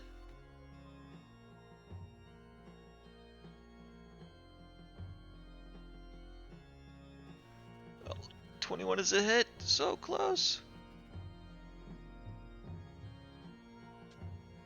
Alright. Guess that's it. The end of your turn. Wait a Just- second. Just Aren't you a cleric? Don't you get like some extra damage for your melees? You have some fire damage. I don't know. I know werewolves are cool, but you gotta remember you're a cleric. Clerics are cool too. Like I said, I think forgers and main clerics get fire damage at some point. Yeah, at level 8. I mean, I think that ship has sailed. We've never done that this whole time. Yeah, first time Oh. for everything. That was better than no. Yeah, yeah. At Taking level, Spirit Guardians on his turn. You might want to take a few minutes. You during the can week to- you can add a D8 to this mace. Yes! What's lame? How come Charactermancer wouldn't have told me that? I'm sorry. I think they just assumed. Oh, well, because it's an item thing, not a something you have to put in your weapon to attack, not your abilities. Winrel, please describe the kill as you slay this atrocious, Yeah. atrocious Level 8 thing. cleric. I feel like it's cheating. No, it's not. It's literally an ability you It's get. literally your ability Not that you never really. used. Maybe you unlocked it because you had to fight this angel. Your fiery rage. Let's see. I'll have the hand, the spiritual weapon hand, grab him by his wings, and so like hold him out in front of me, and then I'll bash him in the head with the mace. Very, Fire very grenade. nice. All right. As you slay this abbot, the holy weapon against holy weapon, it just shatters into a burst of silver light, and a pool of silver ichor falls down to the ground. I have failed. And that's the end of the abbot. yeah, buddy. Now we fight his 7 secret flesh golems. I'm gonna give you guys. You can coup de grace these Mongol folk. They're mostly gonna run, and they're pretty weak. But we will call session there and pick up next week. Jillion hit point. I mean, a jillion experience. You get, that was a lot of XP. You each get 20. I calculated it mid fight. 2727. So 2,727. Hell yeah. Each of you get 2727.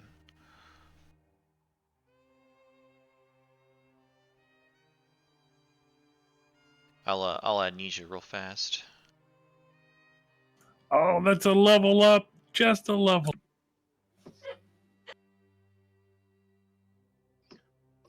What's the level 10 marker?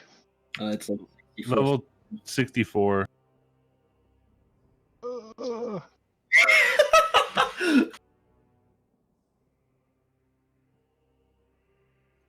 It's 64,000.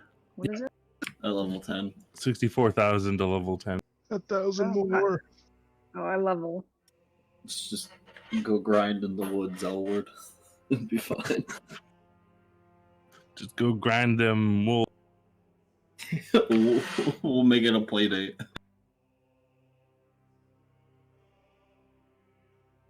Oh my goodness! Thank you guys for sticking with that. Oof. Yeah, thanks for running it. Like, Yeah, appreciate it. There's a lot of close calls either way. It's another fight. I totally expected at least one character to die, and you guys made it out alive. The healing I was thought it key. might be a TPK at one point. oh Yeah, yeah. for a little bit too. Once I saw like when I shot those dudes at the top of the stairs and they didn't go down in one shot, and then I saw all the rest of them, I'm like, oh no. It was because I was like the flesh golems, okay, the angel guy, okay. Then he threw radiant fireballs. I'm like, oh, okay. That's where I was. Yeah, radiant fireballs, and how many of those mongrel folk were there? 66. Oh my god. And the problem is they had just enough HP to not die in one hit.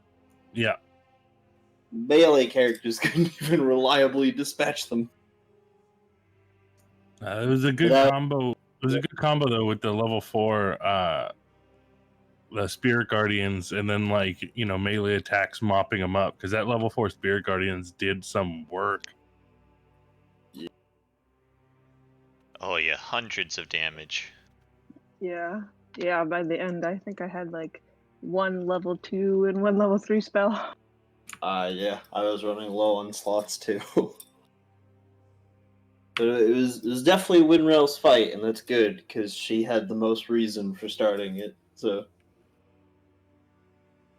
And she was at a handicap she wasn't using 2 of her class ability. and she's been holding back this whole time. I mean, fire resistance makes sense because we haven't got hit by fire during the Ice Mountain trip. I think she hit level 9 after the Flame Skull fireballs. She's only been like.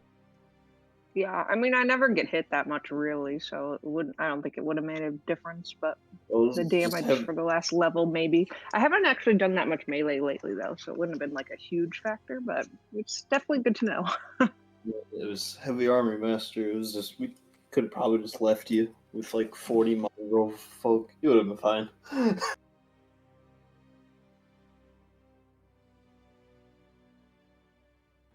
That was good. Yeah. Nobody died. Yeah. I know, man. We just keep persisting. We keep getting people that just stun them